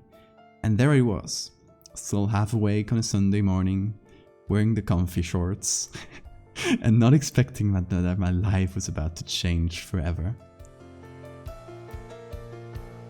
From his first grammatically butchered email, I knew I could never look back. As our correspondence continued, I found myself falling more and more in love with this stranger. How could this be? I asked over and over. But soon I found myself to be hanging on to every email, reading them over and over until I almost had them memorized. But of course, one thing stood in my way. My beloved wife. She was the only obstacle that stood between myself and my true love. What's the next one? It all came to a head when she found my secret trove where I kept all the printed emails. She didn't take it well at first, but after a lot of talking and some couples counseling, we decided to separate for some time, so I would be free to pursue the prince. Breaking the news to the kids was hard, but it had to be done at some point. Rebecca didn't understand, poor thing. She was only 5. Charlie, he wasn't sure either. He was old enough to be angry. Oh god. And it continues. I mean, this goes on and on. We made a super long paragraph. Should I continue? Do you guys want to hear the rest of the story? We went so hard with this. I didn't remember how hard we actually went. Like leaving the wife and the children. Oh god. Okay, so the origin of the story. Hold on, because I can pull it out. Okay. We were messing with this person. And we were all like trying to come up with messages. And I want to see the first one because I don't think I keep it on Twitter.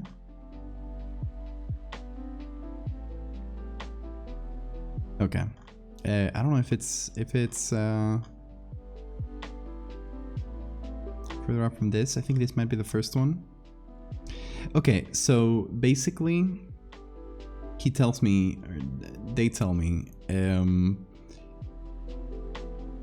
he tell me, can you do a creature or something like that, like very simple message like that. So I reply like in the nicest way possible.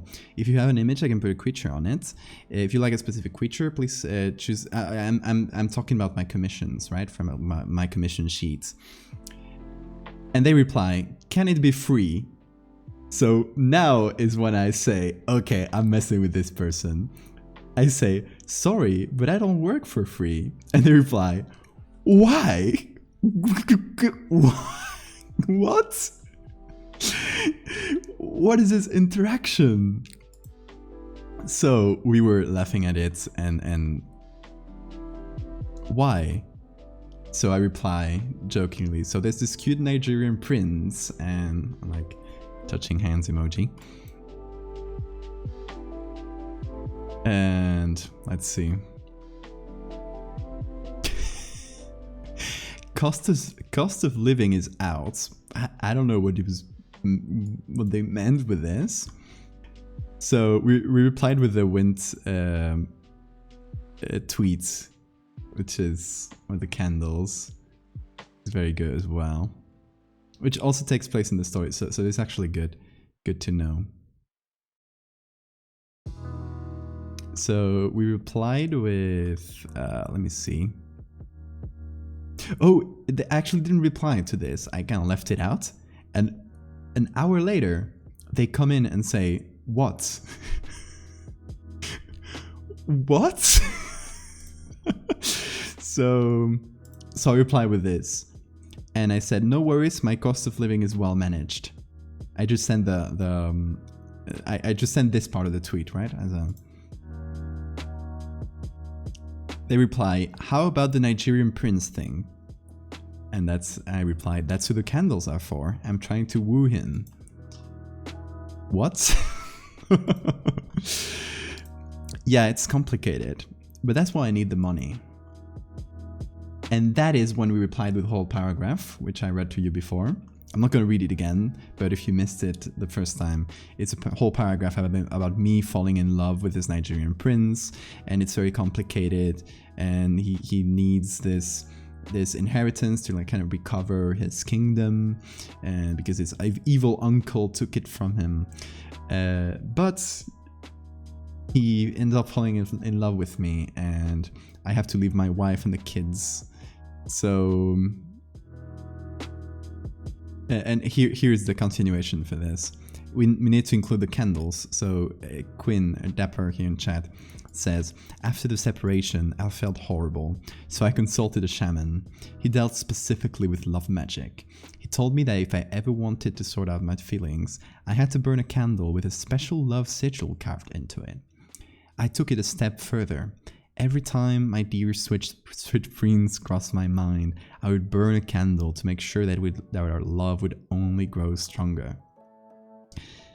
And that, Mr. Username, is why I'm using the candles.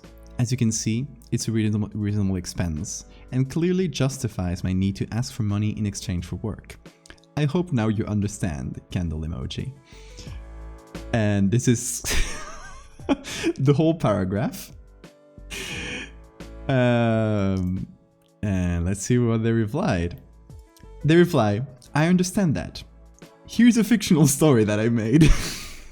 What? I don't know if they actually sent a story. I don't know, because it might have been a while later. Oh, here's a fictional story that I made, and then never says anything again. I'm like, where? And suddenly they switch to Spanish and say, una criatura sin ojos. La criatura tenía sangre negra saliendo de sus ojos. I think they might have seen that I was Spanish, and they might have run it through Google Translate. Or they might actually be Spanish, and I don't know, it doesn't make sense. This person is a mystery. What are they doing? So, this translated means a creature without eyes. The creature had blood pouring out of its eyes. Dark blood. So, I don't know. It kind of continued for a while and eventually tapered off because they never stopped replying. Like, it just went on and on and on. So I ended up having to cut it at some point. There it is. That is my story about how we messed with a random person on Twitter who wanted free art. We're like, hell no. You are getting a story about a Nigerian prince instead. In a way, they got free art. If you think about it. They got a beautiful piece of writing. Collaborative too. Like, I don't know. That's got to be worth a lot.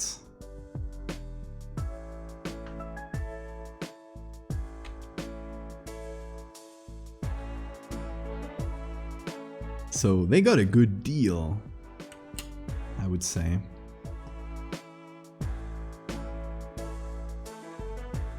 We should copy paste the story in the Discord. Oh, we should. Oh, do we have a whole thing? We can recover it. Or if I scroll down my messages, it might actually still be there. I don't remember the name of the person though. But it was a long time ago. If I can find it. Oh yes, I have it. Okay, I'm not gonna show the whole thing because I would be like showing this person's username, and that's not something I want to do. But I'll keep reading the chat, okay? You guys just won't be able to see it. But they reply this story, right? A creature without eyes and had black blood pouring out of their eyes. So I reply in English again because I wanted to keep it in English. I said, so does it have eyes or not? They reply, it doesn't. And then I said, then how does the blood pour out of his eyes? They reply, it was born like it. Then, a day later, they suddenly send me, hey, describe this image. And then said no image at all. They just say, hey, describe this image. So a while later, the image not getting through. So I say, what image? There's no image. And they reply, nope. It's from the dream stands. What? What? It's from the dream stands. So I reply, like, even more confused. What? What is the image? Who are the dream stands? I know who they are, but I wanted to mess with them. Who are the dream stands? Where is this going? I want off this wild ride, Mr. Username. And they reply, it's sexual. What? So I guess they were intending to send me sexual dream fan art. And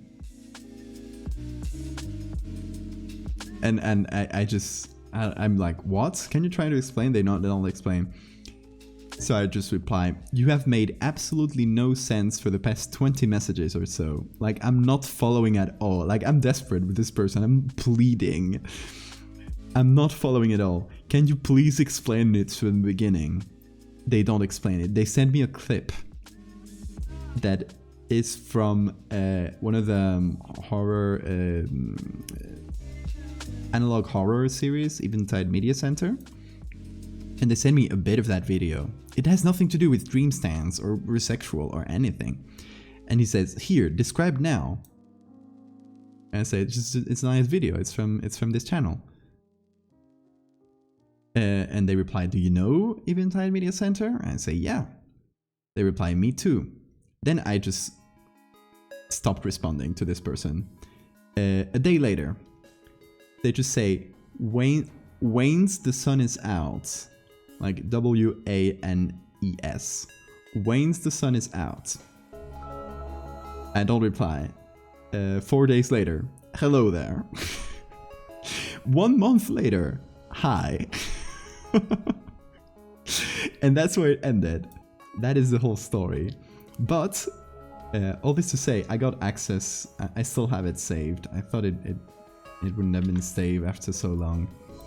But I'm gonna paste it in chat. Oh, which character limits? I can't paste it in chat. I'm gonna paste it on the Discord. And you guys will have to see it. Grogan. I love this. Oh, it doesn't fit entirely. Oh, damn. Okay, I'm just gonna paste it in 2 parts. Starting at but of course, my beloved wife. Hold on.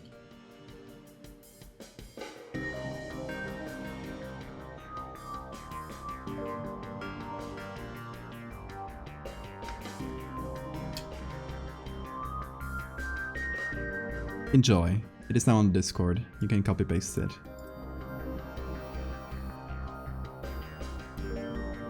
Oh, it could have been sent as TXT. That's fine.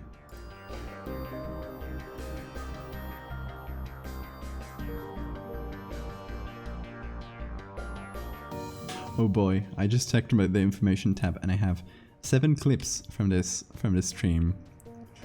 I bet they will all be very chaotic. Oh god.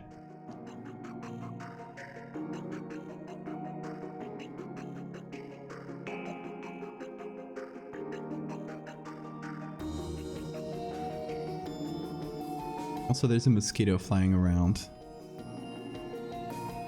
And you guys are not going to be able to see me trying to catch it. That's because you guys chose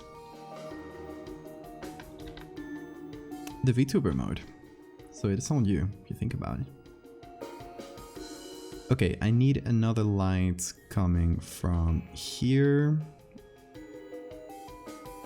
That is just a bright light to point at this part. Right, to give like the fill light. Well, this one is the...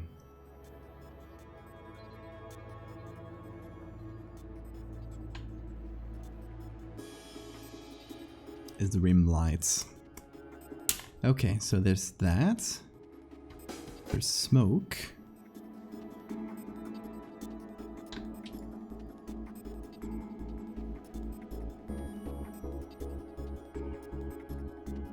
Which I'm gonna add here and give it I'm gonna give it a pink from here as well. So this one can disappear.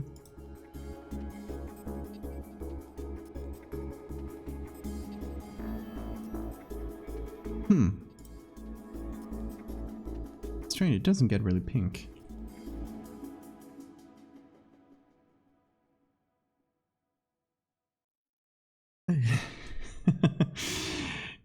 You got the Nigerian prince in your mind. It tends to happen. Happened to me a lot as well. Can't stop thinking about them.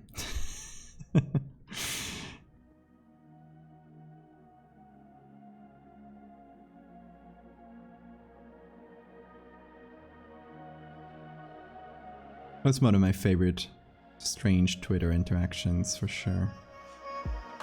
Oh, here we go.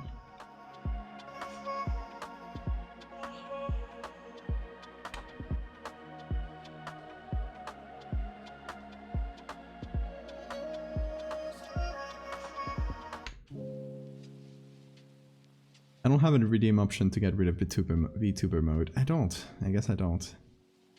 That could be a thing. I guess it could just be like a second VTuber mode, although I guess that's blocked. I must have a limit for that. No, I'll change the...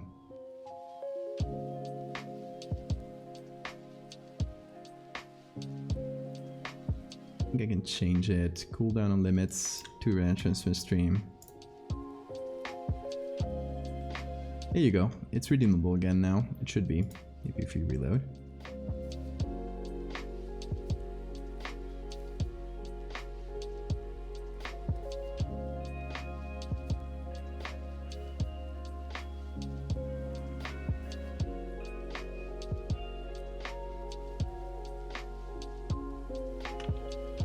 Okay, so we got some pink smoke behind them.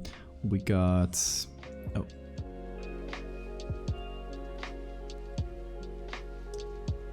Smoke, this is lights. I don't know how to write.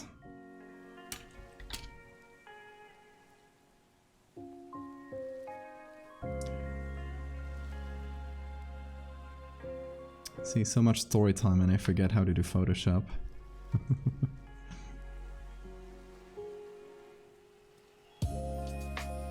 That is what happens.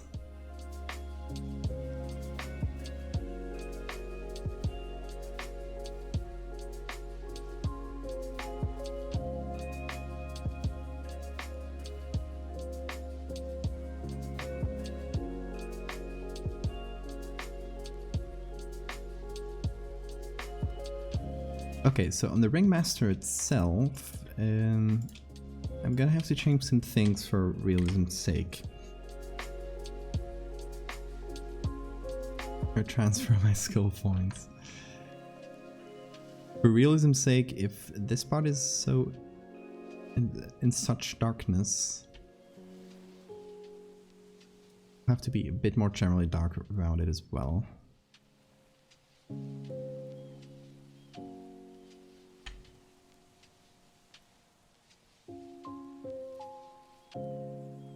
The eyes a little bit as well, although I'll bring that back a little bit in the pupils themselves to kind of give them a glow of sorts and overlay.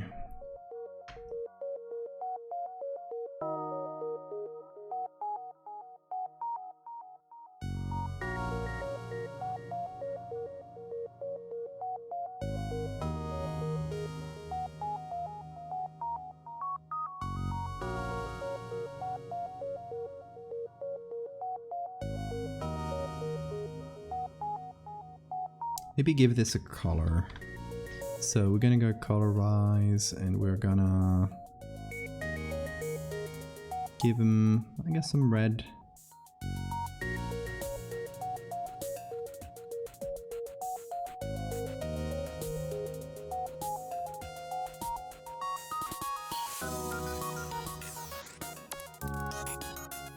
There we go. Difference here. I think that's a bit better.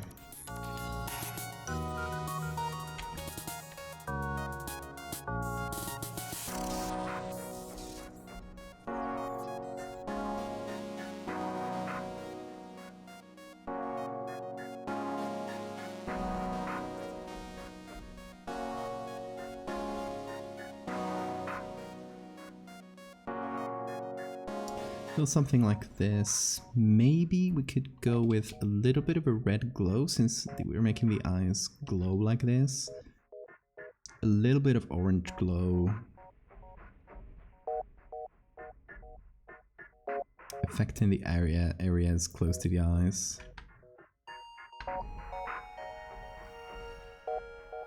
I don't know where the brim of the hat sits exactly. Have to make something up, I think.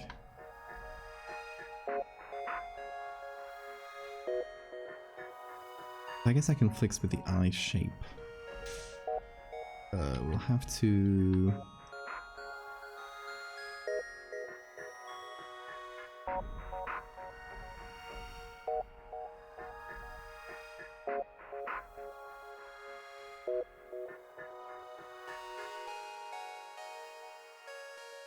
We will have to unfortunately cut a little bit of the top of the eyes if we want to make the brain with the hat make sense. Or at least this orange part. The little red wisps can still go over.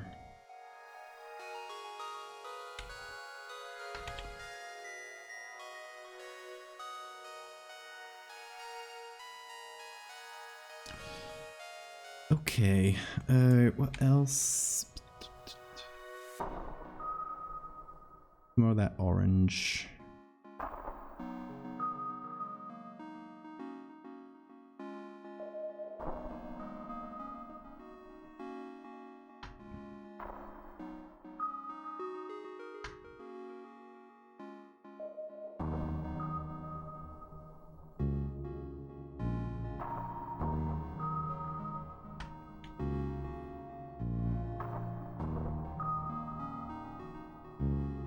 Alright. I think that covers the eyes more or less. Then I think we need to add some texture to this area. Looking a bit too drawn. What kind of texture should we add? So, like, I know this is animal-like, but I think we should refrain from actually making it like too, like, make this furry, for example, because it's not like, it's like, it just happens to be animal-like, but it's completely alien to us, right? Sphinx cat. Sphinx cat is actually a pretty good idea. Some nice skin textures. But how about some sort of cloth texture?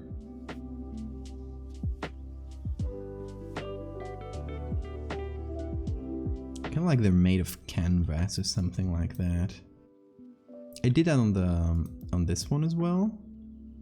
You can see I added some cloth texture in general.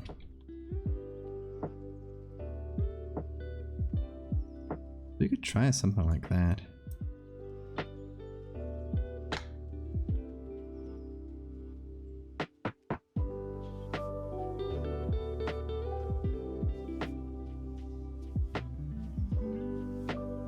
And we can, okay, how should we do this?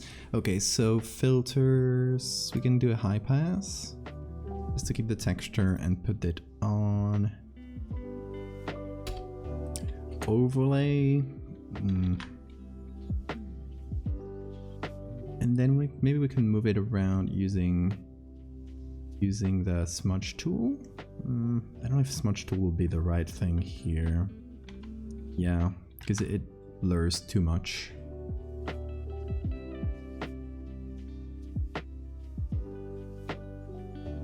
Make it more red. That's a good one as well.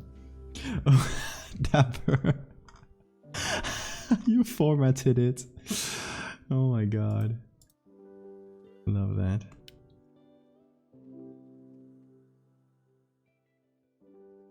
We always do go to Sphinx cats, don't we?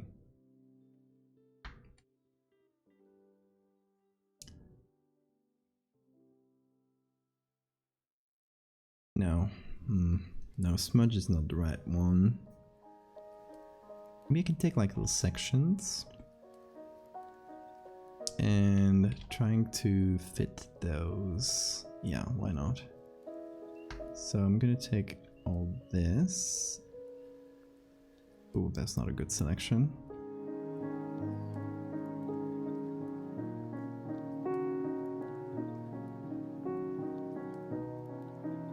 Just take like a natural chunk out of it.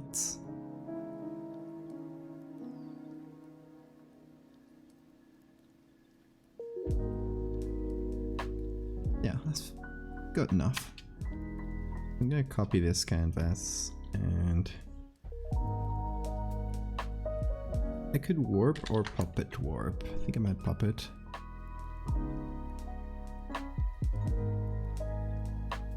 And the idea is to, instead of just having this texture that is the same everywhere, have it warp and bend where it should.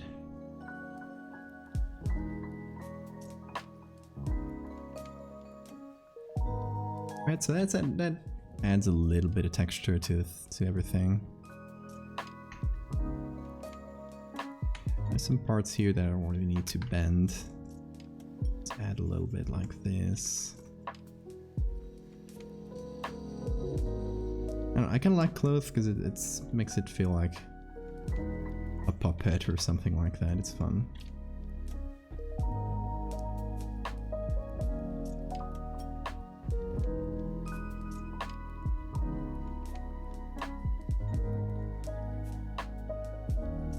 I won't do that for the clothing.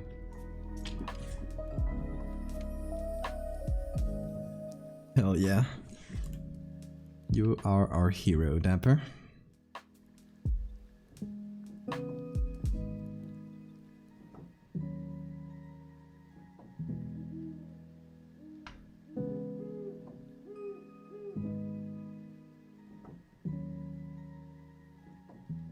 Okay, let's see which parts could use some realistic texture. I like some blurring, some smoothing of areas.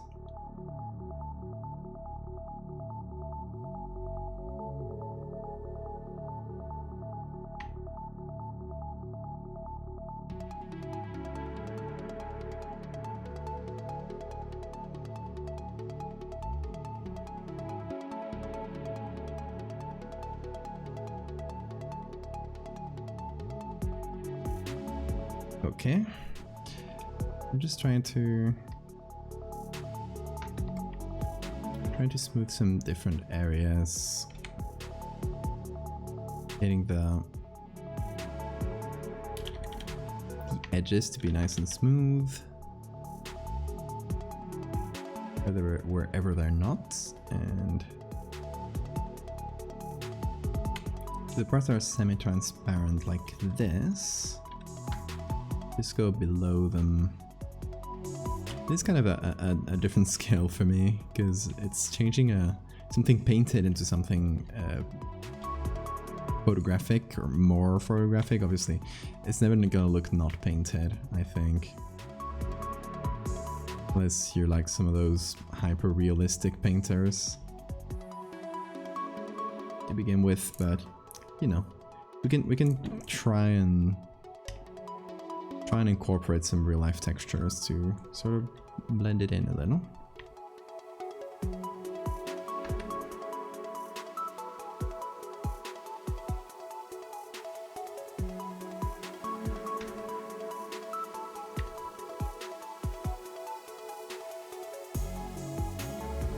Make some of the edges smooth.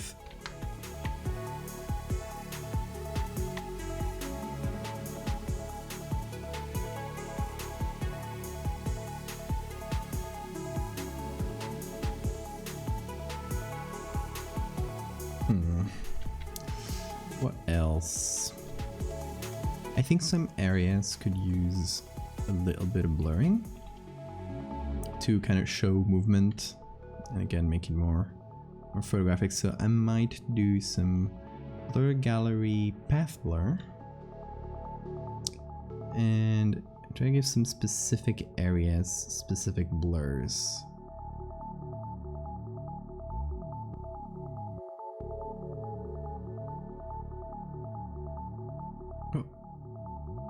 Okay.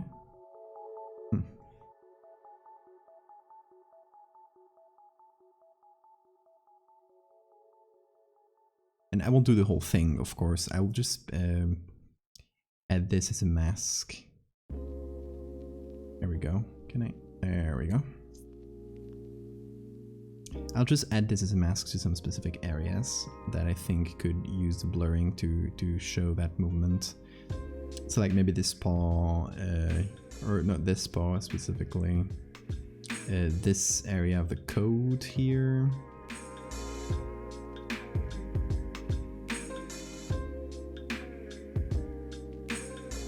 What else? Maybe this arm.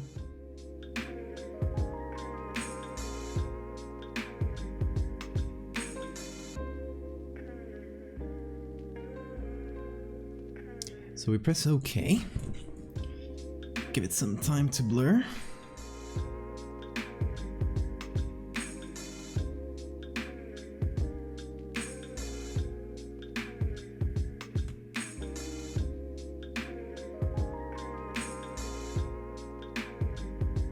All right. So now we go to this blur mask here.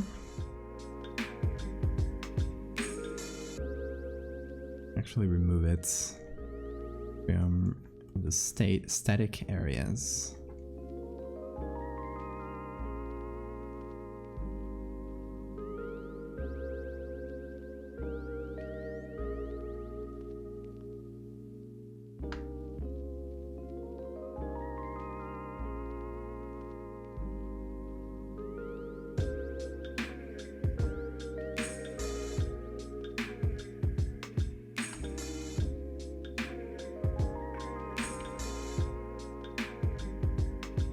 And boom, we added to the dynamic ones. Could help a little bit, I think. And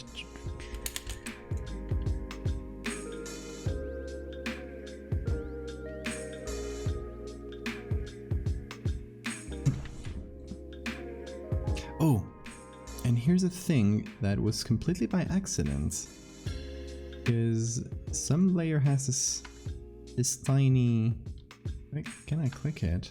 There we go. I think it's a lights layer. Yeah. And that tiny thing of light. And don't do anything I wouldn't do. Very specific ask. Okay, I will try.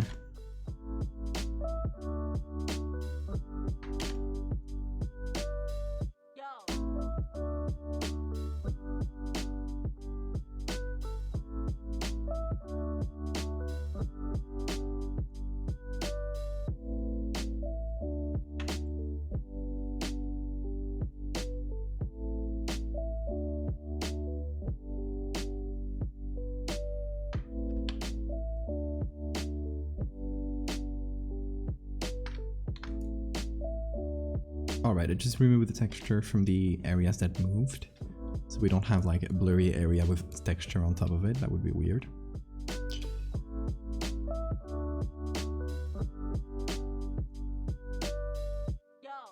And what else? Oh yes, a lens flare. Okay, I'm gonna pick one very quickly. I'll go to the browser. You can take a look at this asshole again before I move on.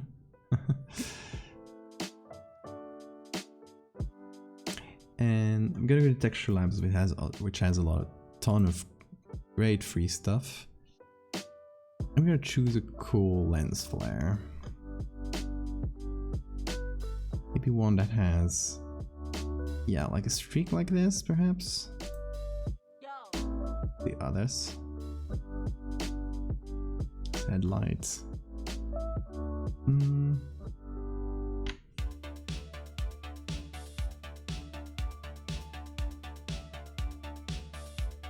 Some of these are actually quite cool as overlays. I like this light leak a lot. I'm gonna download it. It'd be good for this picture, for this piece. Let's go back and actually get this one.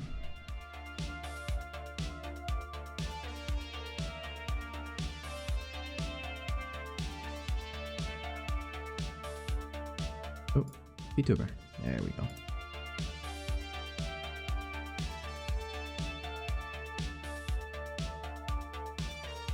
Okay, a couple things to add here.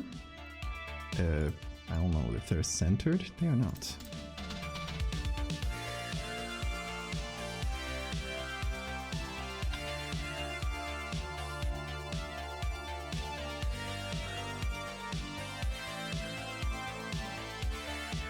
This works nicely as a screen, I think. Pin and dodge is nice as well. It's pretty similar.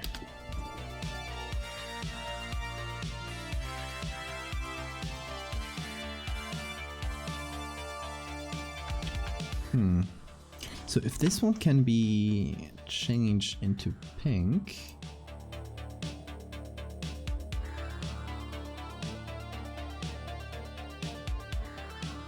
that's pretty nice.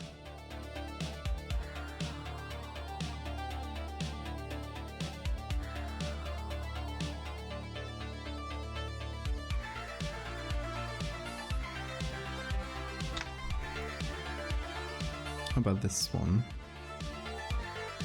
I think the streak might actually be not the best. Yeah, let's go for a different one. Keep messing this up.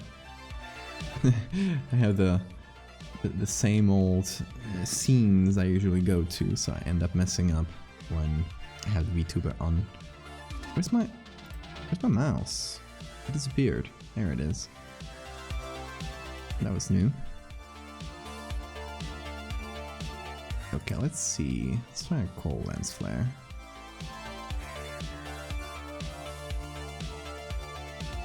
Let's go with this one.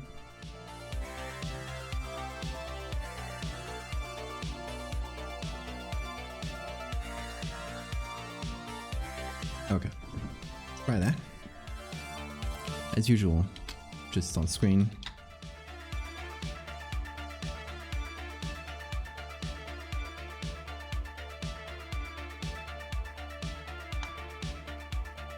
I want to add this here.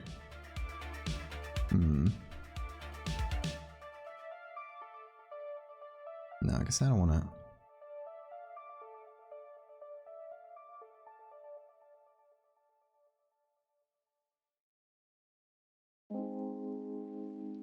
Could add it, but on a different thing.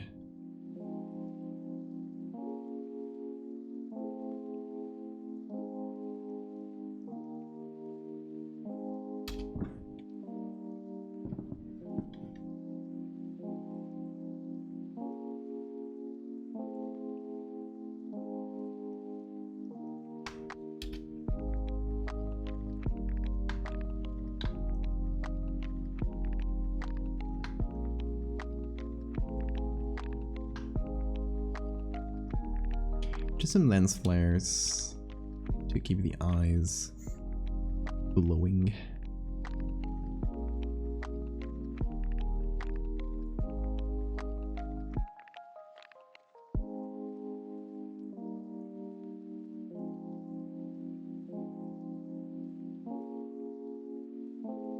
There we go.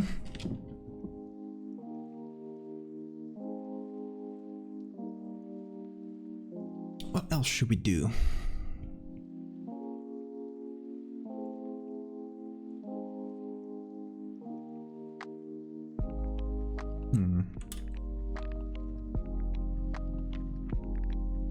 Need some of those bigger. There we go. This kind of artifacts.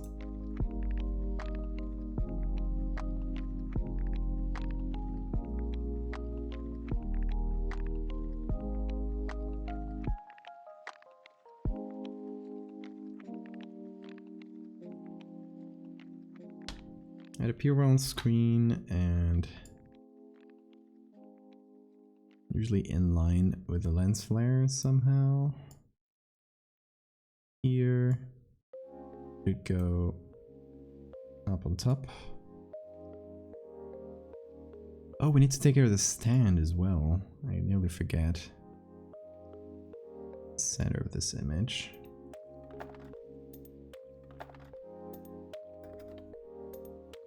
Okay, then yeah, pretty much got it.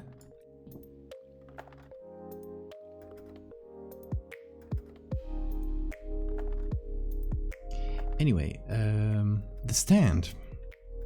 The stand needs a little bit of metal, perhaps. It already has some texture, but it's kind of blocky like this, so I want to make it smoother. So I'm gonna give it there we go, a layer mask of itself. It's gonna try and constrain this, and then I'm gonna give it a pretty good blur, except for the edges. I'm gonna manually recover.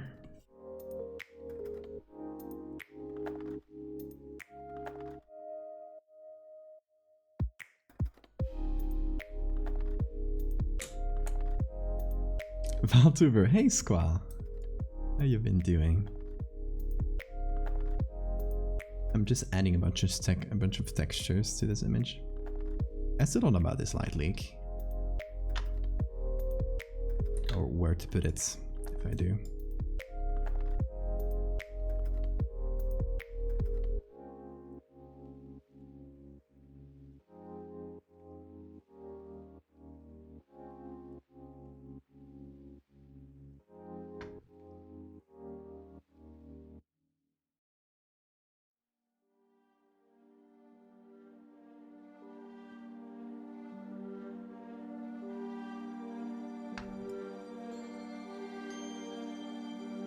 we go for the light leak. And what else?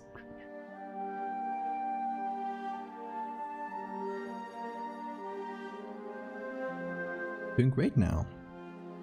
That's great to hear.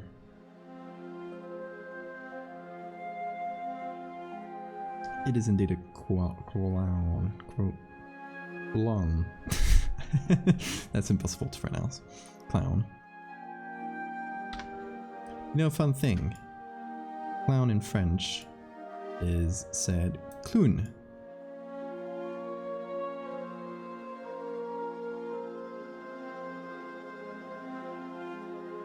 So I guess I borrowed it from English. I like it better in the corner, actually. This little pink is coming from there. What else? Oh, yes. Browser here, and we go to... I think the stand should be metal. Let's see, what kind of metal? Sheet metal like this? Yeah, I like this. Sheet metal. Let's try it on.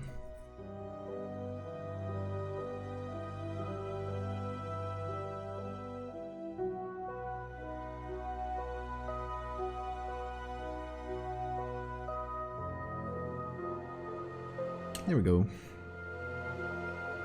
So that goes on top of the stand. And now just very simply, I'll make it smaller first. Then stretch it like this, so it fits the whole thing.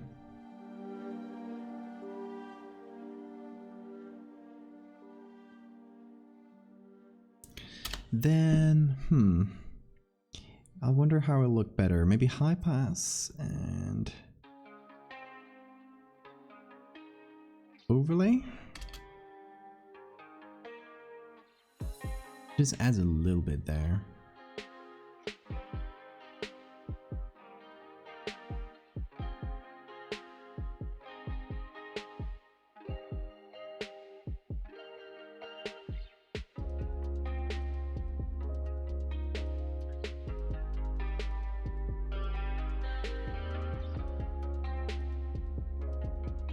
Let's see. What would work better?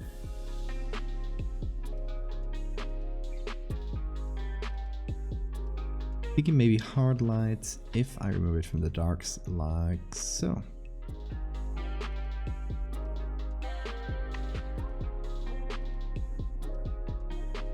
Nice. So I think we now have a more natural texture there.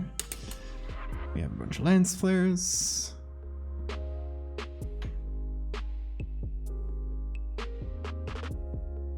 Or English borrowed from French. Yeah, maybe.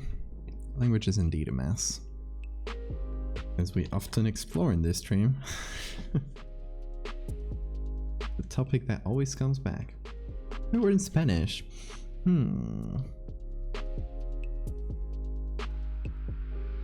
was thinking ringmaster, but I don't know how to say ringmaster in, in Spanish. Soda, how do you say ringmaster in Spanish?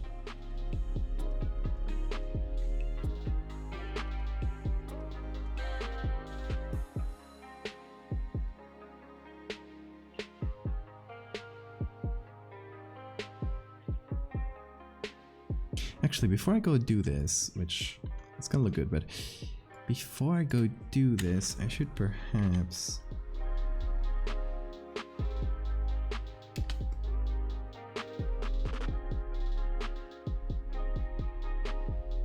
add a soft light here, or even some levels. Yes, okay, so the silhouette will kind of dissolve into the background in a way.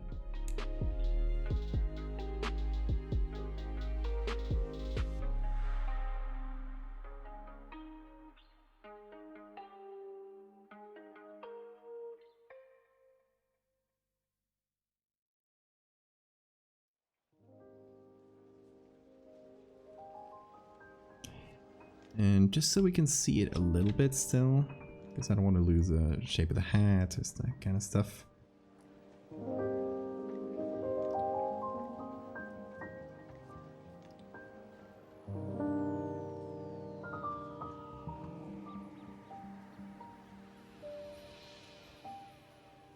I will give it a little bit of rim light, so that can be visible.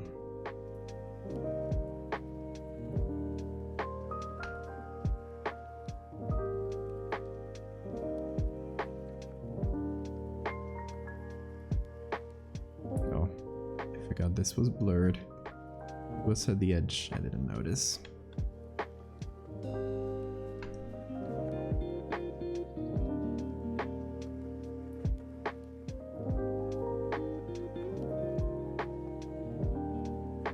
Anyway, that should make it distinguishable. Domador, director de circo?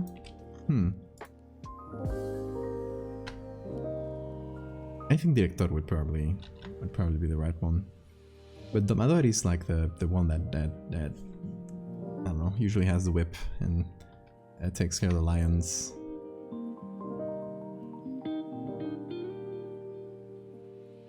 It's another word, so you got a two in one. What do you like better?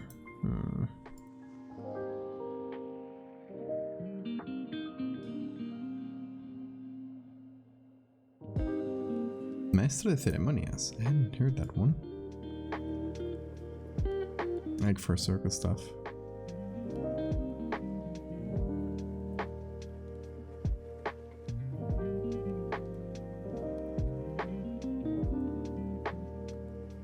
Okay, so we're going blue shadows and pink highlights.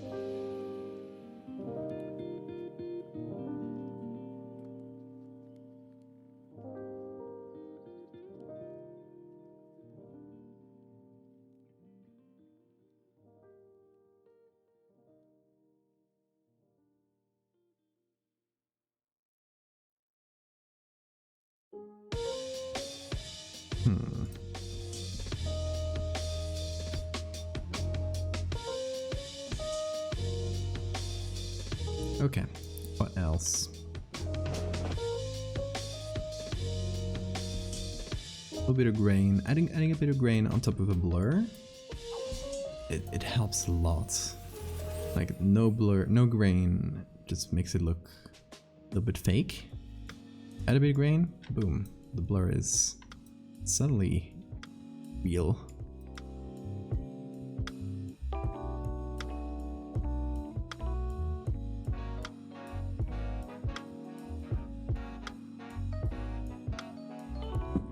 Grain meat squaw. I guess I can send you the bonky mode on here, but I would.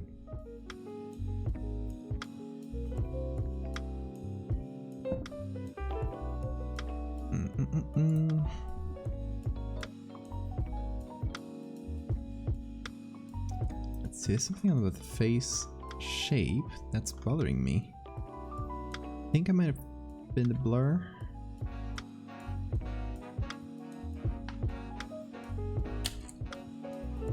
Probably is.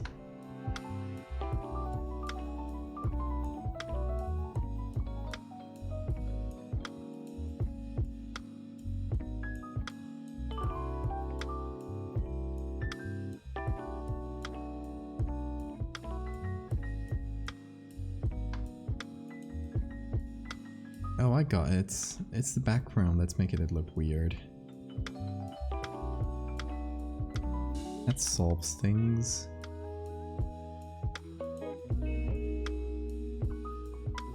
Yeah. It was just the background. Being annoying. So by changing the levels here, does this change? Not really. So we're good.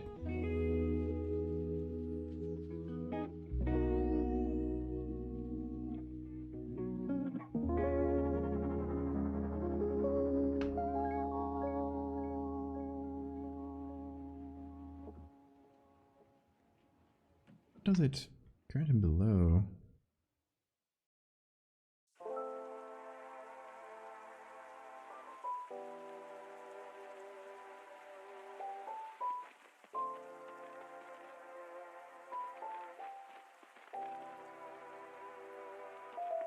Oh, it's a soft light layer. I'm stupid. Okay. Well, that should work.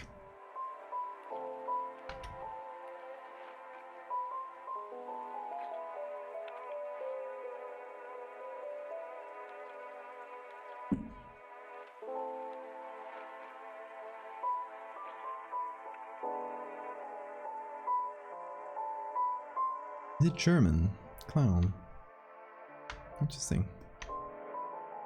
See, you can't have two language nerds in chat.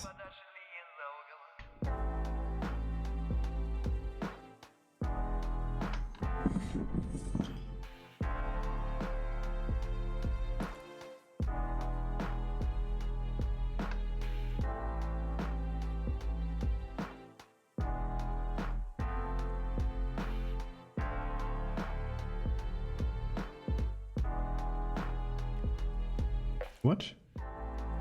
What is something else? What's up? What's up? What's the question? Did I miss something?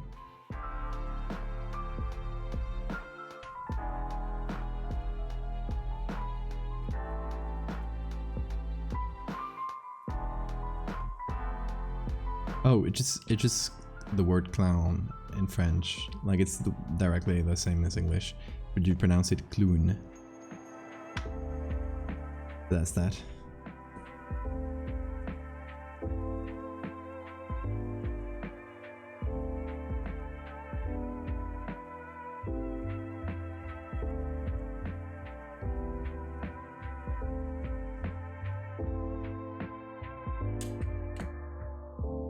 Damn you, French. I agree. But I always say.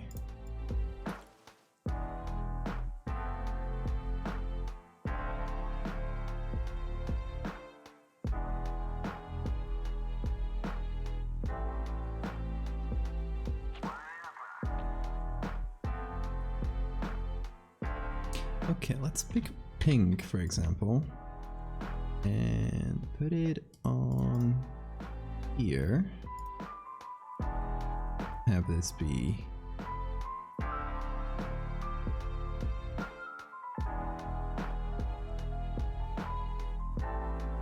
actually, I can put it here in the corner. Try blue.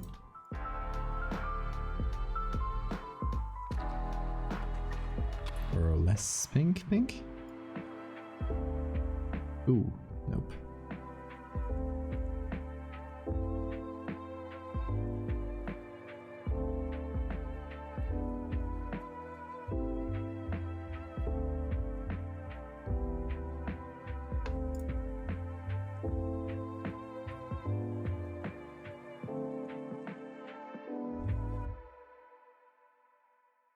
Okay, so that can be a signature. All right, we're getting a lot done today. We're practically finishing this whole collab. It's great. So I'll review for you what we've done. So I guess hold on. Oh, which one was the one I ended up using? One of these. Probably this one. Yeah. So this was one of them. This is the trapezist. This is the first one I did, not on stream. Then, oh, stop doing that. So annoying. I'll close this one down. With the ringmaster, we prepare the jester, which is going to need a drawing from Claire, but it's going to look like this. And we did again. We did this landscape, which I think came out pretty nice.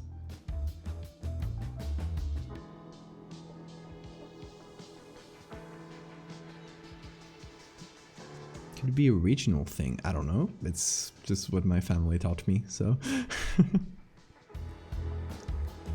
You're going into the ball pit with a huge ball pit creature that will definitely eat you. Okay, so we have that one. This one I think is pretty much done. I already saved it. Saved it as JPEG as well. Got the ball pit and oh, we're missing one. But no time to do it today because it's very late already. But I'll show you the where is it?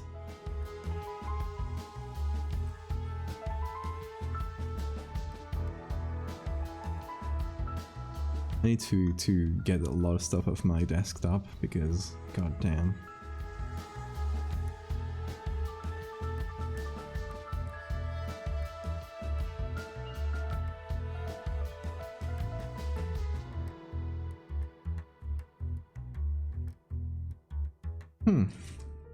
It's not there. Be in another place.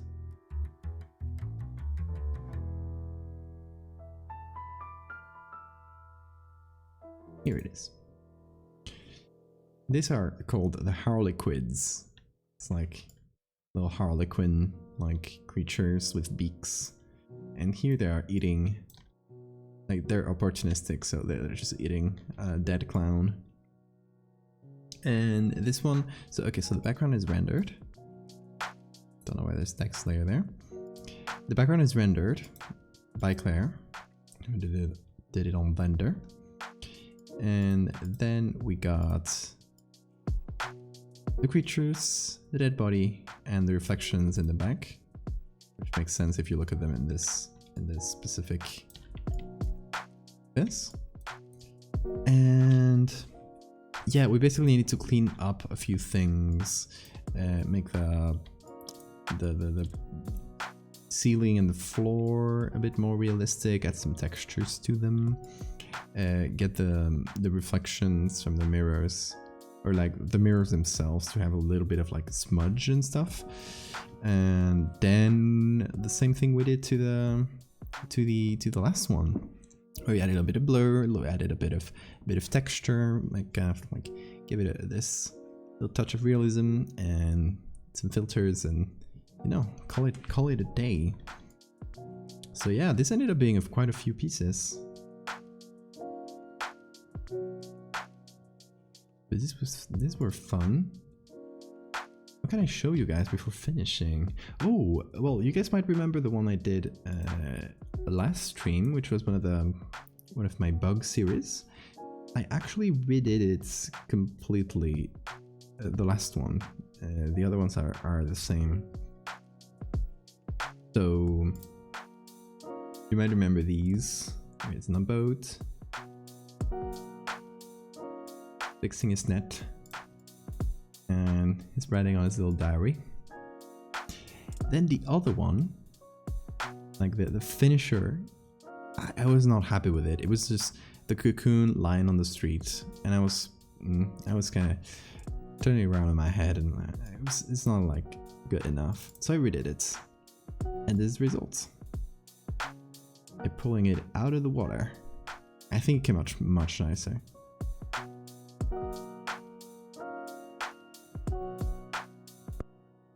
So yeah, I reused a few things, so it's not a huge problem. It was not a huge expense of time. So yeah, I redid that one, and now I just need to do the diaries, write them down, scan them, do the whole thing, and then we're done. But it's pretty much done. Like the important part is done. To remove the implication that it fucked the fuck. He did not fuck it. He just got inside the cocoon. It's as simple as that. He metamorphosed, if that's a verb. I don't know what the verb is. Metamorphosed with it. Didn't bone the bug. Come on. Get real. I think that's gonna be the stream. I'll change back to the camera. There we go. That's real me. Hi. Way better tracking than the VTuber. Gotta say. But yeah, no, he did not bone the bug. I'm sorry, Squall. I'm sorry too. I'm sorry to end your dreams like that. That's just for the Patreons. The Patreons will get to see all the bug fucking. No, it's not real. I don't want to be sued for false advertising. But yeah, it's a fun story. I'm dying for it to come out and finally have a new part of the bug series after keeping everyone waiting for so long.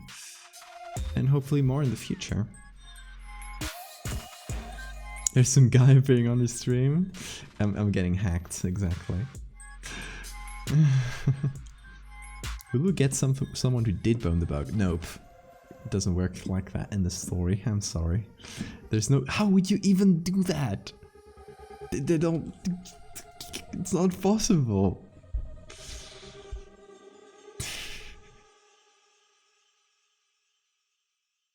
Really was sus. I mean, that was your own interpretation of it. You sweet summer child. Come on. Well, now with this part of the story, you see the actual process. You won't see it enter in the bug, because I thought it was not too realistic to have a photo of that moment, because that would imply a third person, like taking the pictures. And in that weird moment, I don't know, it didn't feel right. So we'll kind of like skip over that part. It'll kind of be implied in the diary, and then we'll see the open cocoon, and the guy will have disappeared. So yeah, you put one and one together. Monster fuckers, that's true. That is true. Monster fuckers will always find a way. That's absolutely true. They come in droves sometimes. When I did the mermaid, oh god, there were some monster fuckers in the chat. And that was disappointing. It's literally a dead body. Like, monster fuckers? Okay, but I will draw the line in necrophilia. People want to bone skeletons. they can certainly try, like... Well, it's not gonna go well. It was wild in the chat. It was. Oh, you guys. It's very late. I'm quite tired at this point, and we've done a ton of edits today, so I'd call it a productive one. So, okay, next week it's Halloween, and I could do a little something special. I still haven't thought about it, so I'll let you guys know on Twitter and on the Discord if I do anything like out of the ordinary. But I'll try to stream on Sunday, but most likely I'll stream on Saturday to get like one Halloween stream.